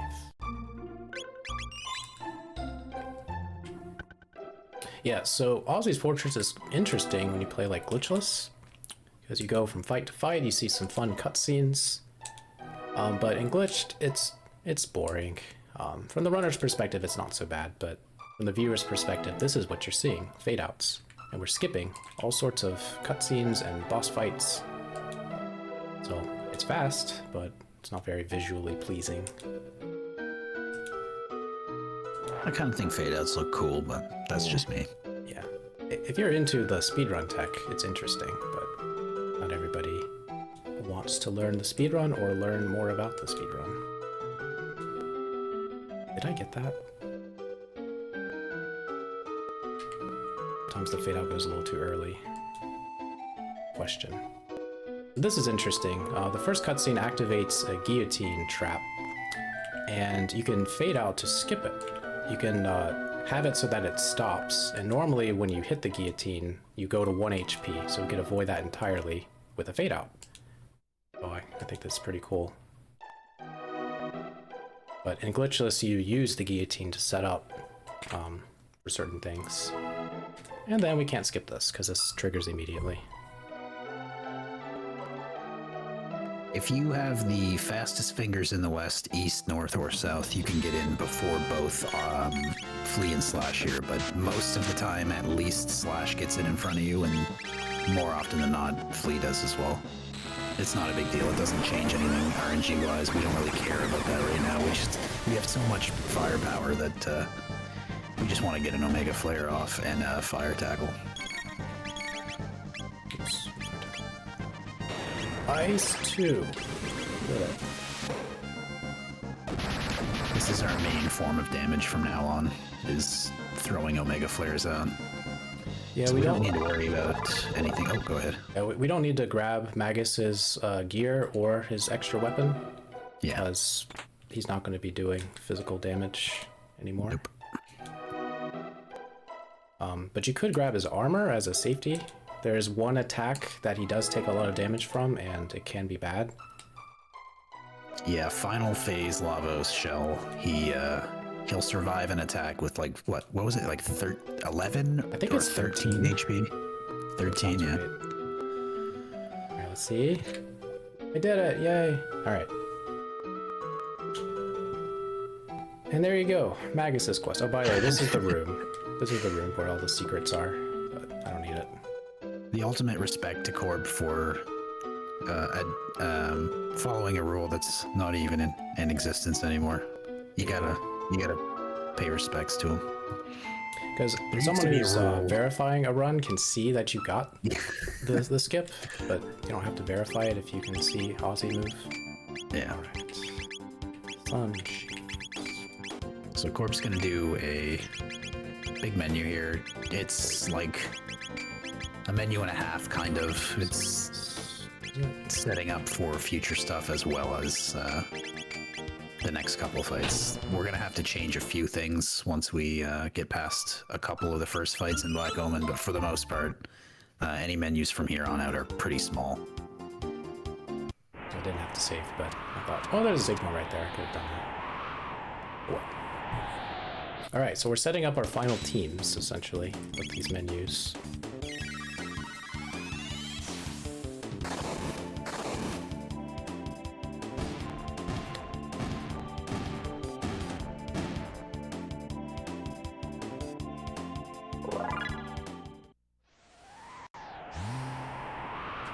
Oops.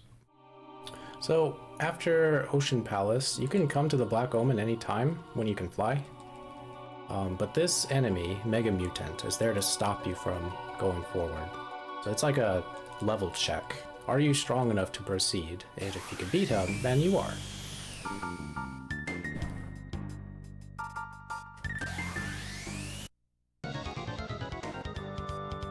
So he's not too much of a challenge because we have Omega Flare.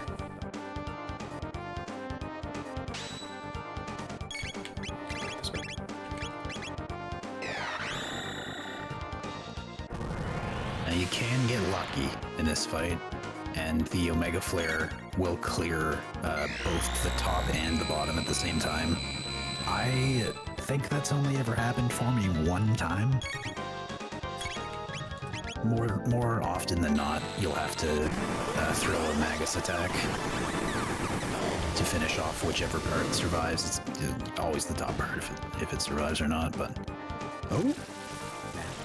Yeah. Yeah, I theorize you can get a couple magic tabs and put it on Magus and skip that, but the time it would take to acquire all those magic tabs would not be worth. Yeah. Alright, Chrono.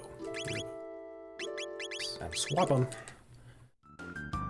Yeah, this is a setup for Falcon Head. We're gonna have to use a couple of Falcon Heads throughout Black Omen, so...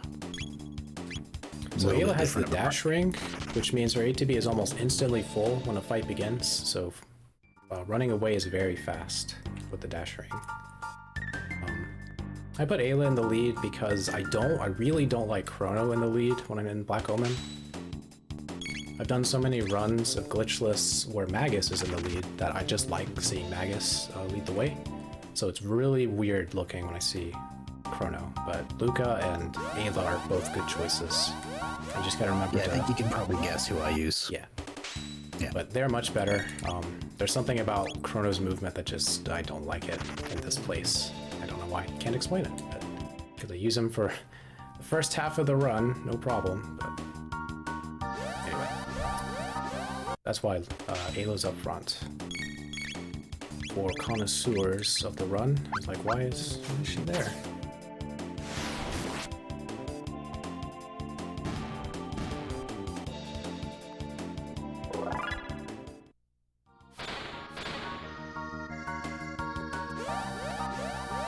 So these wall panels are really good because casually you can charm a speed tap from them, each individual one.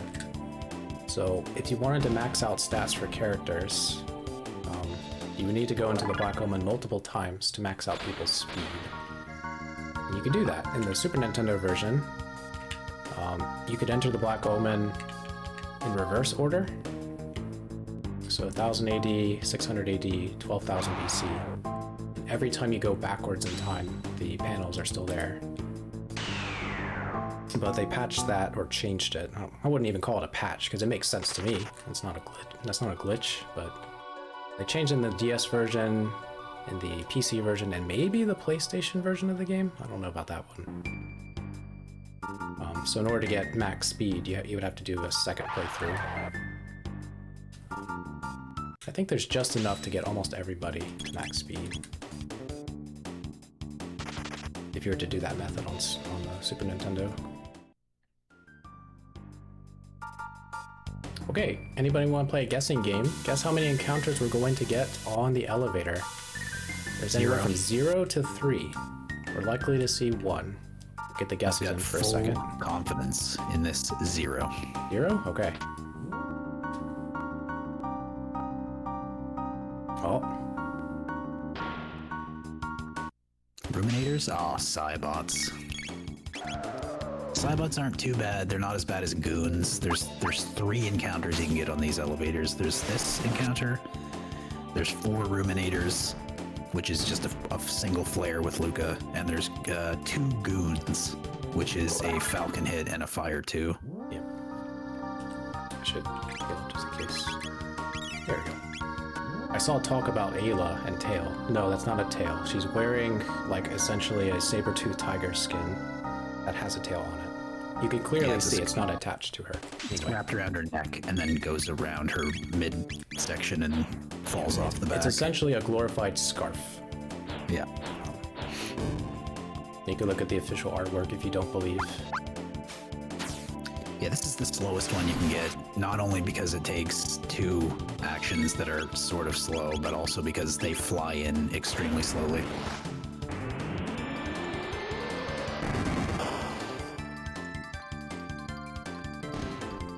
Okay, that's 2. I have a chance to get a 3rd one. I don't want to see that, but we might.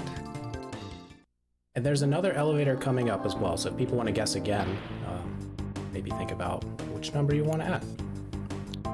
Yeah, so 3 total is the average. My average, anyway.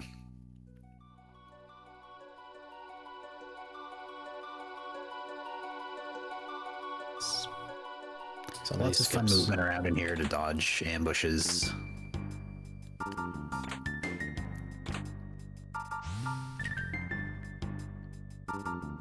And some very important equips and items. We're going to be using Mega Elixirs a lot from here on out.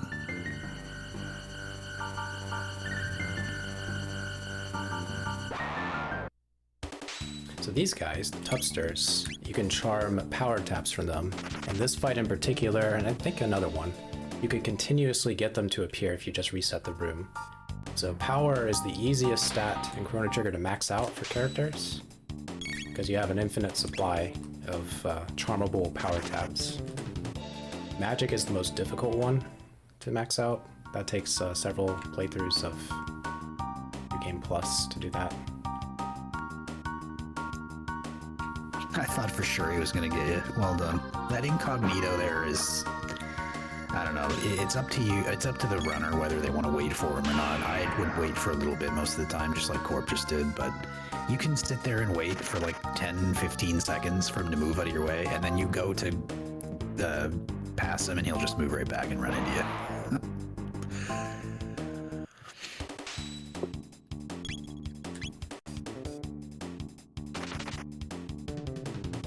So yeah, we're fleeing everything we can flee.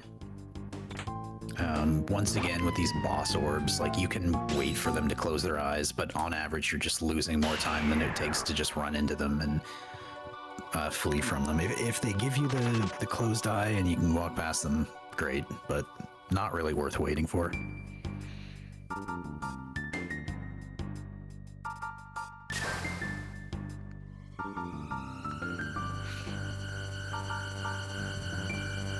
Alrighty. After this fight, I'm going to do a little dance. There is a turret below us that will catch you if it's looking at you. So I do a little dance with whoever's in the lead. 1, 2, 1, 2, da da da da da da da da. Dancing, dancing, dancing, dancing. Well, I was too early. Whoa. And there you go. That's what happens if you just run straight down. You get caught. That's what you get for going for the chest. I know. I had to. I had to. There's definitely an argument to be made for getting those speed tabs, so. Yeah, I just do it by muscle memory. You gotta get like everything. Runner's choice. You only need If you 2 want, speed tabs take for it. Luca. Yeah. I assume you're getting them for Chrono. Not this run. Not Just this one, because okay. Yeah. I'm sure it's fine, but I made a little, not discovery, but I learned that Chrono could be a little faster than normal, and you can save a little time on a fight, and that shouldn't affect anything going forward.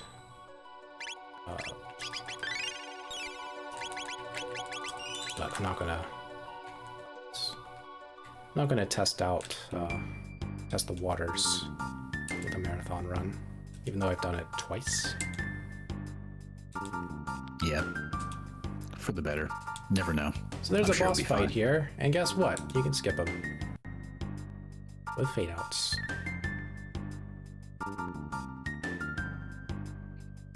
All right, elevator number 2 is coming up. If anybody wants to guess, from 0 to 3 encounters. I'm not even going to say my guess this time because I say think I'm bad 0. luck, Corp. I'm going to be honest. All right, I give you 5 seconds. 5, 4, 3, 2, 1. We'll use the 1 in Big Papa Pump 1's name to be the guess. Okay. Well then, so far he's right.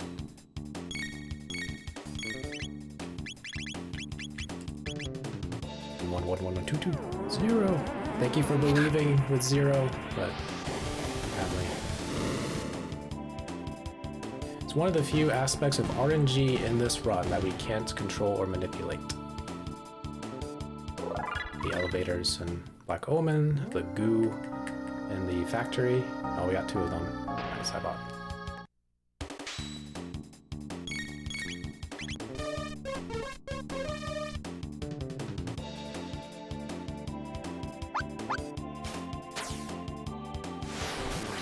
Nice, only 1 action. They're pretty fast, so they can get out in front of you pretty reliably. Speaking of really fast enemies that can get out in front of you, these two synchronites that are coming up are hard to outspeed. You can do it. They're pretty strong too, so depending on how your encounters go in the elevator or who's at what health.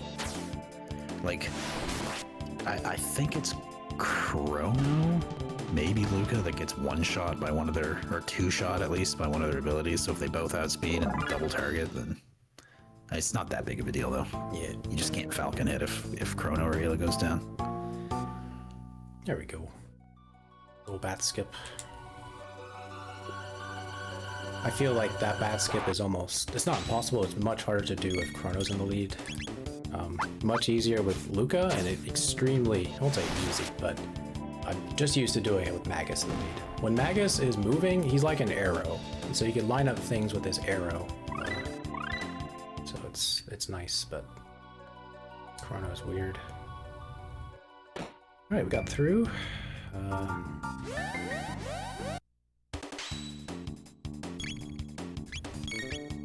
Is this a... I guess it's not. Oh, it was. Okay. Yeah. Oh, good. We have to do a save and reset here anyways. Worries. That is the last non-boss encounter that we're going to take. Alright, I'm going to do a safety save first in case I give speed taps to the wrong person. Good idea. Then... Alright, so these two, and then Luca, Chrono, Robo, Magus. It's a nice fancy bandana.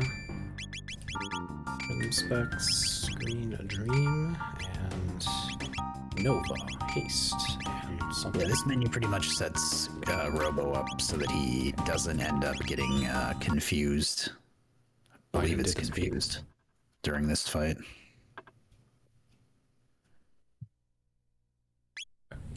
So I need to give... And Tailstone. Okay. Alright, we're good. So, we can't skip this boss fight. I'm not exactly sure why. I think it's because the door is closed. But, I don't know. Could be you need to get on a certain RNG for the next fight. But thankfully, this fight's not too long or difficult. we wait for him to sippy sip, take a drink. Oh, Robo died. Why did he die? Because I didn't use shelter. Oh, you didn't shelter?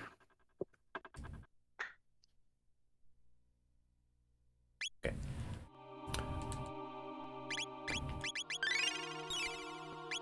Yeah. Once again, Robo does not have the highest magic defense. And a lot of these enemies do some sort of magic attack. So. Oops.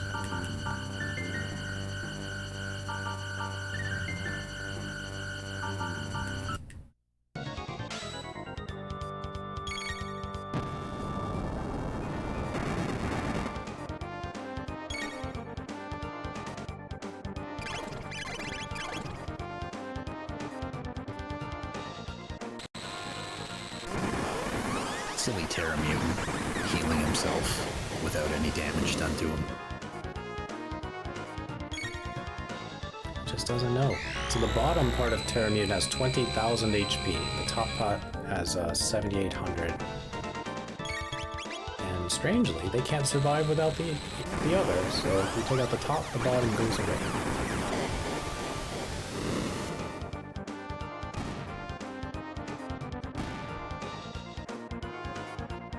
Poor little guy. Alright, make it look so. Battle speed. Yeah. Very important to heal up before this next fight, and Corp's gonna change the battle speed to battle speed 4. You can get through this next fight on faster battle speeds, but it is significantly harder. Battle speed 4 is a nice mix of decent battle speed and also giving you just a little bit of leeway to play with. Yeah, not something you want to do for a marathon run. We're nearing the end. We have only a few, oh, what, 20 minutes left or something? Should be.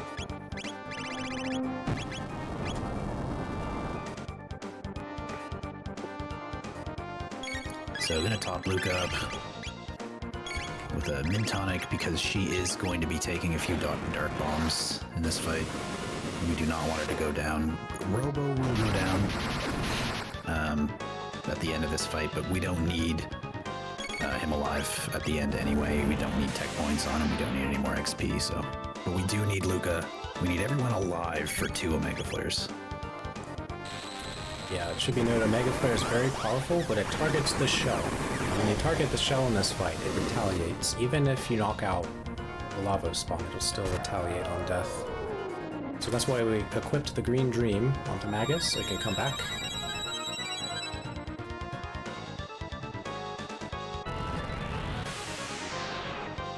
This is also why Robo having Haste Helm is really important here, because Magus is not very healthy. But we're able to get in front of him to get him with the last laser.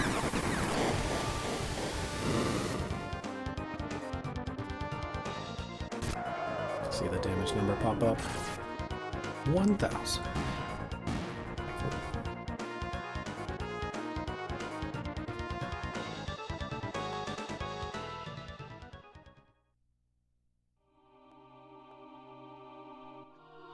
Alright, last encounter in the game that isn't a boss. Just use some magic to run away. Be that magic you use, Corp. Of course, I went to the end of time. Talk to Specchio. Okay, Magus. The Sun Shades. The Green Dream. Ruby and Rock. Battle speed to 2. Shelter. Safe.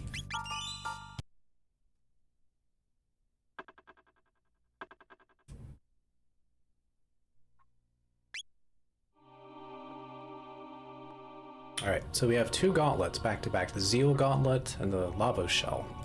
Zeal Gauntlet is only 3 fights, and normally it's pretty long. For us, it's only going to be the first fight. That's going to take a little while.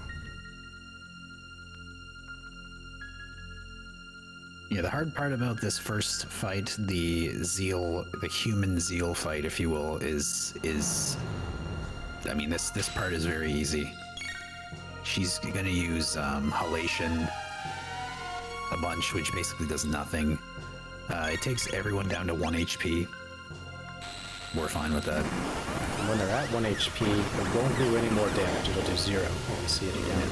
It's a very particular type of move. If you didn't know what she was doing, you might be inclined to start spamming Mega Elixirs or something casually if you don't know how this fight's going. This fight is pretty much just designed to make you waste your stuff.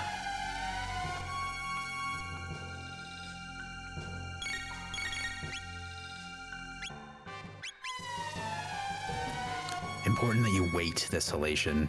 Corp, you saw Corp could have done that Omega Flare a little earlier, but you have to wait for that last halation for Manip stuff.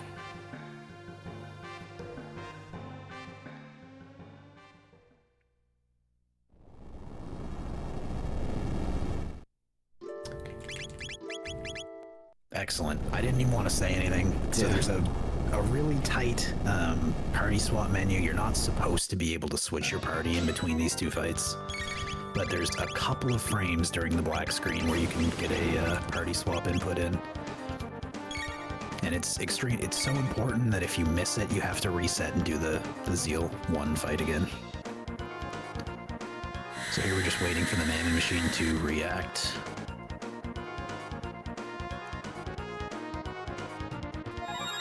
Everybody's gonna go down, and we're set up for the elixir glitch. So he's just gonna pop onto items and chuck an elixir. Good job, Frog. Yep, good job. Look at that muscle. What element is Omega something Flare? to- It's Shadow. What's that? Oh, just a question in chat. Okay. Omega Flare is shadow-based damage, so we're going to see that on the Magus portion of the Lavo Shell. Because that one's an interesting fight. Interesting part of the fight. The barrier from Magus phase. And I'm pretty sure Corp probably already mentioned it, but just one more time, the conditions for you to be able to use the elixir glitch are your party is dead, and the only one alive after the green dream goes off is the elixir glitch user, and they also have to be above critical HP when they go down, otherwise it won't work. So we're setting that up now. Luke is down. We're gonna use Frog's. You have to make sure you use Frog's turn here, otherwise his ATB will be empty when he's revived, and Zeal will get in before his ATB is filled. Here you can see Frog's ATB is like 75% full. Boom! Right off the bat, you get the items. Pop another elixir glitch. Good job, Frog. Yeah, he's killing it right now.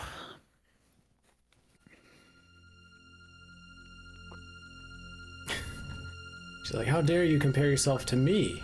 Frog's just looking around. He's like, holds up an elixir at her, and she decides to run away. Make a great emote. Frog just proffering an elixir as a threat. Alright. Alright. The gauntlet. It is slow, but we're very close to finishing. Because we're behind on time, I won't show off the ending unless I get the go-ahead from Questing for Glory. I really like the ending of Chrono Cross, but since we're behind schedule a little bit, it might be better to not do that.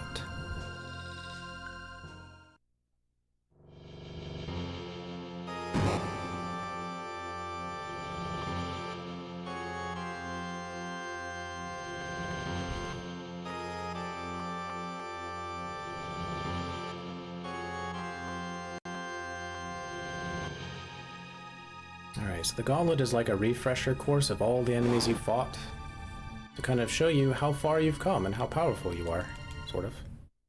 Alright, Frog and Robo, Frog and Magus.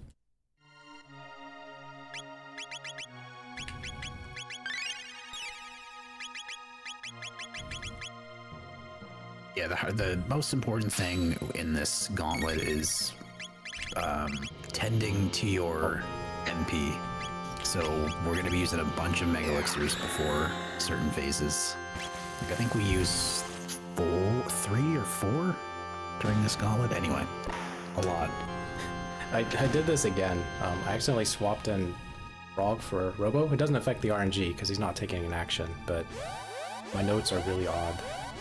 So I need to stop reading them in a certain way. Luca, Robo, Magus. There we go. Right. Easy peasy. A lot of these first fights, we're not going to have to use Omega Flare because they have such little total health pools that most of them will just go down to a Dark Mist. Until we get to Hecarim.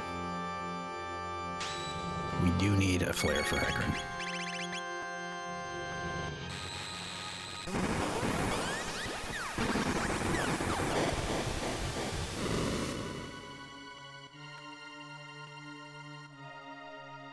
And because Zombor Dark Element versus Zombor is gonna do you no good, so quick swap over to our Falcon Head team here. Alright.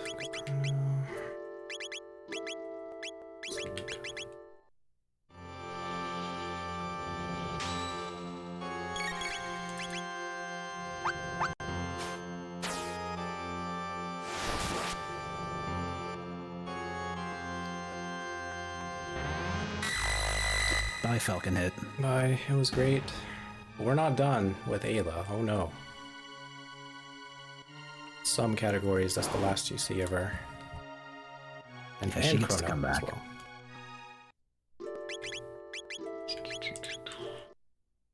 Really?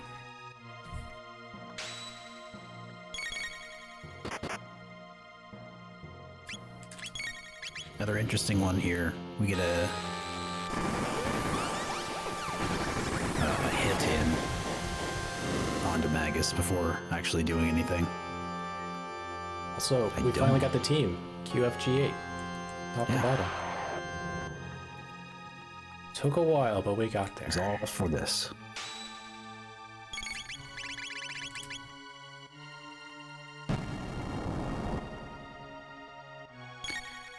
So this party is going to be our party for the remainder of the shell. We're going to take a different party into Final Lavos, but this will be our party for the remainder of the gauntlet.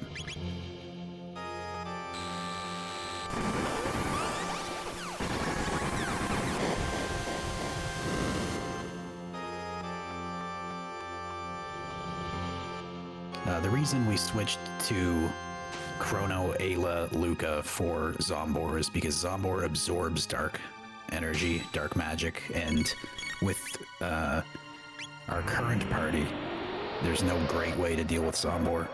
So, quick swap over to a Falcon hit party, and we can just deal with Zombor in one Falcon hit. Got Shadow.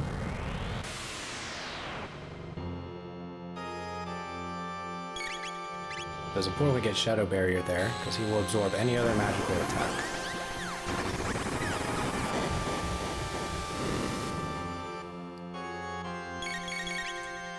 Oh, well. Sorry. 900. Nice. A little bit awkward because the names are different. I was like, who am I looking for? Who's who? Yeah, I need to look for it. I was just thinking the same thing. I'm looking for Luca, and I couldn't find her. That's okay.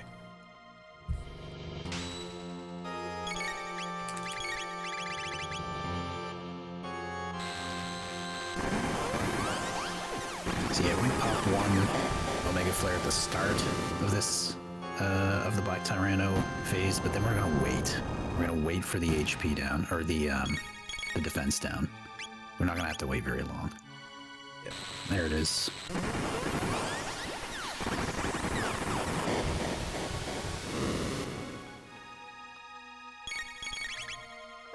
I think this phase is the phase that takes the most Omega Flares. It's the one before the defense down and then 3 after, so this is the second after. Should be one more and we're good.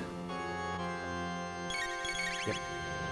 And because it's taking the spell flare, we gotta keep track of Lucas' HP, because it's taking 20 from her.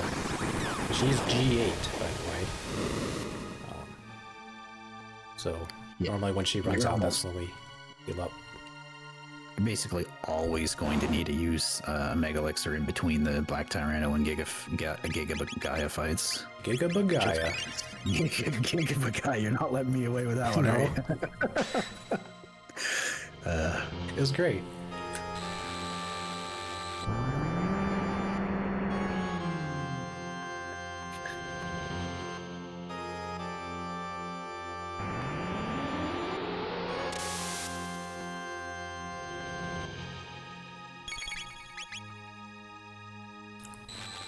So one thing we maybe didn't mention, Robo has the Haste Helm equipped.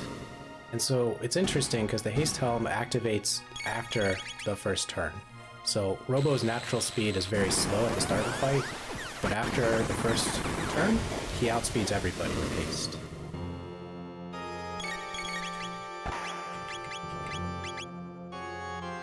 So just shout outs to the Haste Helm because it's a very good item.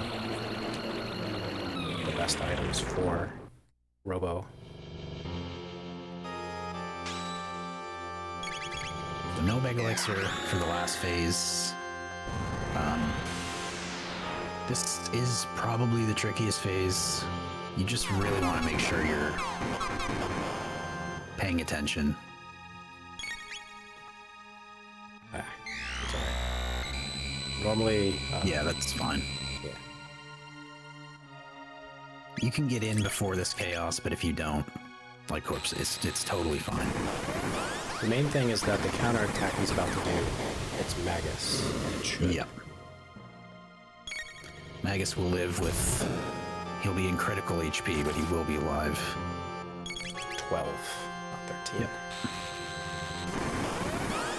Perfect. Alright, we got through the gauntlet. Yay! Alright, 2 more fights left. And they're faster than you might think. So we're coming up on time soon. And just a warning again, there's going to be a big photosensitivity flashing of lights at the very end of the fight. So you might want to look away when that happens. That should be like 5 minutes after. For now. Yeah, we don't have much left at all. I think it should be sub 5. Oh, that's cool. Be close. I haven't looked at the time at all. Alright, Magus, Chrono, Frog, and Ayla. Wait, Frog, Robo, Ayla. There we go. Dave. I'll put it on 5. Alright, the reload. Cool, black screen. Good. Is there a couple of frames, at least 2 frames that work? The black screen reload is what you want to see. It works if you get 1 frame after that, for sure. But if you take too long to reload the file, bad things happen. We don't want those to happen. Yeah, if you don't see, like Corp got there, if you don't see the menu at all, you know you're fine.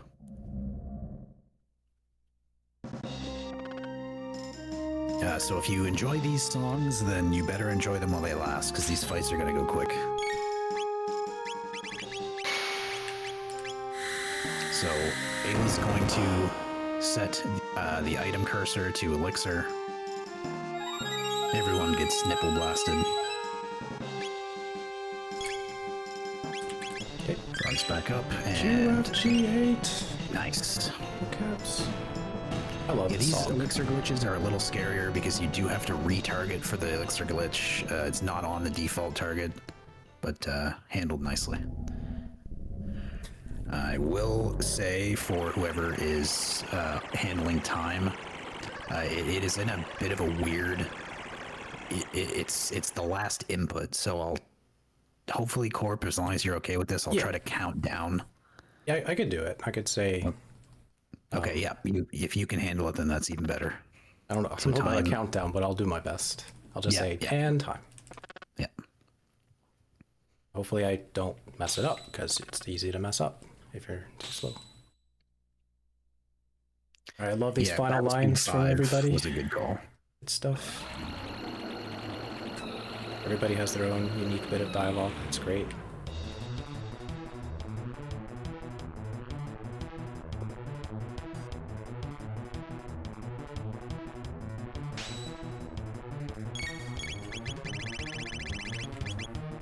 So once again, we're gonna get our item cursor set somewhere that's not going to mess with us, because this one's a little weird. Okay, we're on Elixir. Chrono's gonna get absolutely smashed. Goodbye. Alright, comes the Elixir glitch. With decent ATB. Time. Just like that. GG. Alright, again, photosensitivity warning. Look away. Yeah, very bad photosensitivity warning. You've been warned. Egregious. Yeah. Yeah. Good run, Corp. Thank you, thank you. Well done. Yeah, thank you everyone for watching.